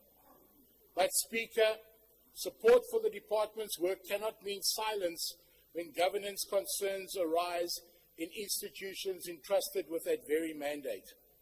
And so I will respectfully engage the city manager to personally take notice of what was previously raised by the DA in this chamber. At the time, we warned that a certain appointment carried serious concerns around integrity, transparency, and public confidence. We said then that Tshwane's strategic public housing entity cannot become a place where questions linger unanswered, where perceptions cloud trust, or where appointments arrive carrying unresolved controversy. We were dismissed. Speaker, a recent media report has surfaced raising further red flags, including questions that deserve immediate and independent scrutiny. Let me be clear. Reports are not findings, allegations are not proof, and fairness must always prevail. But responsible leadership does not wait for crisis before acting. Responsible leadership pays attention to warning signs. This is what leadership requires. No denial, no delay. Not defensiveness, straight action. So, Speaker, I respectfully ask the leadership of the city to review this matter, investigate it independently, establish the facts, and protect the integrity of Tshwane. If everything is above board, then let that be confirmed transparently. If government processes were not followed, then let accountability follow. Listen carefully. But what cannot happen is for this council to say later, we did not know. Because you were told, you were warned, and now you have been reminded. Speaker, what happens next will rest on the collective conscience of those entrusted with governance.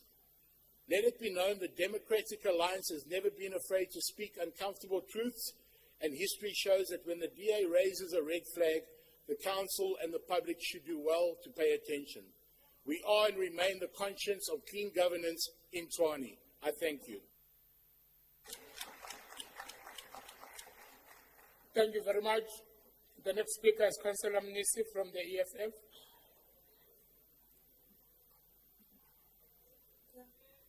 I waive. Thank you. The next speaker is Councillor Peggy Brain from the Action SA. Thank you. Councillor D. Williams Moses.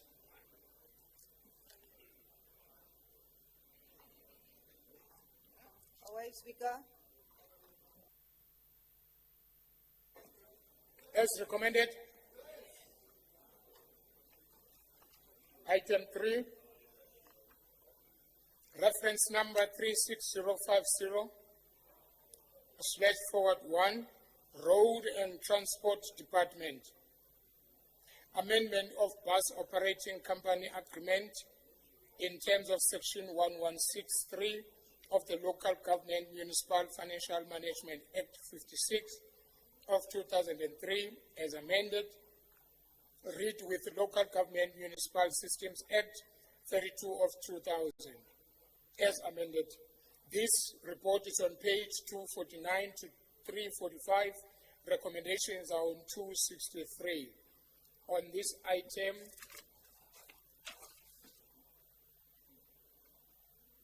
I've got Councillor S.S. Muadelo from the ANC. 3 minutes.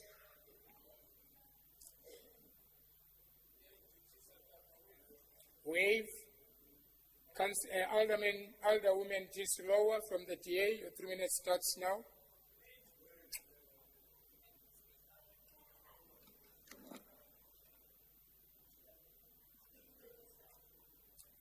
Thank you, Speaker. Speaker, let me start with here that we warned this administration when this report came to council that this contract was wrong, that it shouldn't have come to council. We raised issues, and now they have brought this contract here to council to come and correct those issues.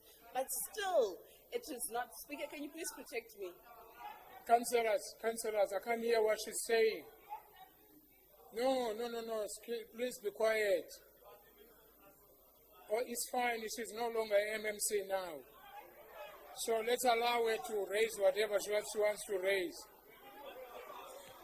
Action SA. Action SA. Thank you so much. Go ahead, Councillor. Thank you. Thank you, Speaker. And Speaker, this comes to the exact things that we said should not actually be coming to this council are here. The things we warned them against are here. Number one, there is no way that we can, as a city, be the owners of those assets and only get 20% on private hire when it comes to the Boka. The minister is threatening to cut grant funding and to withhold grant funding from the city for BRT projects. And this is because we are not turning around or breaking even.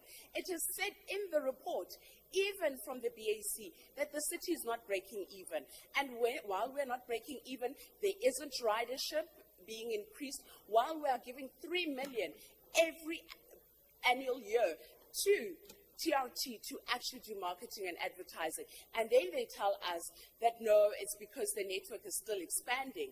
But the network is still expanding. That has been happening for years. And still the ridership is not up. But I can tell you why the ridership is not up. Because we are not controlling the taxi industry that is operating on our routes, changing route permits and not enforcing bylaws and policing and ensuring that they are not competing with us is the same as us continuously throwing money into a pit that commuters are supposed to benefit from in the city. And that is a reality. Point of information. Thank you very much, Speaker. Speaker, out of curiosity, when former MMC Dikeledi, when she was still in roads and transport, what exactly did she do with the taxi industry in regards to the mess she's complaining about? I want to know, what did she do when she actually had the power? Tell us. Don't just complain about things you know nothing about. Thank you very much. Do something. Tell us. What did you do? When you had the power to do something about it, what did you do? You can't just come and sit there and complain. Councillor Kafane, thank you. Please, Councillor, you may continue. Thank you. Councillor Yates, what are you standing on? Speaker, I'm standing on a point of information that it was actually while the DA was in government that we warned about the BOCA before it went out into public participation. Councillor Dikeledi-Slow was part of that. Thank you. Can we? No, we are not going to do that. We are not going to do that. Please continue, Alderwoman.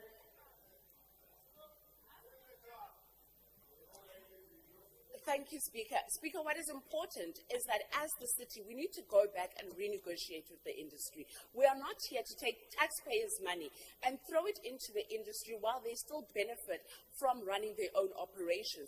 It cannot be. We need to look at the interests of the city and not put ourselves in a position where if we were to lose the grant funding, that we end up having to subsidize the city's money into TRT operations. They need to go back and actually go and renegotiate and ensure that we are saving our grant money and ensuring that the necessary infrastructure and rollout and the network is operating to the benefit of the city. Thank you, Speaker. Thank you very much. The next speaker is Councillor Muloisane from the EFF. Yes, Deputy Chief Whip. Of information, Speaker. The fact of the matter is that we spent 8 years, a total of 8 years, with useless MMCs who never bothered to engage with these stakeholders. That is why we are where we are today. I can tell you, the latter speaker, she can't even count to 3. In fact, it's 0. She has never met with these stakeholders that she's referring to. We had 5 years of a total lull during the tenure of former MMC Lirikimang Matebe, not wanting to engage with the taxi industry people. So today they come here, they want to behave as if they are holier than thou. She can go into the records. When she was an MMC, she has never met with the taxi industry people. In fact, she spent a lot of time using council property for wrong things. That is why today we can't even account for the vehicle that she was driving in, because it went missing in the wee hours of the night somewhere in Thank you. Instead of going and using that vehicle to go and engage the relevant structures. Where is our car? Thank you, councillors. Can we then go to Councillor Muloisane from the EFF? Councillor Muloisane, is you here? You are waving?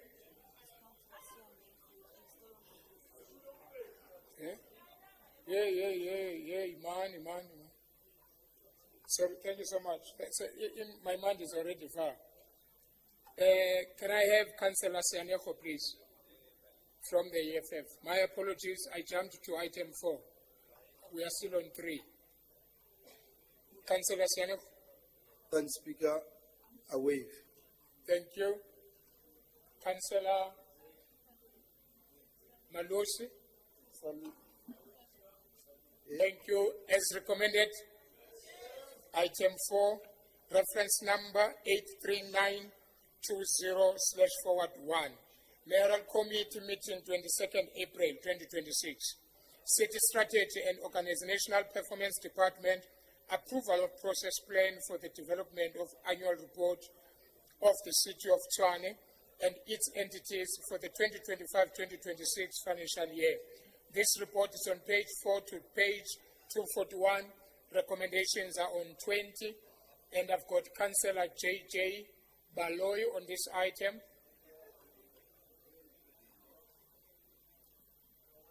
Away. Thank you so much. Councillor Randall from the DA. A.M. Randall.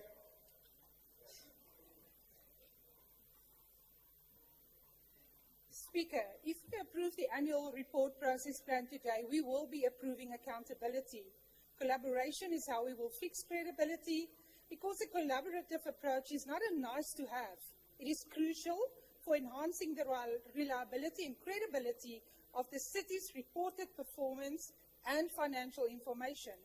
finance, internal audit, risk, and all departments must work together to strengthen internal controls and risk management. So why is this important, Speaker? It is important because the Auditor General is no longer just checking the numbers. The AG is checking whether our systems work, whether evidence is credible, and whether there is prompt action when things go wrong. On March 18th this year, National Treasury availed 54 billion rand and made it conditional on achieving minimum commitments.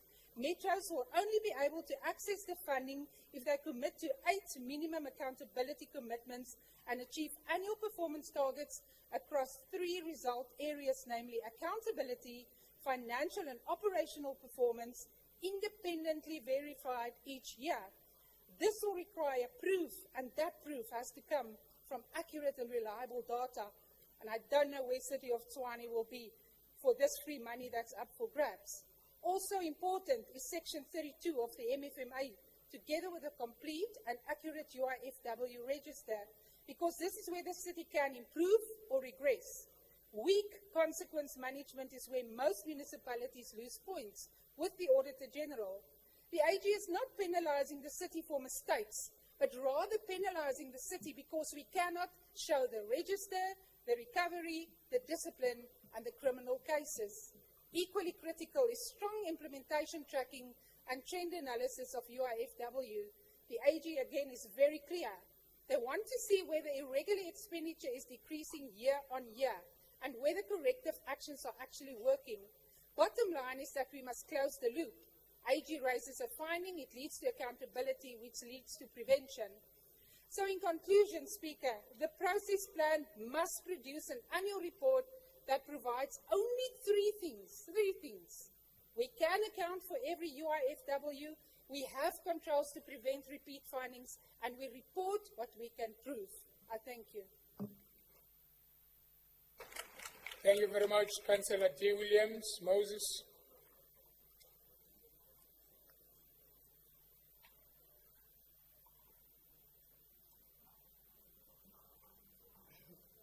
Thank you very much, Speaker.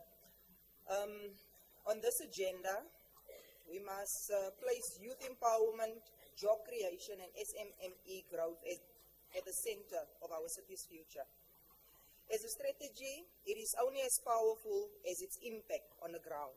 For us, that impact must be measured by how many young people are employed, how many businesses are supported, and how many opportunities are created in our communities. Firstly, youth empowerment must move beyond policy into action. We need targeted skills development aligned to market demand, digital skills, technical training, and artisan development. Our young people must not just be a job seeker. They must be innovators, entrepreneurs, and leaders of tomorrow. Secondly, job creation must be intentional and measurable. Every municipal project, from infrastructure to housing, must include clear... Councillor, are you in the same report?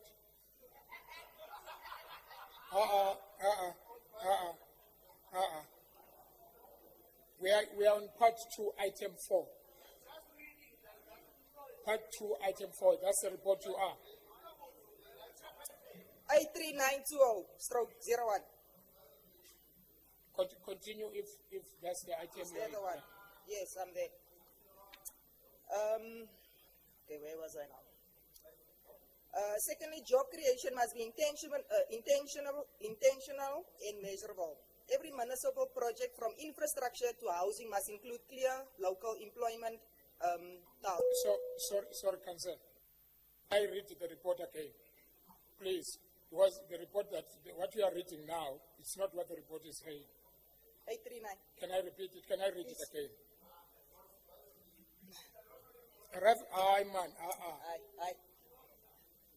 Reference number 8392-28392-1.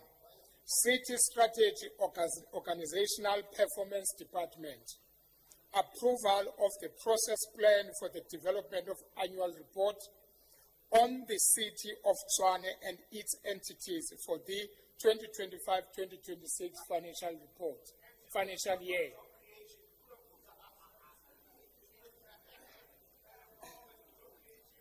Be quiet. Councillor, okay. A mistake, it's a mistake. It's a Councillor, mistake. Councillor, a mistake is a mistake. And if she's saying she's right, she's right. Councillor. Councillor, Speaker, go I ahead. made a mistake on the item. I waive. Thank you. Thank you so much. As recommended, thank you. Item 5, reference number 46861/45. Group Property Department, corrective report proposed transferred of even 2512, 2513, 2514, 2515, 2516, 2517, 2518, 2519, 2520. The remainder and portion 1 of ERF 2511, Pretoria, in exchange of previous donated portion of the remainder of portion 18 of the farm dashboard 319 JR for religious purposes. This report is on page 242 and to 298. The recommendations are on 256. And I've got Councillor Sinkhole from the ANC.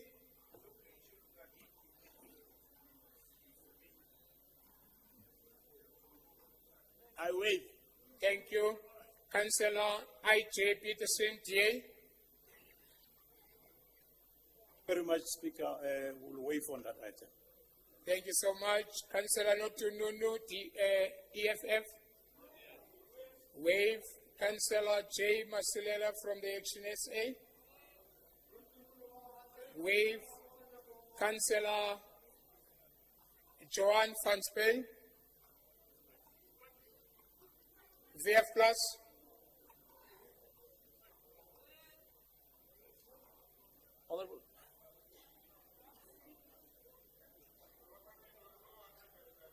Honourable Speaker, this report is a case study in governance and systemic failure. Under the administration of the African National Congress, the Council on 26 June 2014 approved a donation of land in Dashboard to a church group. That decision was never rescinded. Yet, just 1 year later, in 2015, the very same property was sold and transferred to the National Department of Public Works.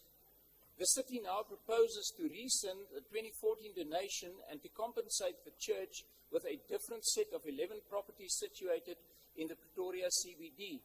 In essence, this report is an expose of the complete breakdown of internal controls. It disturbingly reveals the following deficiencies: no register of council resolutions, no legal compliance check before the disposal of a municipal asset, and finally, no coordination between departments responsible for property, legal oversight, and executive decision-making. The latter confirms the total absence of interdepartmental communication. The Chief Audit Executive quietly confirms this serious governance failure by recommending a comprehensive register of council resolutions. And to add insult to injury, the CIE confirmed that there is no comprehensive, reliable system to track property decisions. Years later, we are told to correct the problem by donating a completely different set of 11 properties in the inner city.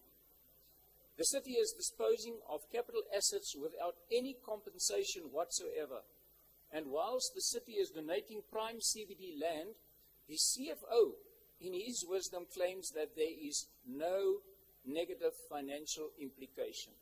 Speaker, almost 12 years have lapsed since these ill-conceived decisions were taken in this council by the then ruling ANC. In the meantime, the president of the ANC, Cyril Ramaphosa, in September 2025, during an ANC internal party meeting, urged councillors that municipalities must be restored and made functional. His remarks were widely and rightfully interpreted as an accusation aimed at ANC-controlled municipalities. Unfortunately, Mr. Speaker, notwithstanding the striking admission of incompetence, nothing has changed.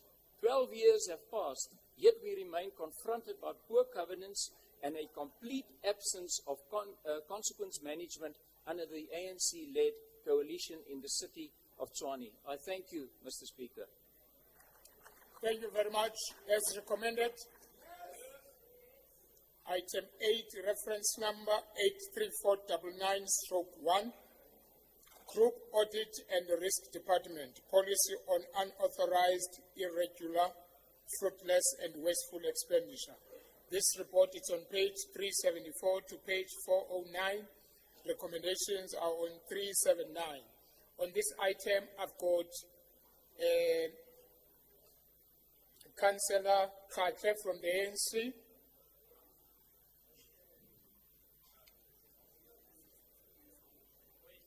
Wave. We are here now. We are not doing that one today.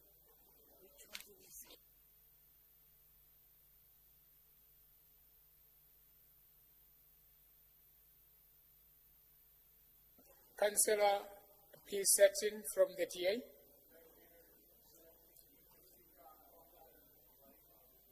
Few comments on this report, please. Thank you. So, Speaker, this report stipulates that each year to provide the zero tolerance to the city's approach to UIFW matters. But I'm afraid we're dealing with a report that raises many concerns. We did speak about it earlier as well, individually. The report has clearly been watered down on what can and what can't be recovered, which is contradictory to the Act. The MFMA states very clearly that whenever there are UIFW expenditure, impact must investigate it and council must make a decision. We know there's been court rulings. We refer to the Nelson Mandela Bay matter, where it is stipulated even if value has been created and even if there was no financial loss, it still needs to be recovered. It's a court case on that. And then we know there's Circular 121 from the National Treasury that deals with consequence management and accountability and the framework to which seems to have been excluded in this drafting of this policy. Further to this policy waters down the role of the Financial Disciplinary Board. And we see aspects that's being brought into this policy that decides when an official can be recovered. For instance, it stipulates that if an official has committed or been part of unauthorized, irregular, or fruitless and wasteful expenditure and they acted in good faith and there was no loss to the city, you can't recover. It also speaks to Section 29 of the MFMA where the mayor can bring an adjustments budget in certain circumstances, and then it makes the notion in this also contradictory to Section 29 that if the mayor then tables that adjustments budget, no further investigation can be conducted or is required. And that is council's prerogative, and that's the impact's prerogative. It also stipulates that impact needs to take the, instructions from the city manager, which is also factually incorrect. Impact investigates and they report to council. We don't take instructions and impact from the city manager. That's a contradictory and a contradiction in our focus. And then, of course, it speaks to other matters. So we've got a major concerns. We don't think this policy is in line with Section Circular 121 and also in line with what the Act says, and therefore we cannot support this report. Thank you, or this policy. Thank you, Chair, in its current format. Thank you. Thank you very much. The next speaker is Councillor M. Trevor from the EFF. Wave. Councillor Macho from Action SA. Wave. Councillor Sajin, VF Plus. Thank you, Mr. Speaker. I'm not waving on this one. The residents of Tshwane will not be amused when it comes to light that critical grant funding might be withheld from them due to this municipality's blatant disregard for honouring good faith with National Treasury. Let's not be baffled into believing that this policy is some sort of progress into resolving this city's supply chain crisis. It's not. Far from it. The only reason this policy exists is as a last-ditch effort in preventing Treasury from closing the money tap. Let it be known. And the fact that we are at this point, while our CFO, who drafted some of these letters, faces allegations of tender rigging, it's shameful. Let me quote the National Treasury in their letter, and I quote, "The municipality was alerted of the National Treasury's intention to invoke 216 of the Constitution.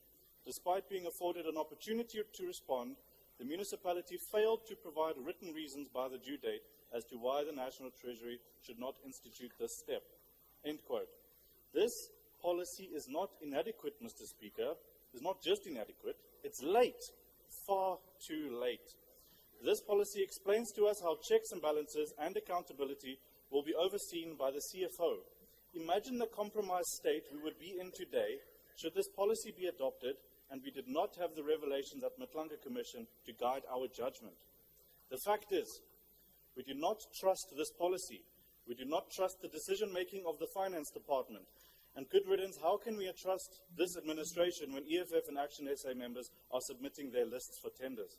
The VF Plus rejects this report, and we want our vote minuted against it. Thank you.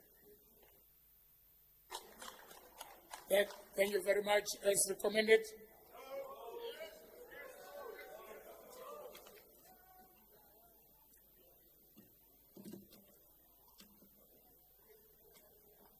Let's then divide the House.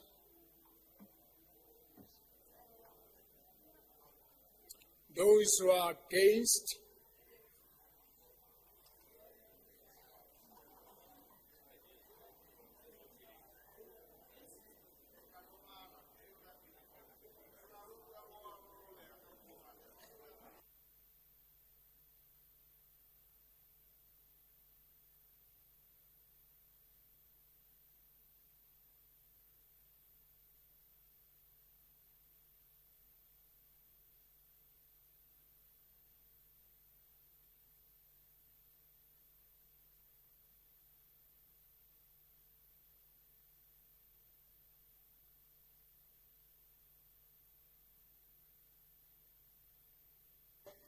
lower your hands, please. Those who are in support.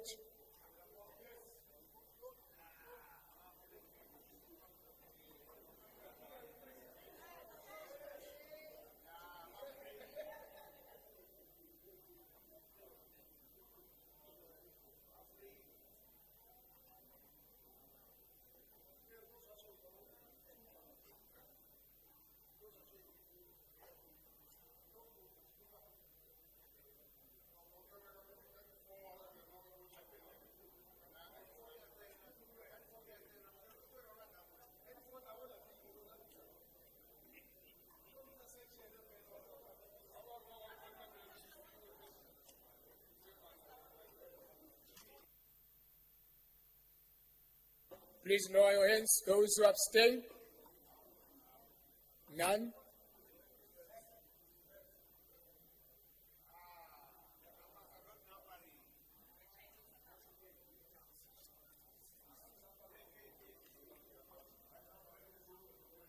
Those who are against, 83.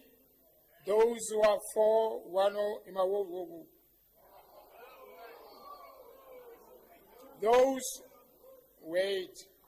Those who are against, 75. Those who are for, 87. I know I was reading the previous one. My apologies. As recommended. Yes, your vote is recorded. Thank you, Speaker. Go ahead, Chief Whip. Please register the dissenting vote of every member of Noted. VF Plus according to the council register. Thank you. Chief Whip of the DA. Just want to record the DA's dissenting vote, please, Speaker. Thank you. Let's move to item 9. Reference number 44454/1. Office of the City Manager report on appointment of the Disciplinary Board on financial misconduct for three years period commencing on the 1st of May 2026. This report is on page 410 to 457. Recommendations are on 416. And on this item, I've got Councillor Liwele from the ANC.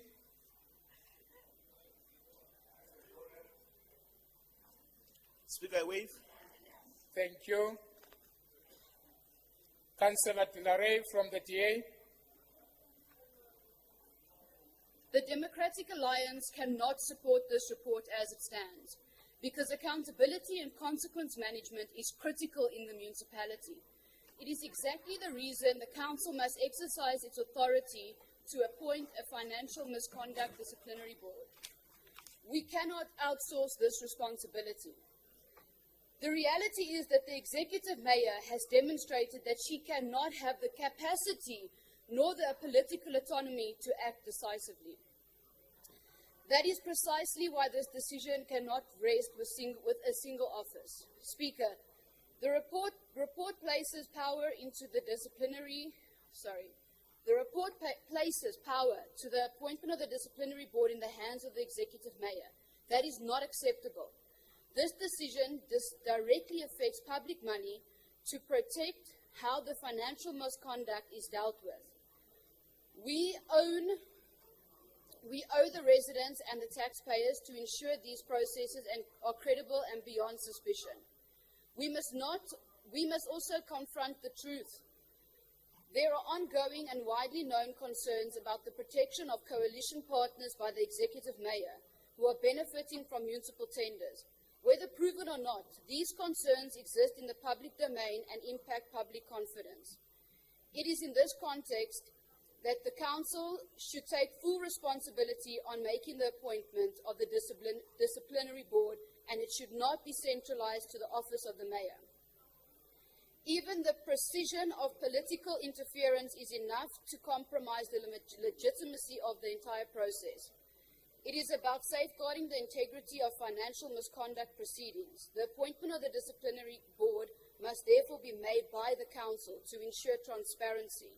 We therefore call for the report to be not to be adopted in the current form, but to be referred back to Council so that Council can exercise its rightful authority.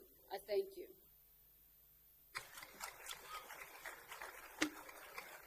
Thank you very much, Councillor Tibakwana from the EFF. Councillor Tibakwana from the EFF. Wave. Councillor Moalusi from the Action SA. Speaker, waive on this report. Thank you so much. Councillor Mayor from VF+. Thank you, Speaker. Speaker, although the report before us deals with the appointment of directors, I must draw your attention to the terms of reference of the disciplinary board attached as an annexure. These terms are not just administrative, they go to the heart of how we enforce accountability in the city. If our oversight structures are weak, then no matter who we appoint, the system will fail. I speak not only as a councillor, but as a member of Impact who sat through the tabling of forensic reports during various meetings. I can testify that many of these reports are weak, repetitive, and often little more than copy and paste templates. They do not give us the depth of analysis we need to hold officials accountable, and they leave Impact in a position where oversight is undermined. Speaker, we have allegedly about 1,500 forensic investigations still outstanding. Each outsourced investigation costs an average of 300,000 rand, meaning the city will be spending approximately another 450 million on these investigations. Hundreds of millions of rand are being poured into a system where the backlog grows and the quality of reporting remains poor. The MFMA requires that irregular, fruitless and wasteful expenditure be investigated and reported. The Municipal Regulations on Financial Misconduct Procedures and Criminal Proceedings Act set out how disciplinary boards must function. The terms of reference allow the city manager to rectify minor breaches, but the expenditure still remains irregular and must go through a full forensic investigation. This is a duplication and a waste of resources. The choices between condemnation, authorization, write-off or recovery are vague, often relying on subjective ideas like acting in good faith. That is not strong enough for proper consequence management. Speaker, this cannot continue. We must establish a dedicated internal forensic unit under group audit and risk. Such a unit will lower the cost per case, build knowledge inside the city, and give faster results.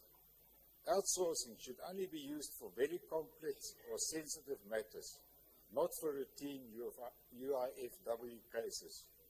Officials serving in this unit should, however, be verified by an objective and independent selection panel consisting of experts in the field of forensic auditing. As the Vryheidsfront Plus, we stand firmly on the principles of good governance, fiscal discipline, and transparent accountability. Speaker, I would like to propose an additional recommendation to this report. It will be an additional recommendation 12 to read. Please add some time for us to get the recommendation.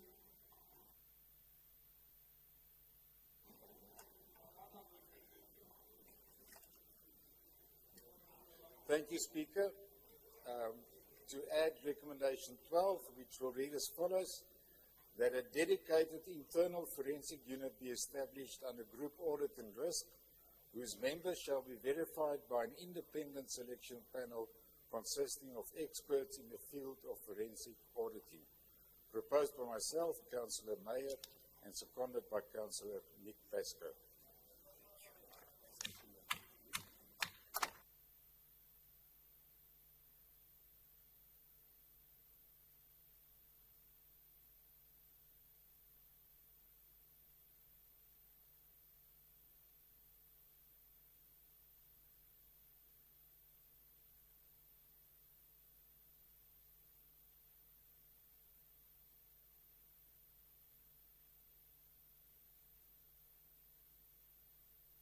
It is proposed that an additional recommendation 12 be added to the existing recommendation to read as follows. 12, that a dedicated internal forensic unit be established under group audit and risk, whose members shall be verified by an independent selection panel, consists of experts in the field of forensic auditing. This is proposed by PWW Mayor and seconded by Councillor NC Pesco. As amended? No. Then let's, okay, leader of the executive. No, thanks, Speaker. I think the biggest mistake that happened is it's someone who wrote that speech for Councillor Dilleray. That person made a grave mistake of understanding what is the Financial Disciplinary Board. And Councillor, my friend here, what you are raising is operational. It's something that resides with the internal audit, with GAR, that you are demanding, which is a good thing because if you look at the budget, GAR got allocation to increase capacity within internal audit. We agree with you that we should put in place mechanisms that we don't wait for Auditor General to come and tell us. But on daily basis, auditing is done. If we're in agreement with you, and that's why there are additional resources to assist capacity. If you were to look at GAR, it was Metropolis people that were recruited in the department.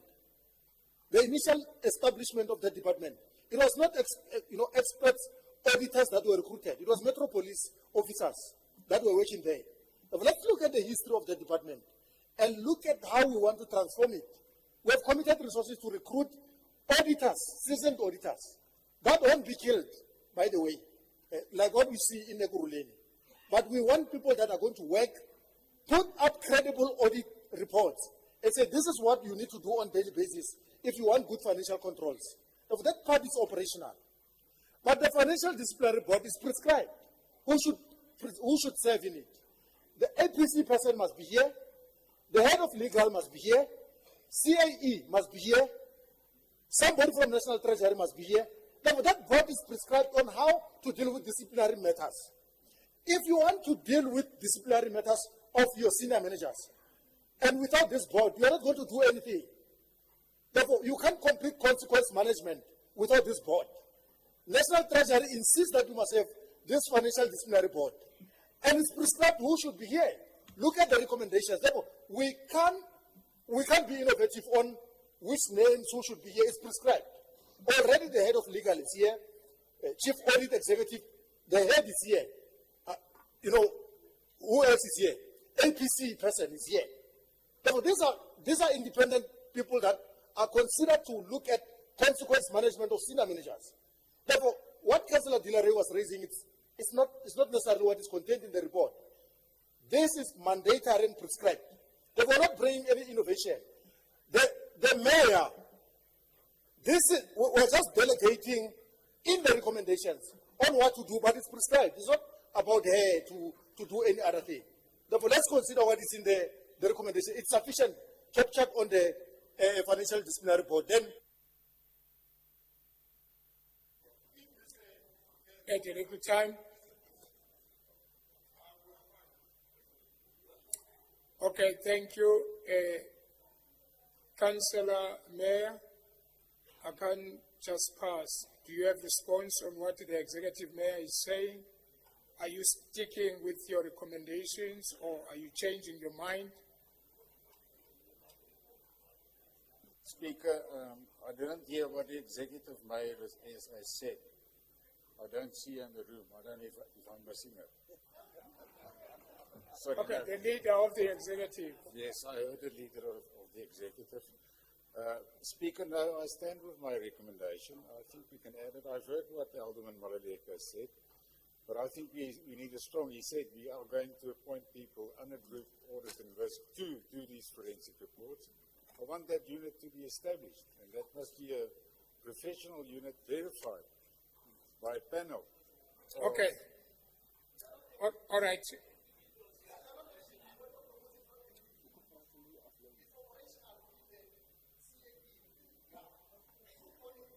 That's fine, but I know we're talking about the financial disciplinary board. I'm fully aware of that, but I just want to bring that in as well as a recommendation. We can do that. We can do it. We can do it on any report. We can do it. Okay. All right. Thank you. It seems Councillor Mayor is staying with his recommendations. Let me then divide the House, and as there was no one, someone was saying yes and the other was saying no. And those who are for the recommendations that Councillor Mayor is bringing, which is those who are for this amendment.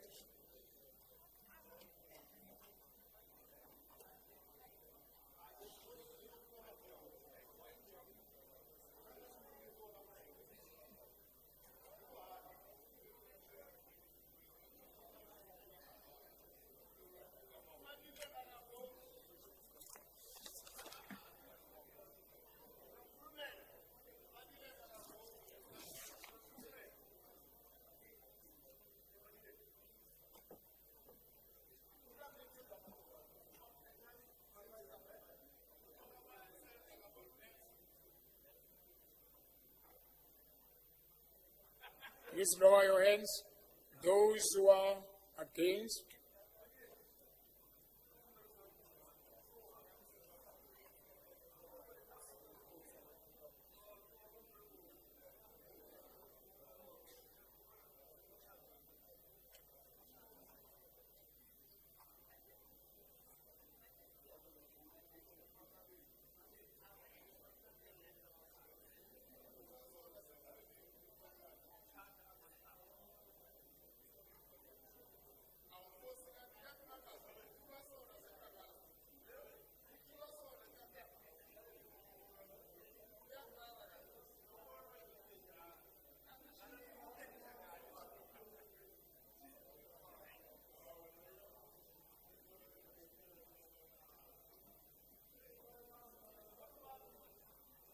Are you done?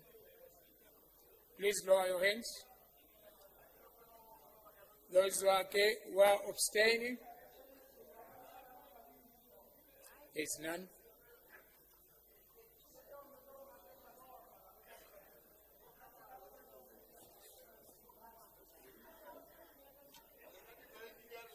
Thank you. Those who are for 75, those who are against 85, and abstain 0. As recommended, item 10, reference number 58911/1, Group Financial Services Department, unauthorized expenditure report on the operating budget for the 2024-2025 financial year. This report is on page 458 to 520. Recommendations are on 472. Councillors, thank you. On this item, I've got Councillor Rakabe from the ANC. The 3 minutes starts now.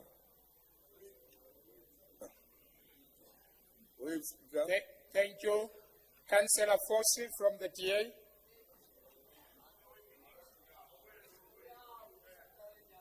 Speaker, Councillor Ace will speak on my behalf.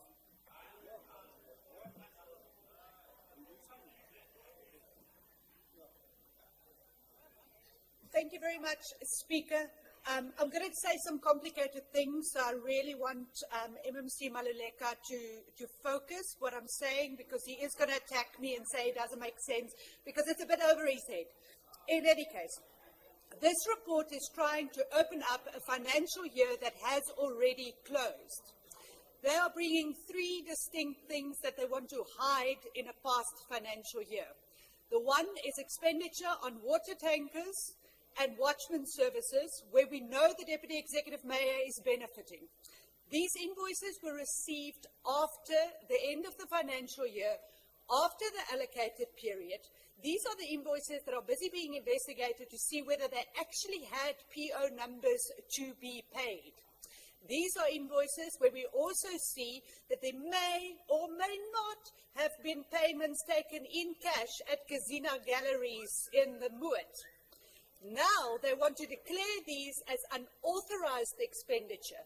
At the very least, these are irregular expenditure and cannot just be hidden as unauthorized expenditure.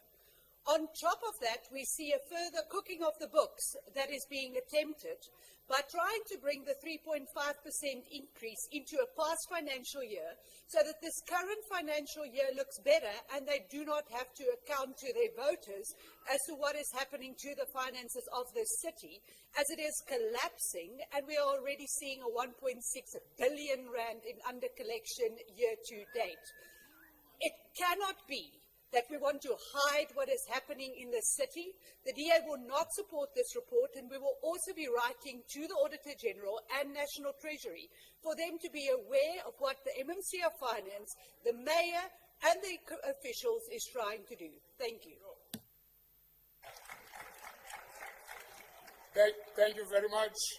The next speaker is Alderman G. Tennessee from the VF Plus. Your 3 minutes starts now. Okay, Councillor Saji. Mr. Speaker, the VF Plus supports what Councillor Ace has to say with the strongest possible terms, and we just want to leave a warning. Mr. Speaker, touch a hair on her head and there will be hell to pay. Thank you very much.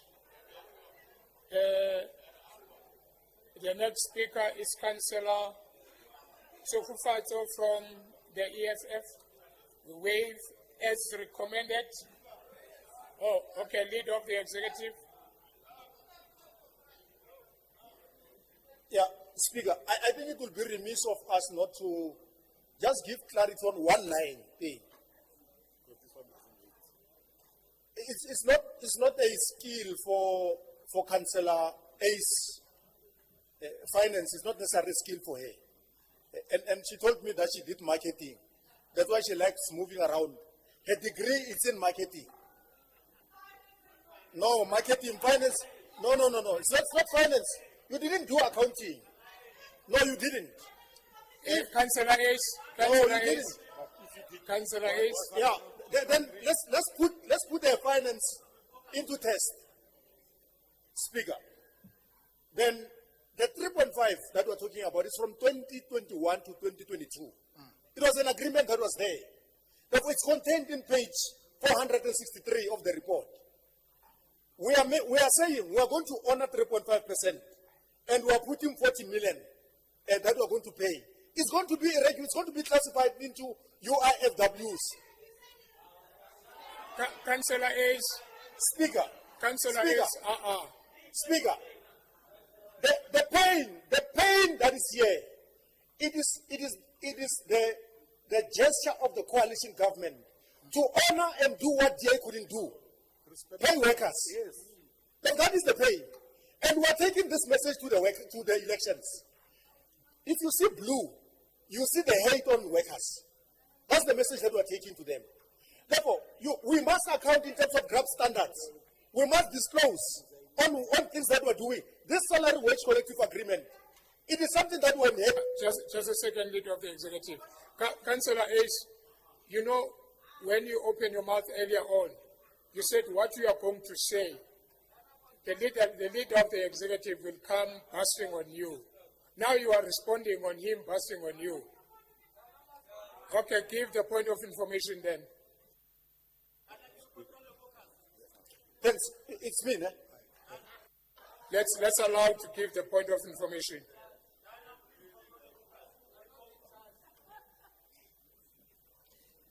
Thank you, Speaker. The financial year in question already accounted for that spending in contingent liabilities, something that I don't think he understands. But if my name was appearing on the screen as Eugene Modise, I would hide in a corner and not speak proudly. Thank you. Go ahead, Leader of the Executive. Then she doesn't even know the concept contingency liability. She doesn't. Just embarrass herself. Okay. Councillor Florich, what are you standing on? Press it once, please. Press it once. Speaker, just a point of information. My understanding is that Jackie Ace is no longer the Chief Whip of the DA. She was removed for non-performance. I do not understand why she is speaking. Thank you. Thank you.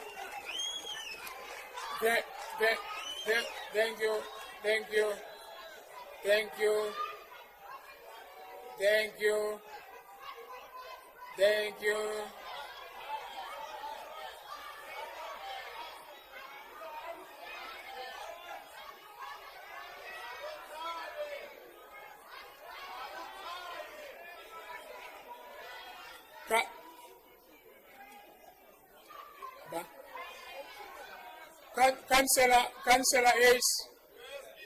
Councillor Ace.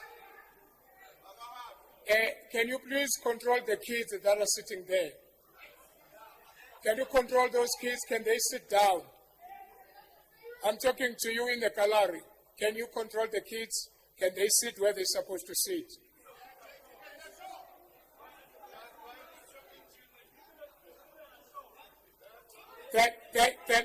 Thank you very much.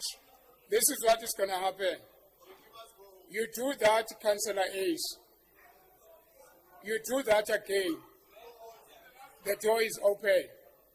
If you want to do that again, just stand up when you finish doing it and leave the room. I've been warning you since morning. You've been doing the same thing. Thank you very much. MMC Ramabur.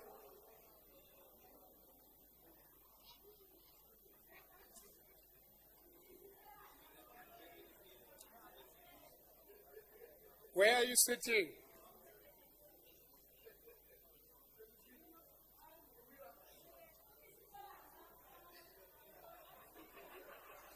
No, thank you.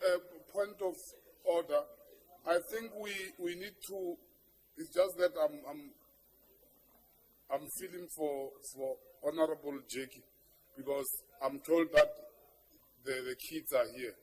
But ordinarily we are supposed to ask her to leave because it's not the first time she disrupted this house.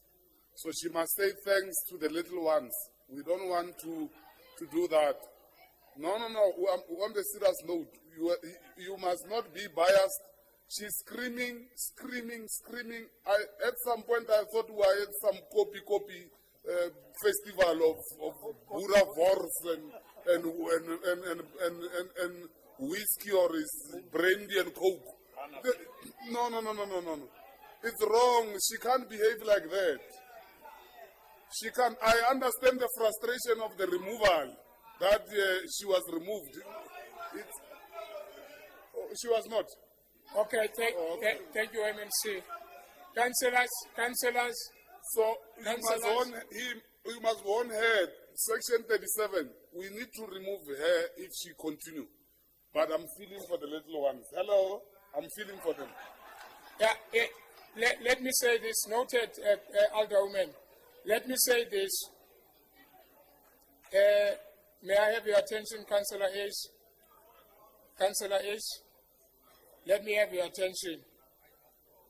I'm not going to call your name again if you are continuing with what you were doing. Councillor, I'm not talking to you. I'm not talking to you. Please, Councillor Ace, don't do that again. This is the last warning that I'm giving you. I've been giving you warnings this morning. So please don't continue doing this. Alderman Silo, what is your point of order? Speaker, I was still on the floor. No, there's a point of order. I'm coming back to you. I haven't forget it.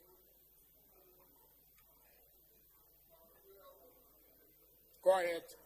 Thank you, Speaker. Speaker, I'm raising on a point of relevance, Rule 35. Number one, all the issues being raised against Councillor Ace are not relevant to the discussion at hand. And as well, on a point of information, Councillor Jackie Ace resigned as the Chief Whip of the DA. She was not fired. She was not removed.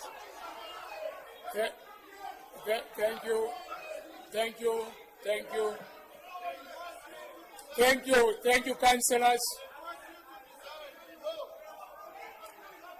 Thank you. Alderman Maluleg. Councillor Dikele. Councillor, don't lie. Councillors, thank you. Don't lie to defend Councillor Jackie. We have information from Bruma Lake. She was made to choose between two things. She was made to choose. And you know what are those things? We'll tell you, Jackie. Don't say it. Thank you. Yeah. Can we then? We will tell you. Can we come back? Sorry, councillors. I will tell you. Councillors. Yeah. She must not lie. She must not lie. Yeah, then, Speaker. Councillors. Councillors. Thank you. Leader of the executive, let's come back to the business. Speaker. Councillor Makalen. Speaker. Speaker. Councillor Mtimunye. Councillor Mtimunye. Councillor Mtimunye. Councillor Mtimunye.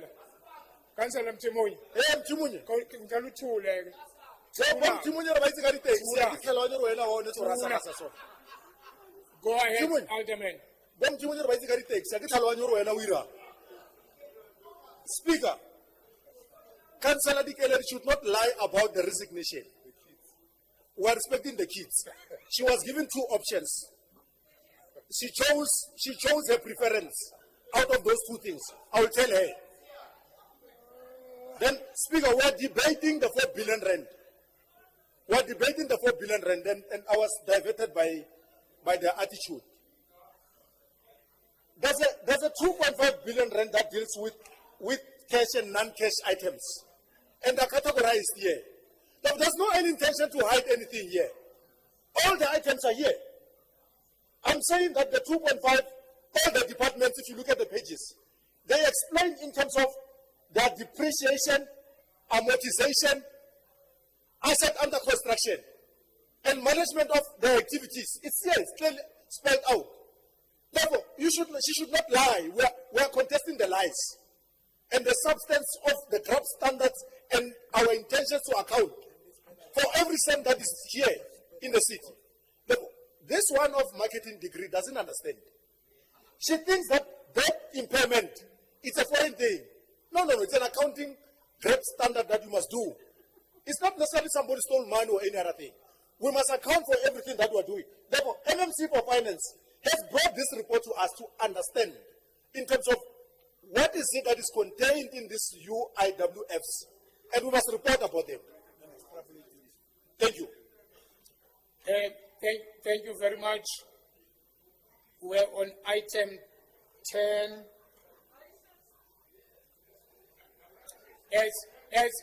As recommended. Okay. Again, we are going to divide the house. Let's divide the house. Those who are in support of the recommendations. Those who are in support of the recommendations of item 10.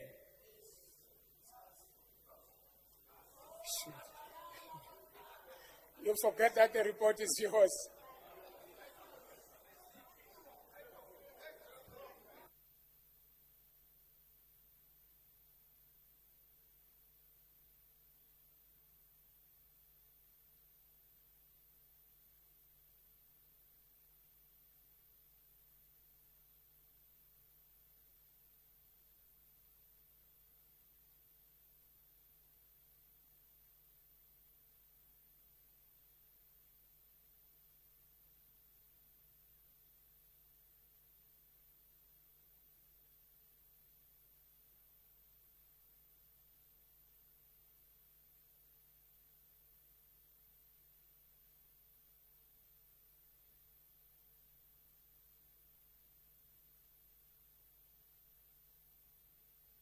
Please lower your hands.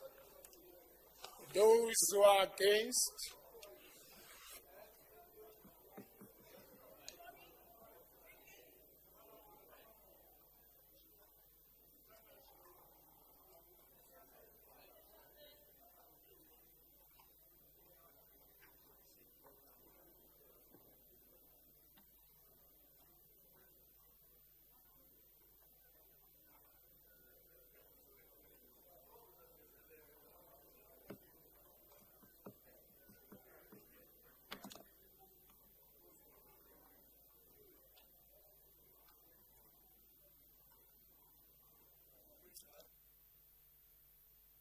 Please lower your hands. Abstain. Please lower your hand, Mr. Setin. Thank you. Abstain? No.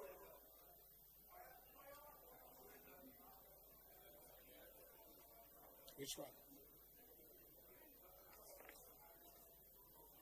Those who are for, 90. Those who are against, 73. Abstain? None. As recommended? Yes, Councillor Erasmus. Speaker, thank you. Please register the dissenting vote of every member of the Freedom Front Plus according to the council register. Thank you. Speaker, there's another hand here. Mr. Speaker, we just want to register the DI's dissenting vote. Thank you. Let's move to item 11. Councillor Luele or Councillor Rampid.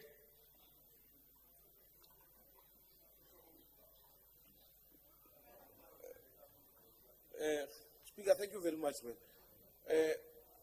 The Chairman Queen, Councillor Navin, just called the leader of business a racist. Can she withdraw that?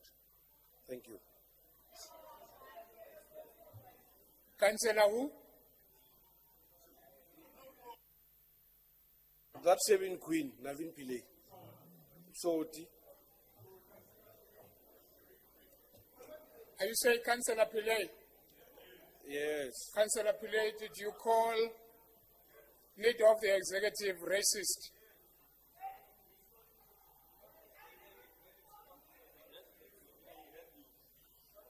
I'm asking if you did. Okay. Thank you very.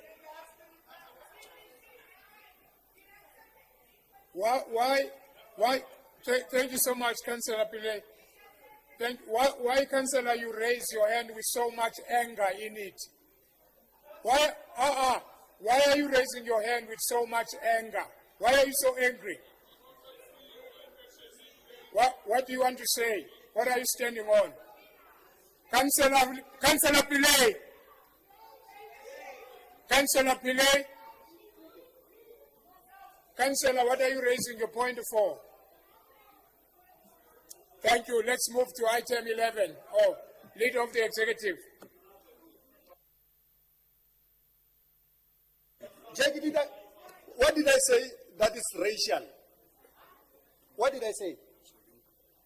There's nothing that I said that is racially unacceptable. Yeah, the councillor is saying she didn't call you racist. Oh, no. She's refusing that. She said. I was going to answer for myself. You are forgiven, Councillor Novina. Thank you. Let's move to item 11.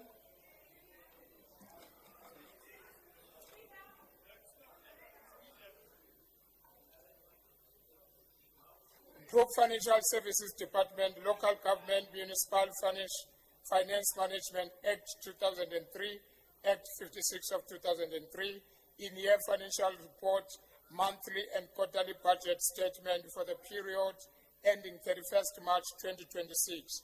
This report is on page 521 to 562, recommendations on 527. On this item, I've got Councillor Buikanyo from the ANC.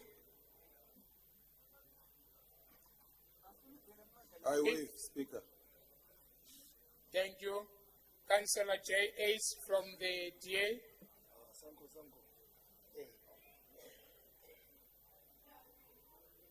Thank you very much, Speaker. I'll also be bringing recommendations on this at the end, so if my time can be extended by then.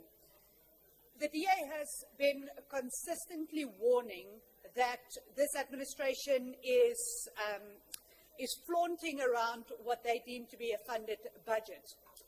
This report is very clearly stating that the budget is not indeed funded. In the February Section 71 report, it stated very clearly that the collection rate of 83% deems the budget unfunded. That report did not come to council. However, the March report comes, the collection rate fell even further to 82%, and now the report states that if the collections is not improved, the budget will be unfunded. That is a misleading of council, and it is a misleading of the residents of the city of Tshwane, because with a collection rate 11% lower than the budgeted collection rate, it is very clear that this budget is indeed not funded. Equally worrying is the fact that this budget is underbilling by 230 million rand, that the debtors book has grown to 32 billion rand.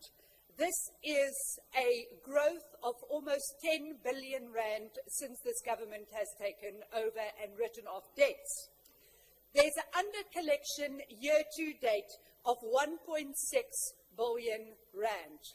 This is not even the months that is coming that there will be an under-collection. The reality is that this government cannot spend on the matters that they budget to spend because they simply do not have 1.6 billion rand less than what they thought they would have. This concerns reinforces what we are seeing in the corruption that is coming out in invoices that is being investigated where they have been paid without PO numbers. The key to this is that the MMC of Finance, Councillor Eugene Modise, is benefiting from the spend of these POs that are not created. That water tankers itself were overspent with unauthorized expenditure by 120 million rand by the end of December, and spend is continuing. The mayor cannot be trusted with curbing expenditure because she is protecting the people that is bringing or that is benefiting from that expenditure. Thank you very much. I'll just add time for recommendations, not for speech anymore. Just add more time for recommendations. For that reason, the DA is bringing the following recommendations: that all the recommendations be deleted and replaced with number 1. Council notes the findings of the Local Government Municipal Finance Management Act 2003 in-year financial report for the period 31 March 2026, and including that A, operating revenue realized reflects an unfavorable variance of 229 million against the year-to-date budget. B, the city's cost coverage ratio is 0.1 month. And C, that the collection level is on 82%, renders the approved budget unfunded. Number 2, Council further notes that these indicators point to a serious financial problem as contemplated in Section 54 and 135 of the MFMA. Number 3, that the Executive Mayor be called upon in terms of Section 54(2)(a)(2) of the MFMA to table an adjustments budget before Council as a remedial and corrective step in response to the city's serious financial position. Such an adjustments budget should, at minimum, include a revised realistic revenue projection based on actual collection rates. B, expenditure adjustments necessary to align spending with a funded budget. C, measures to protect the city's cash flow and ability to meet short-term obligations. And D, identification of non-essential and deferrable expenditure for possible reduction, postponement, and reprioritization. Number 4, that Group Financial Services Department be requested to provide Council, together with the adjustments budget, with a detailed memorandum setting out A, the key factors that cause the approved budget to become unfunded, B, the risk to service delivery and creditor obligations if corrective action is not taken, and C, the anticipated financial impact of the proposed adjustments. Number 5, that the Executive Mayor and the Accounting Officer be requested to report back to Council on any further steps taken in terms of Section 54 and 135 of the MFMA to address the city's financial challenges. Please, and that is proposed by myself and seconded by Councillor Dana Vanneberg, Alderman Dana Vanneberg. Thank you.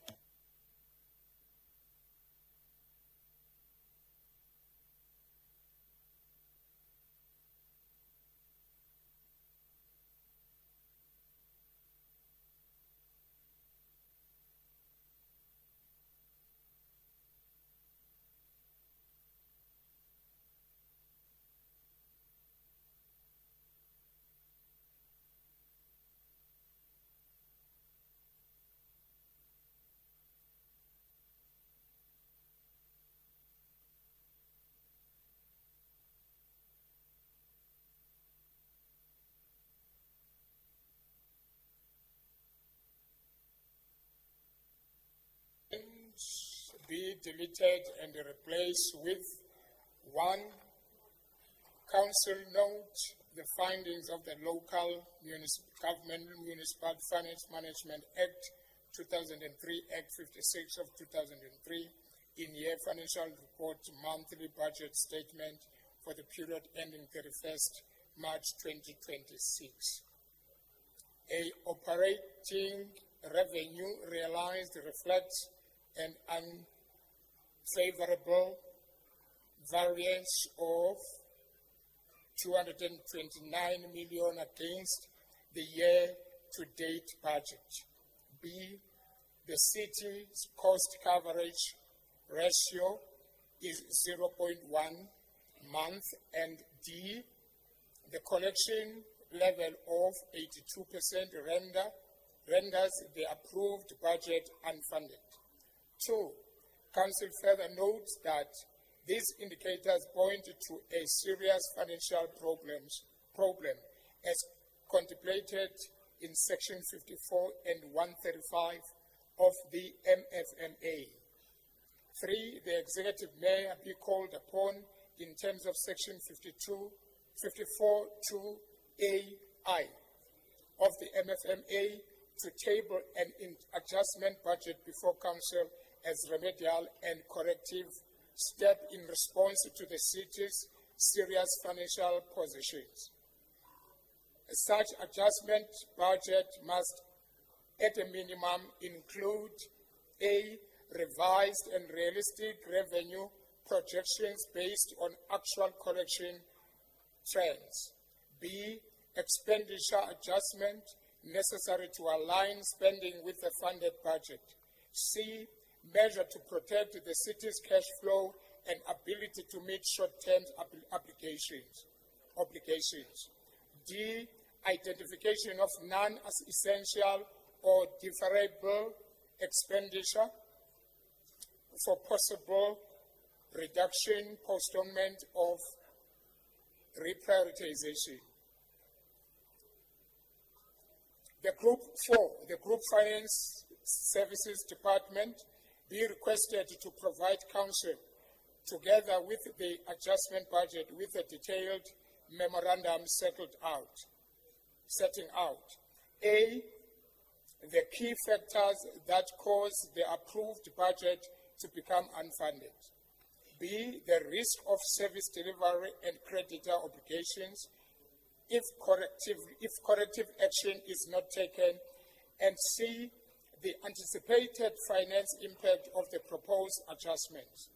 5, the Executive Mayor and the Accounting Officer be requested to report back to Council on any further steps taken in terms of Section 54 and 135 of the MFMA to address the city financial challenges. Please note that in terms of Section 18 of Rules and Orders bylaw, sufficient notice has been given for consideration of this motion, and we ask that the Speaker places it on the agenda on the Council meeting, proposed by Councillor Jackie Ace and seconded by Alderman Dana Vanderberg. As amended. Thank you very much. Let's then divide the House. Let's divide the House. Those who are for the amendment.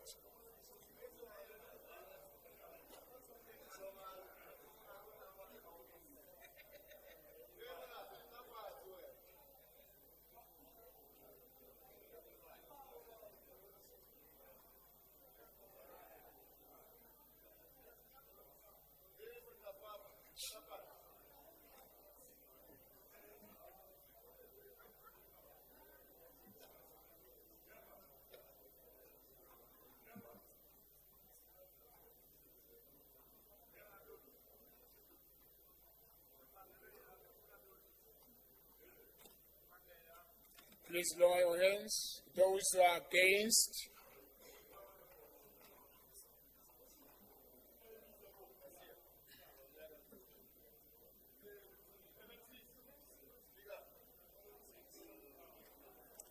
Yeah, the bono tabangeza mfano wangu.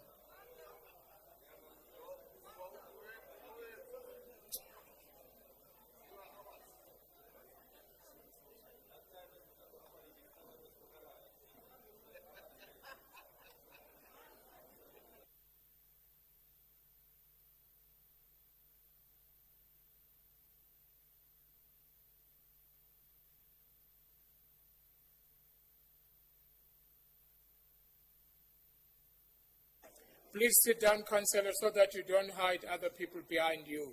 We want to see all the hands. Thank you. Are you done? You may lower down your hands. Anyone who abstain, please lower your hand. Councillor EFF, lower your hand. Abstain? None.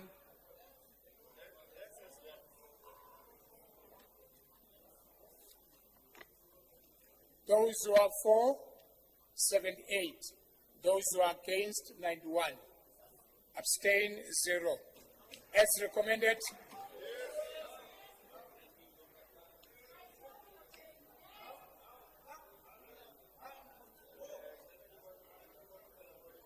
What are you saying? We are done. Thank you very much. Let's move to item 12. Reference number. Hey, I'm far. I'm tired. Councillor Mabukwana, you are the next one to speak. Wave, Councillor Mutiba from Action SA. Wave, Councillor Sachi from VF+. Thank you, Mr. Speaker. It's not fair I get to speak last, and all the good points are made before I get to speak. But regardless, we're getting rather sick and tired of these somewhat heroic statements from the executive mayor about financial recovery, when month on month we get these reports that point to the opposite. We just wonder... Councillors, please. Thank you. Thank you, Mr. Speaker. We were just wondering if the mayor is the mayor of Tshwane or La La Land, but in Tshwane the numbers are terrible. And I just want to read it out to the colleagues on page 526, just in case they missed it. And it says, the collection level of 82, it was 83 by the way, it's gotten worse, renders the approved budget unfunded. Hello, there it is. Thank you, Mr. Speaker. Thank you very much. As recommended.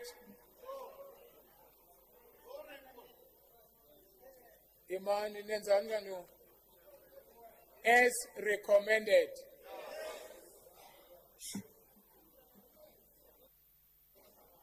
Let's move to item 12.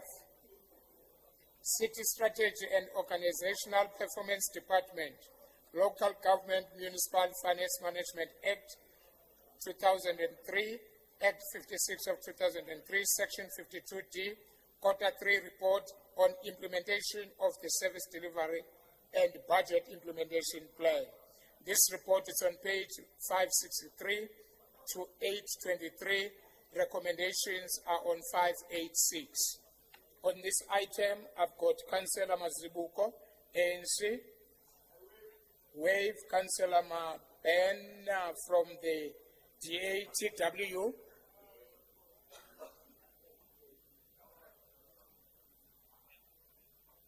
press akubekanye mhlekazi press over.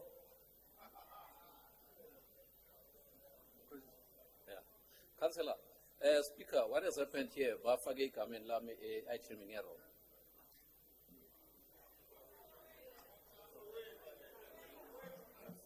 Okay, continue, Councillor. We'll deal with the issue of the name spelling and other things. Okay, please continue with your speech. Yeah, because on my speech, it has to do with construction of top structures, Mabopane Extension 1.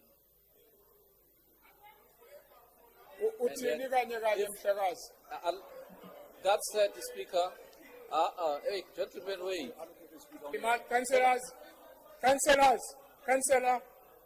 Councillor Mutib, I'm going to deal with you there.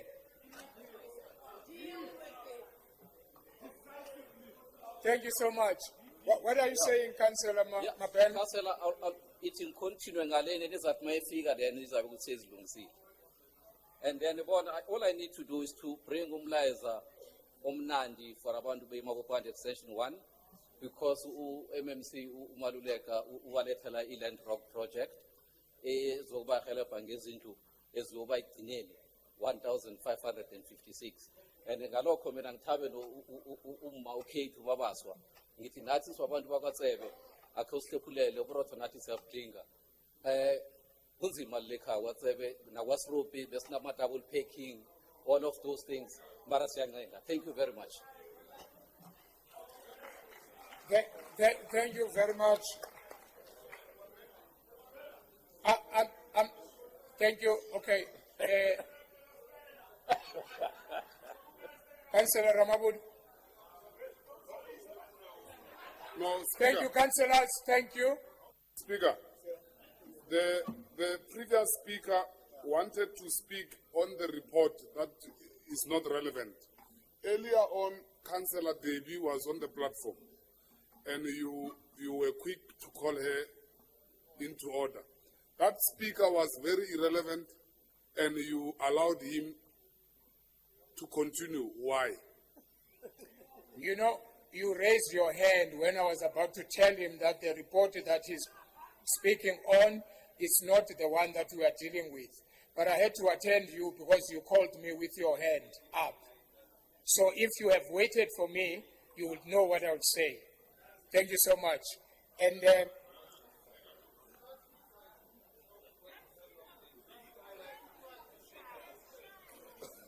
No, I can't say you are lying because umdala kimi ngiyakuhlonipha, but I don't think you are correct because I waited for the speaker to finish. The speaker waqeda, and then after aqeda ngaphakamisa isandla sami. Ungibonile mhlakazi asebenze kahle sibe consistent. Yabulela. Yeah, ngingabasabela abantu laba sibaphethe ungawari. Enkosi, siyabulela. Let's move on to where are we?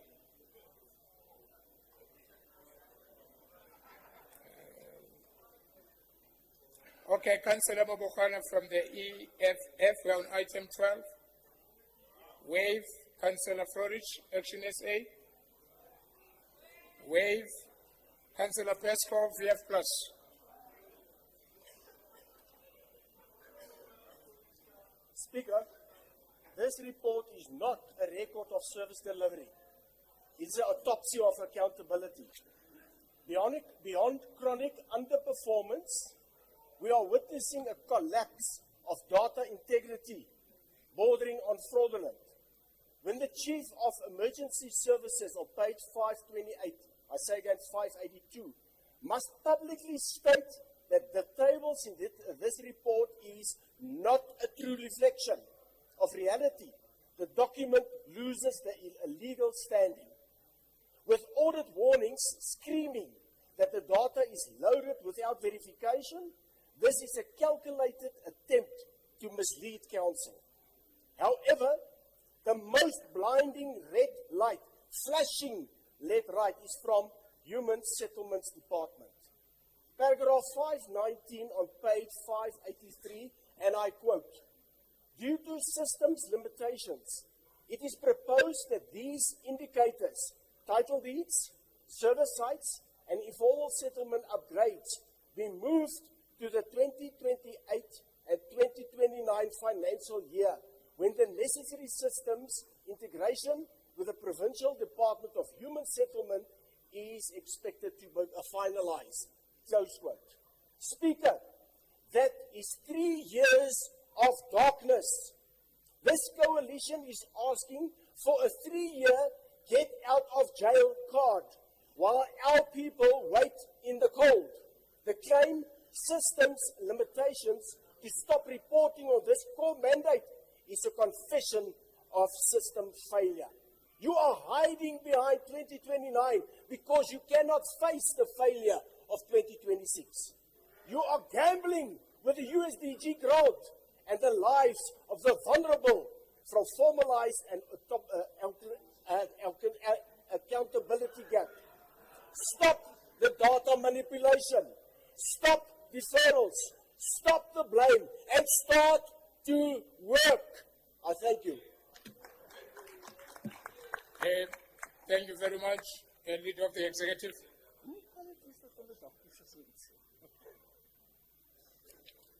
Councillor Pasco, yeah. When you arrive home at around 10 o'clock and you are testing whether your brand is still relevant and strong, go through what is called Circular 88 and understand the requirements of National Treasury.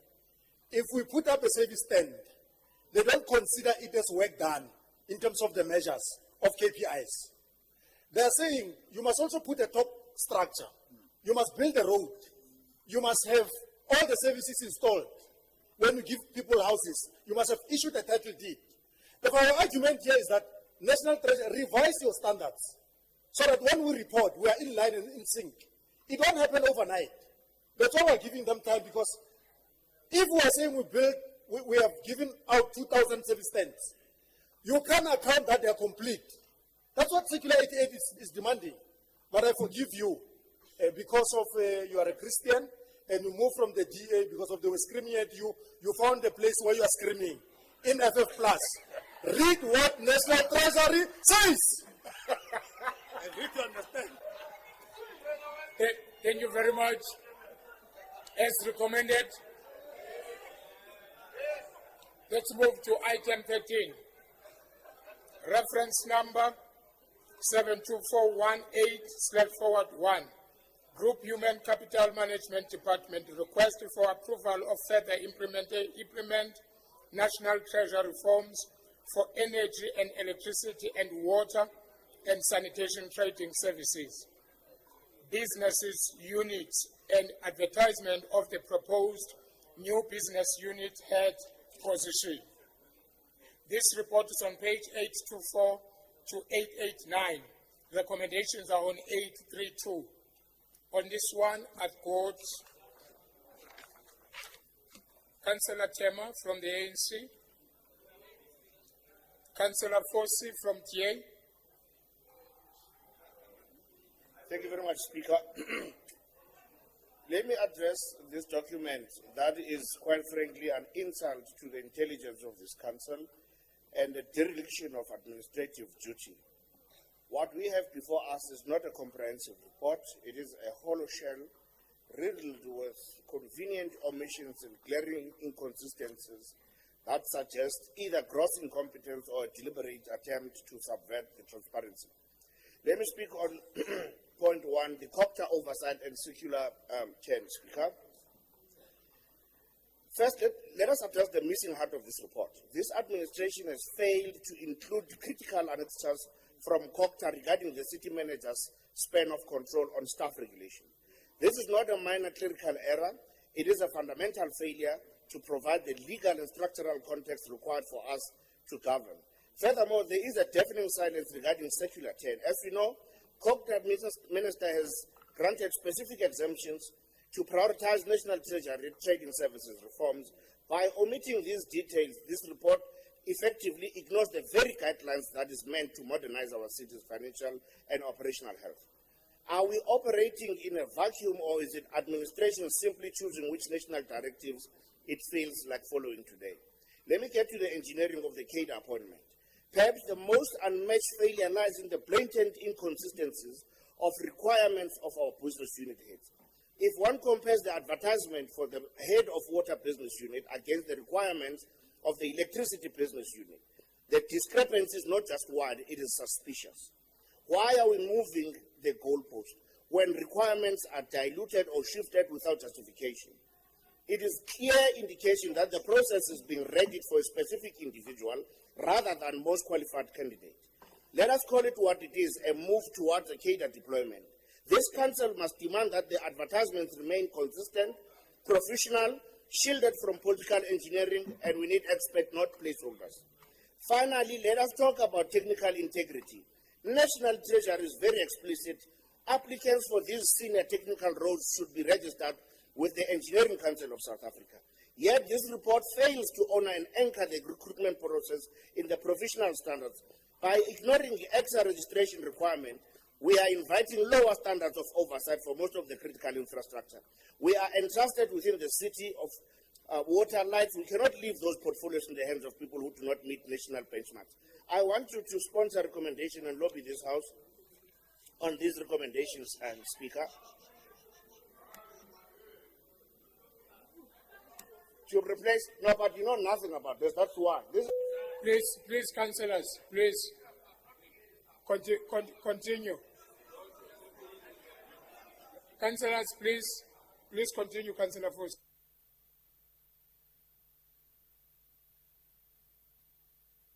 No. On condition. Speaker. What's the point of order, MMC?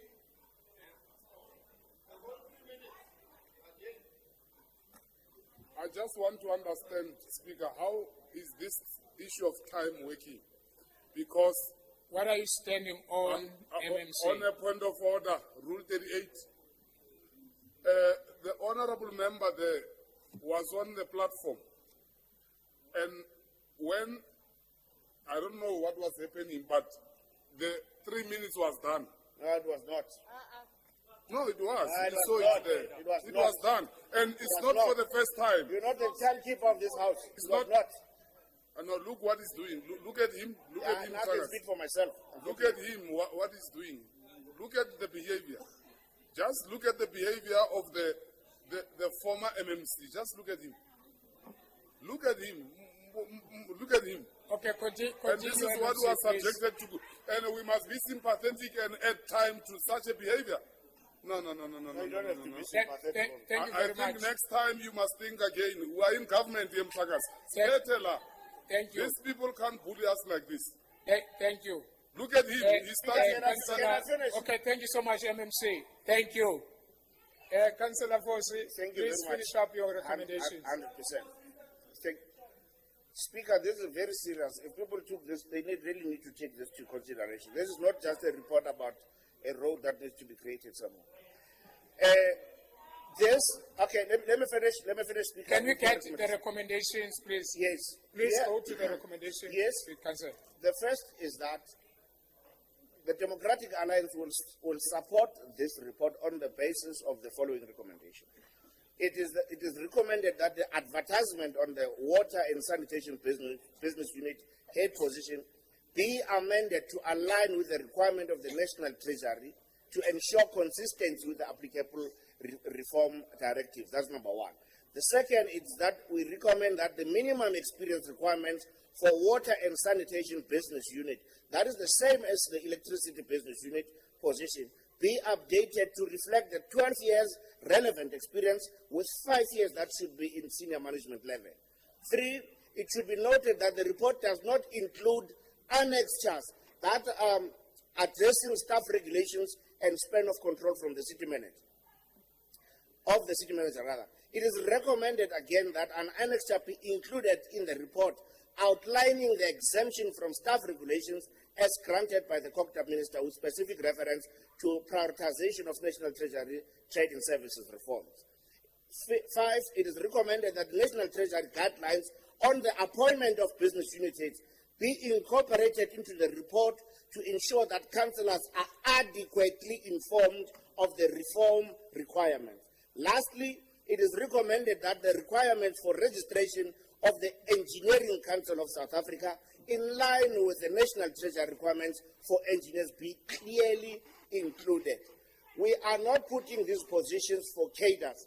And if it's good for electricity business unit, it is also good for water business unit. Thank you very much. I never let you report. Yeah,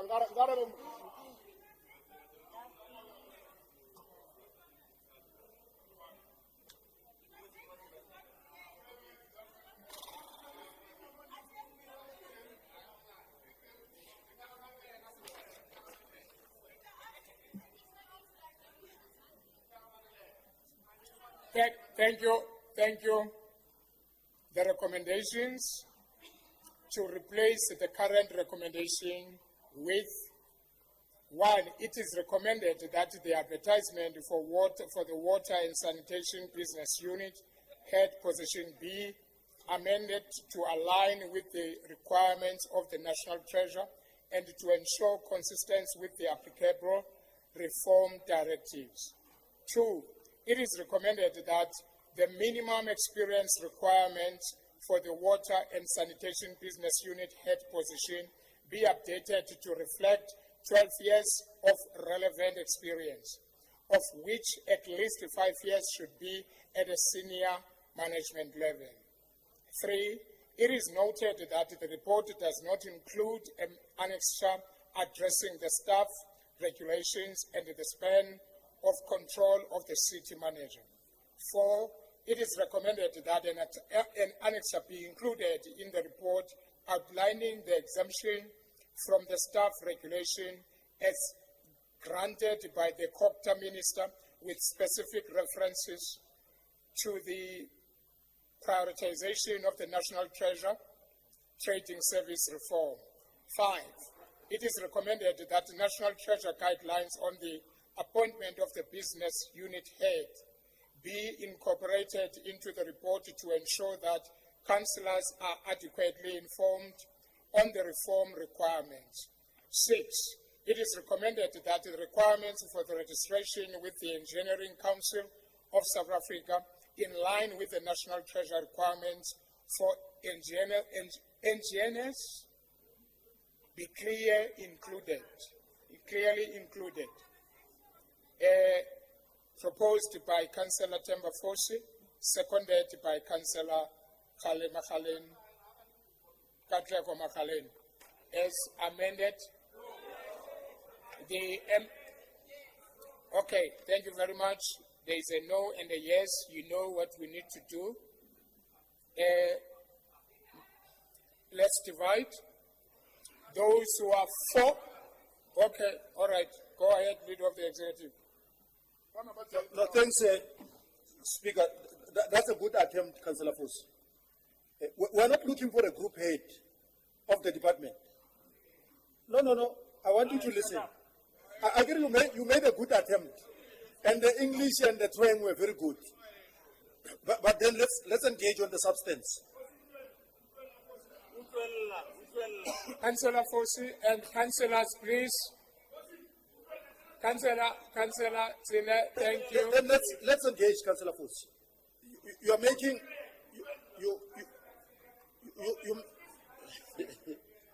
you made a good attempt, my friend.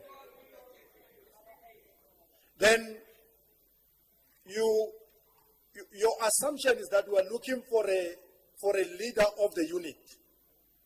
If we're not looking for a group head, your proposals they sound progressive, but if we were to follow you, Dr. Ellen and Steve Notwan are going to take us to court immediately. Because what we would be attempting, it is to replace them without saying it in the report. They've got extra qualification. He's got extra qualification, Dr. L. He's a highly qualified engineer. Therefore, what we need here is a CEO, somebody with an MBA, somebody who understands the business concept of the business units. We're not an entity. We're not an entity like City Power or Johannesburg Water. Yeah, but allow me. Councillor Fosi, can you wait? Wait for the response. Allow me to engage you. There's a distraction there. Therefore, let me engage you. Yeah, let me engage you. That we're not looking for a group head or to replace a group head without saying it. But we're looking for a CEO type, somebody that understands the commercial business part of it. That's why if you look at the prerequisite skills, it says engineering, stroke, business degree, and it says other degrees that are relevant for the recruitment. 5 years. Then where you are correct, it's the electricity contains the 12 years and the 5 years experience in management. In water is not there. I agree with you, which is something that we can look at and try to correct. Then we are not building entities. I want to underscore that point. We are not isolating these appointees from the institution. That's why we created the box. You overlook the structure. No, there's a structure there. Therefore, these are Section 50. Councillor Fosi, don't do that. Let me address the chair. Let me leave him. Then we are.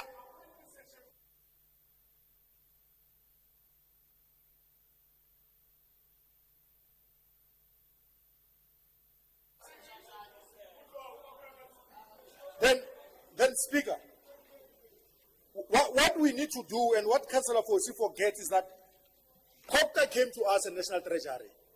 They have withdrawn what they submitted initially. As we go, they improve on what is required. They've not exhausted the whole process, by the way. They've given us that we should go and make sure that we go to council and have a resolution.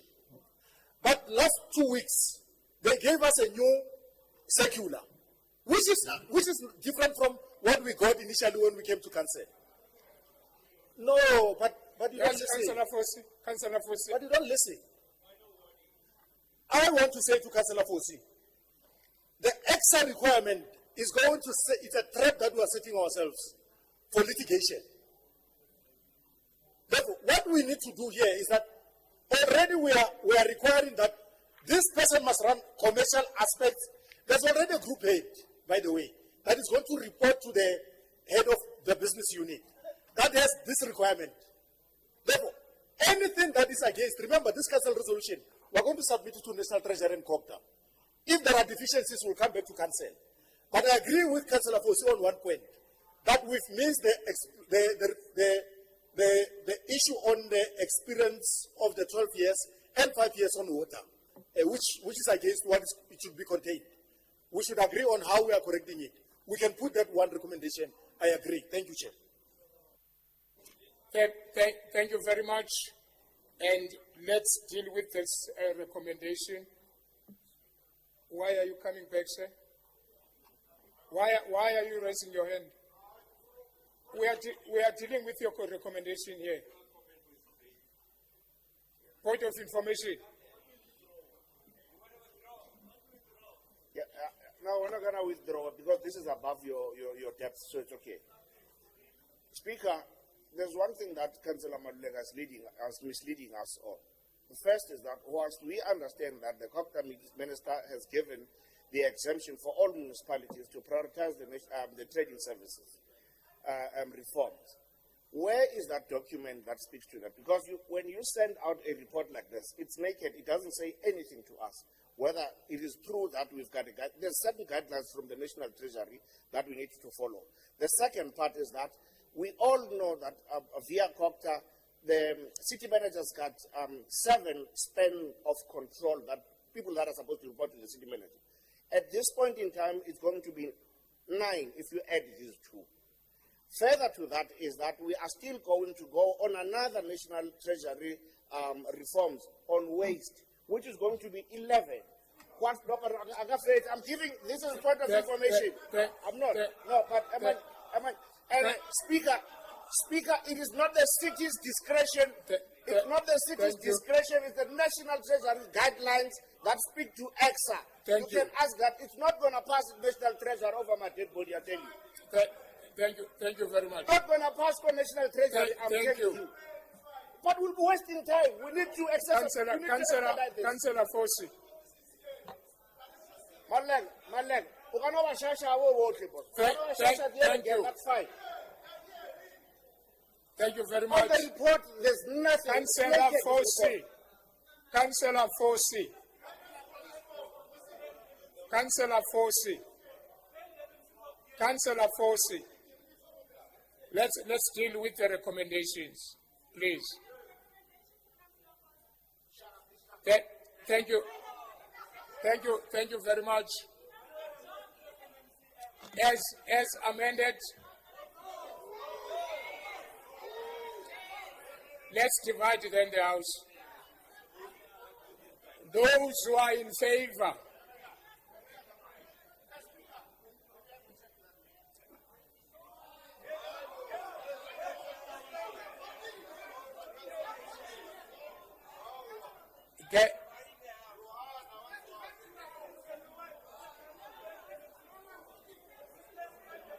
can you just hold it a second? No, an engagement is important.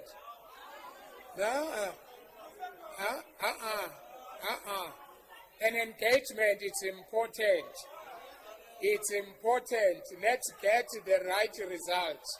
You are still going to vote. Don't stress. You are still going to vote. Don't panic. You are going to vote on this. Don't panic.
If you can't find each other, councillors, let's continue.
Councillors, let's continue with the meeting.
Thank you.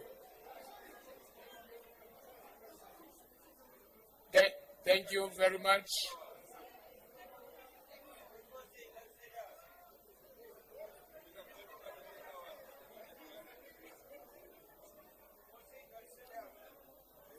Ebani kaloku.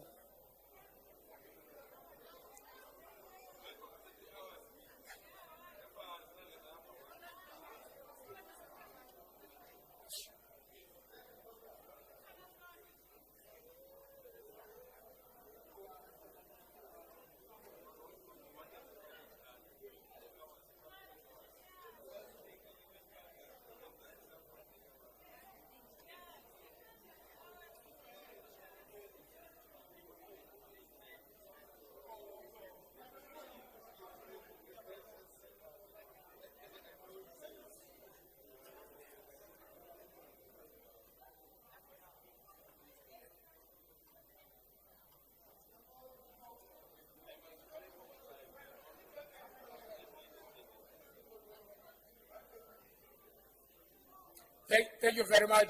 Let's proceed.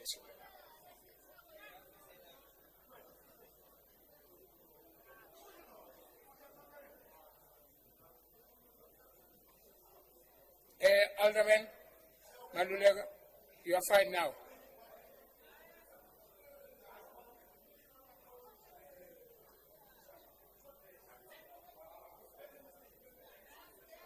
Okay, thank you very much. Please take your seats. Leader, 2 minutes of what?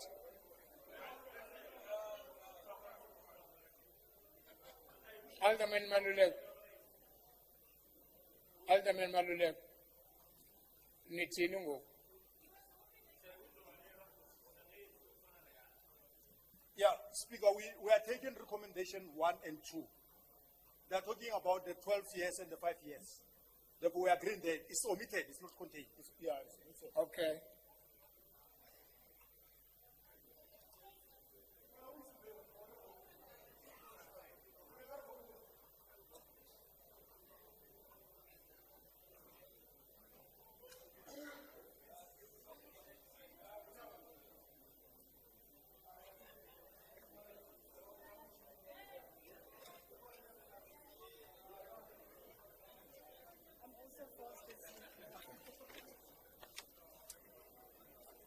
Thank you very much.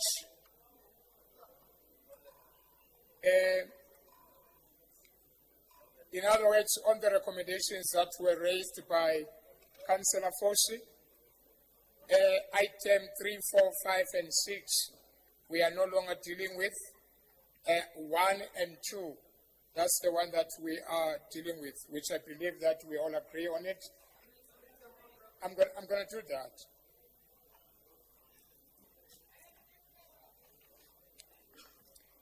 One, it is recommended that the advertisement for the Water and Sanitation Business Unit Head position be amended to align with the requirements of the National Treasurer and to ensure consistency with the applicable reform directive. 2, it is recommended that the minimum experience requirement for Water and Sanitation Business Unit Head position be updated to reflect 12 years of relevant experience, of which at least 5 years should be at senior management level, as amended.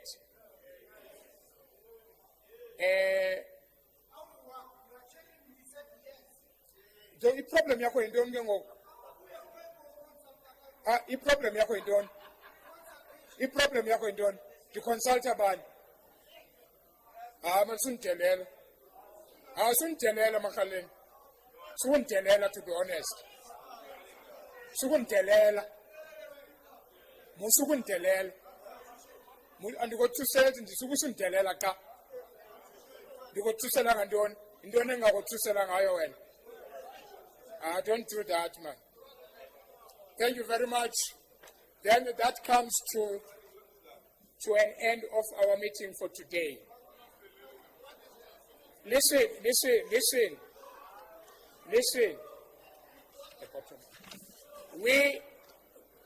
We are meeting again next week on Thursday to finish the meeting, to finish the items. The notice will be released. This meeting is adjourned.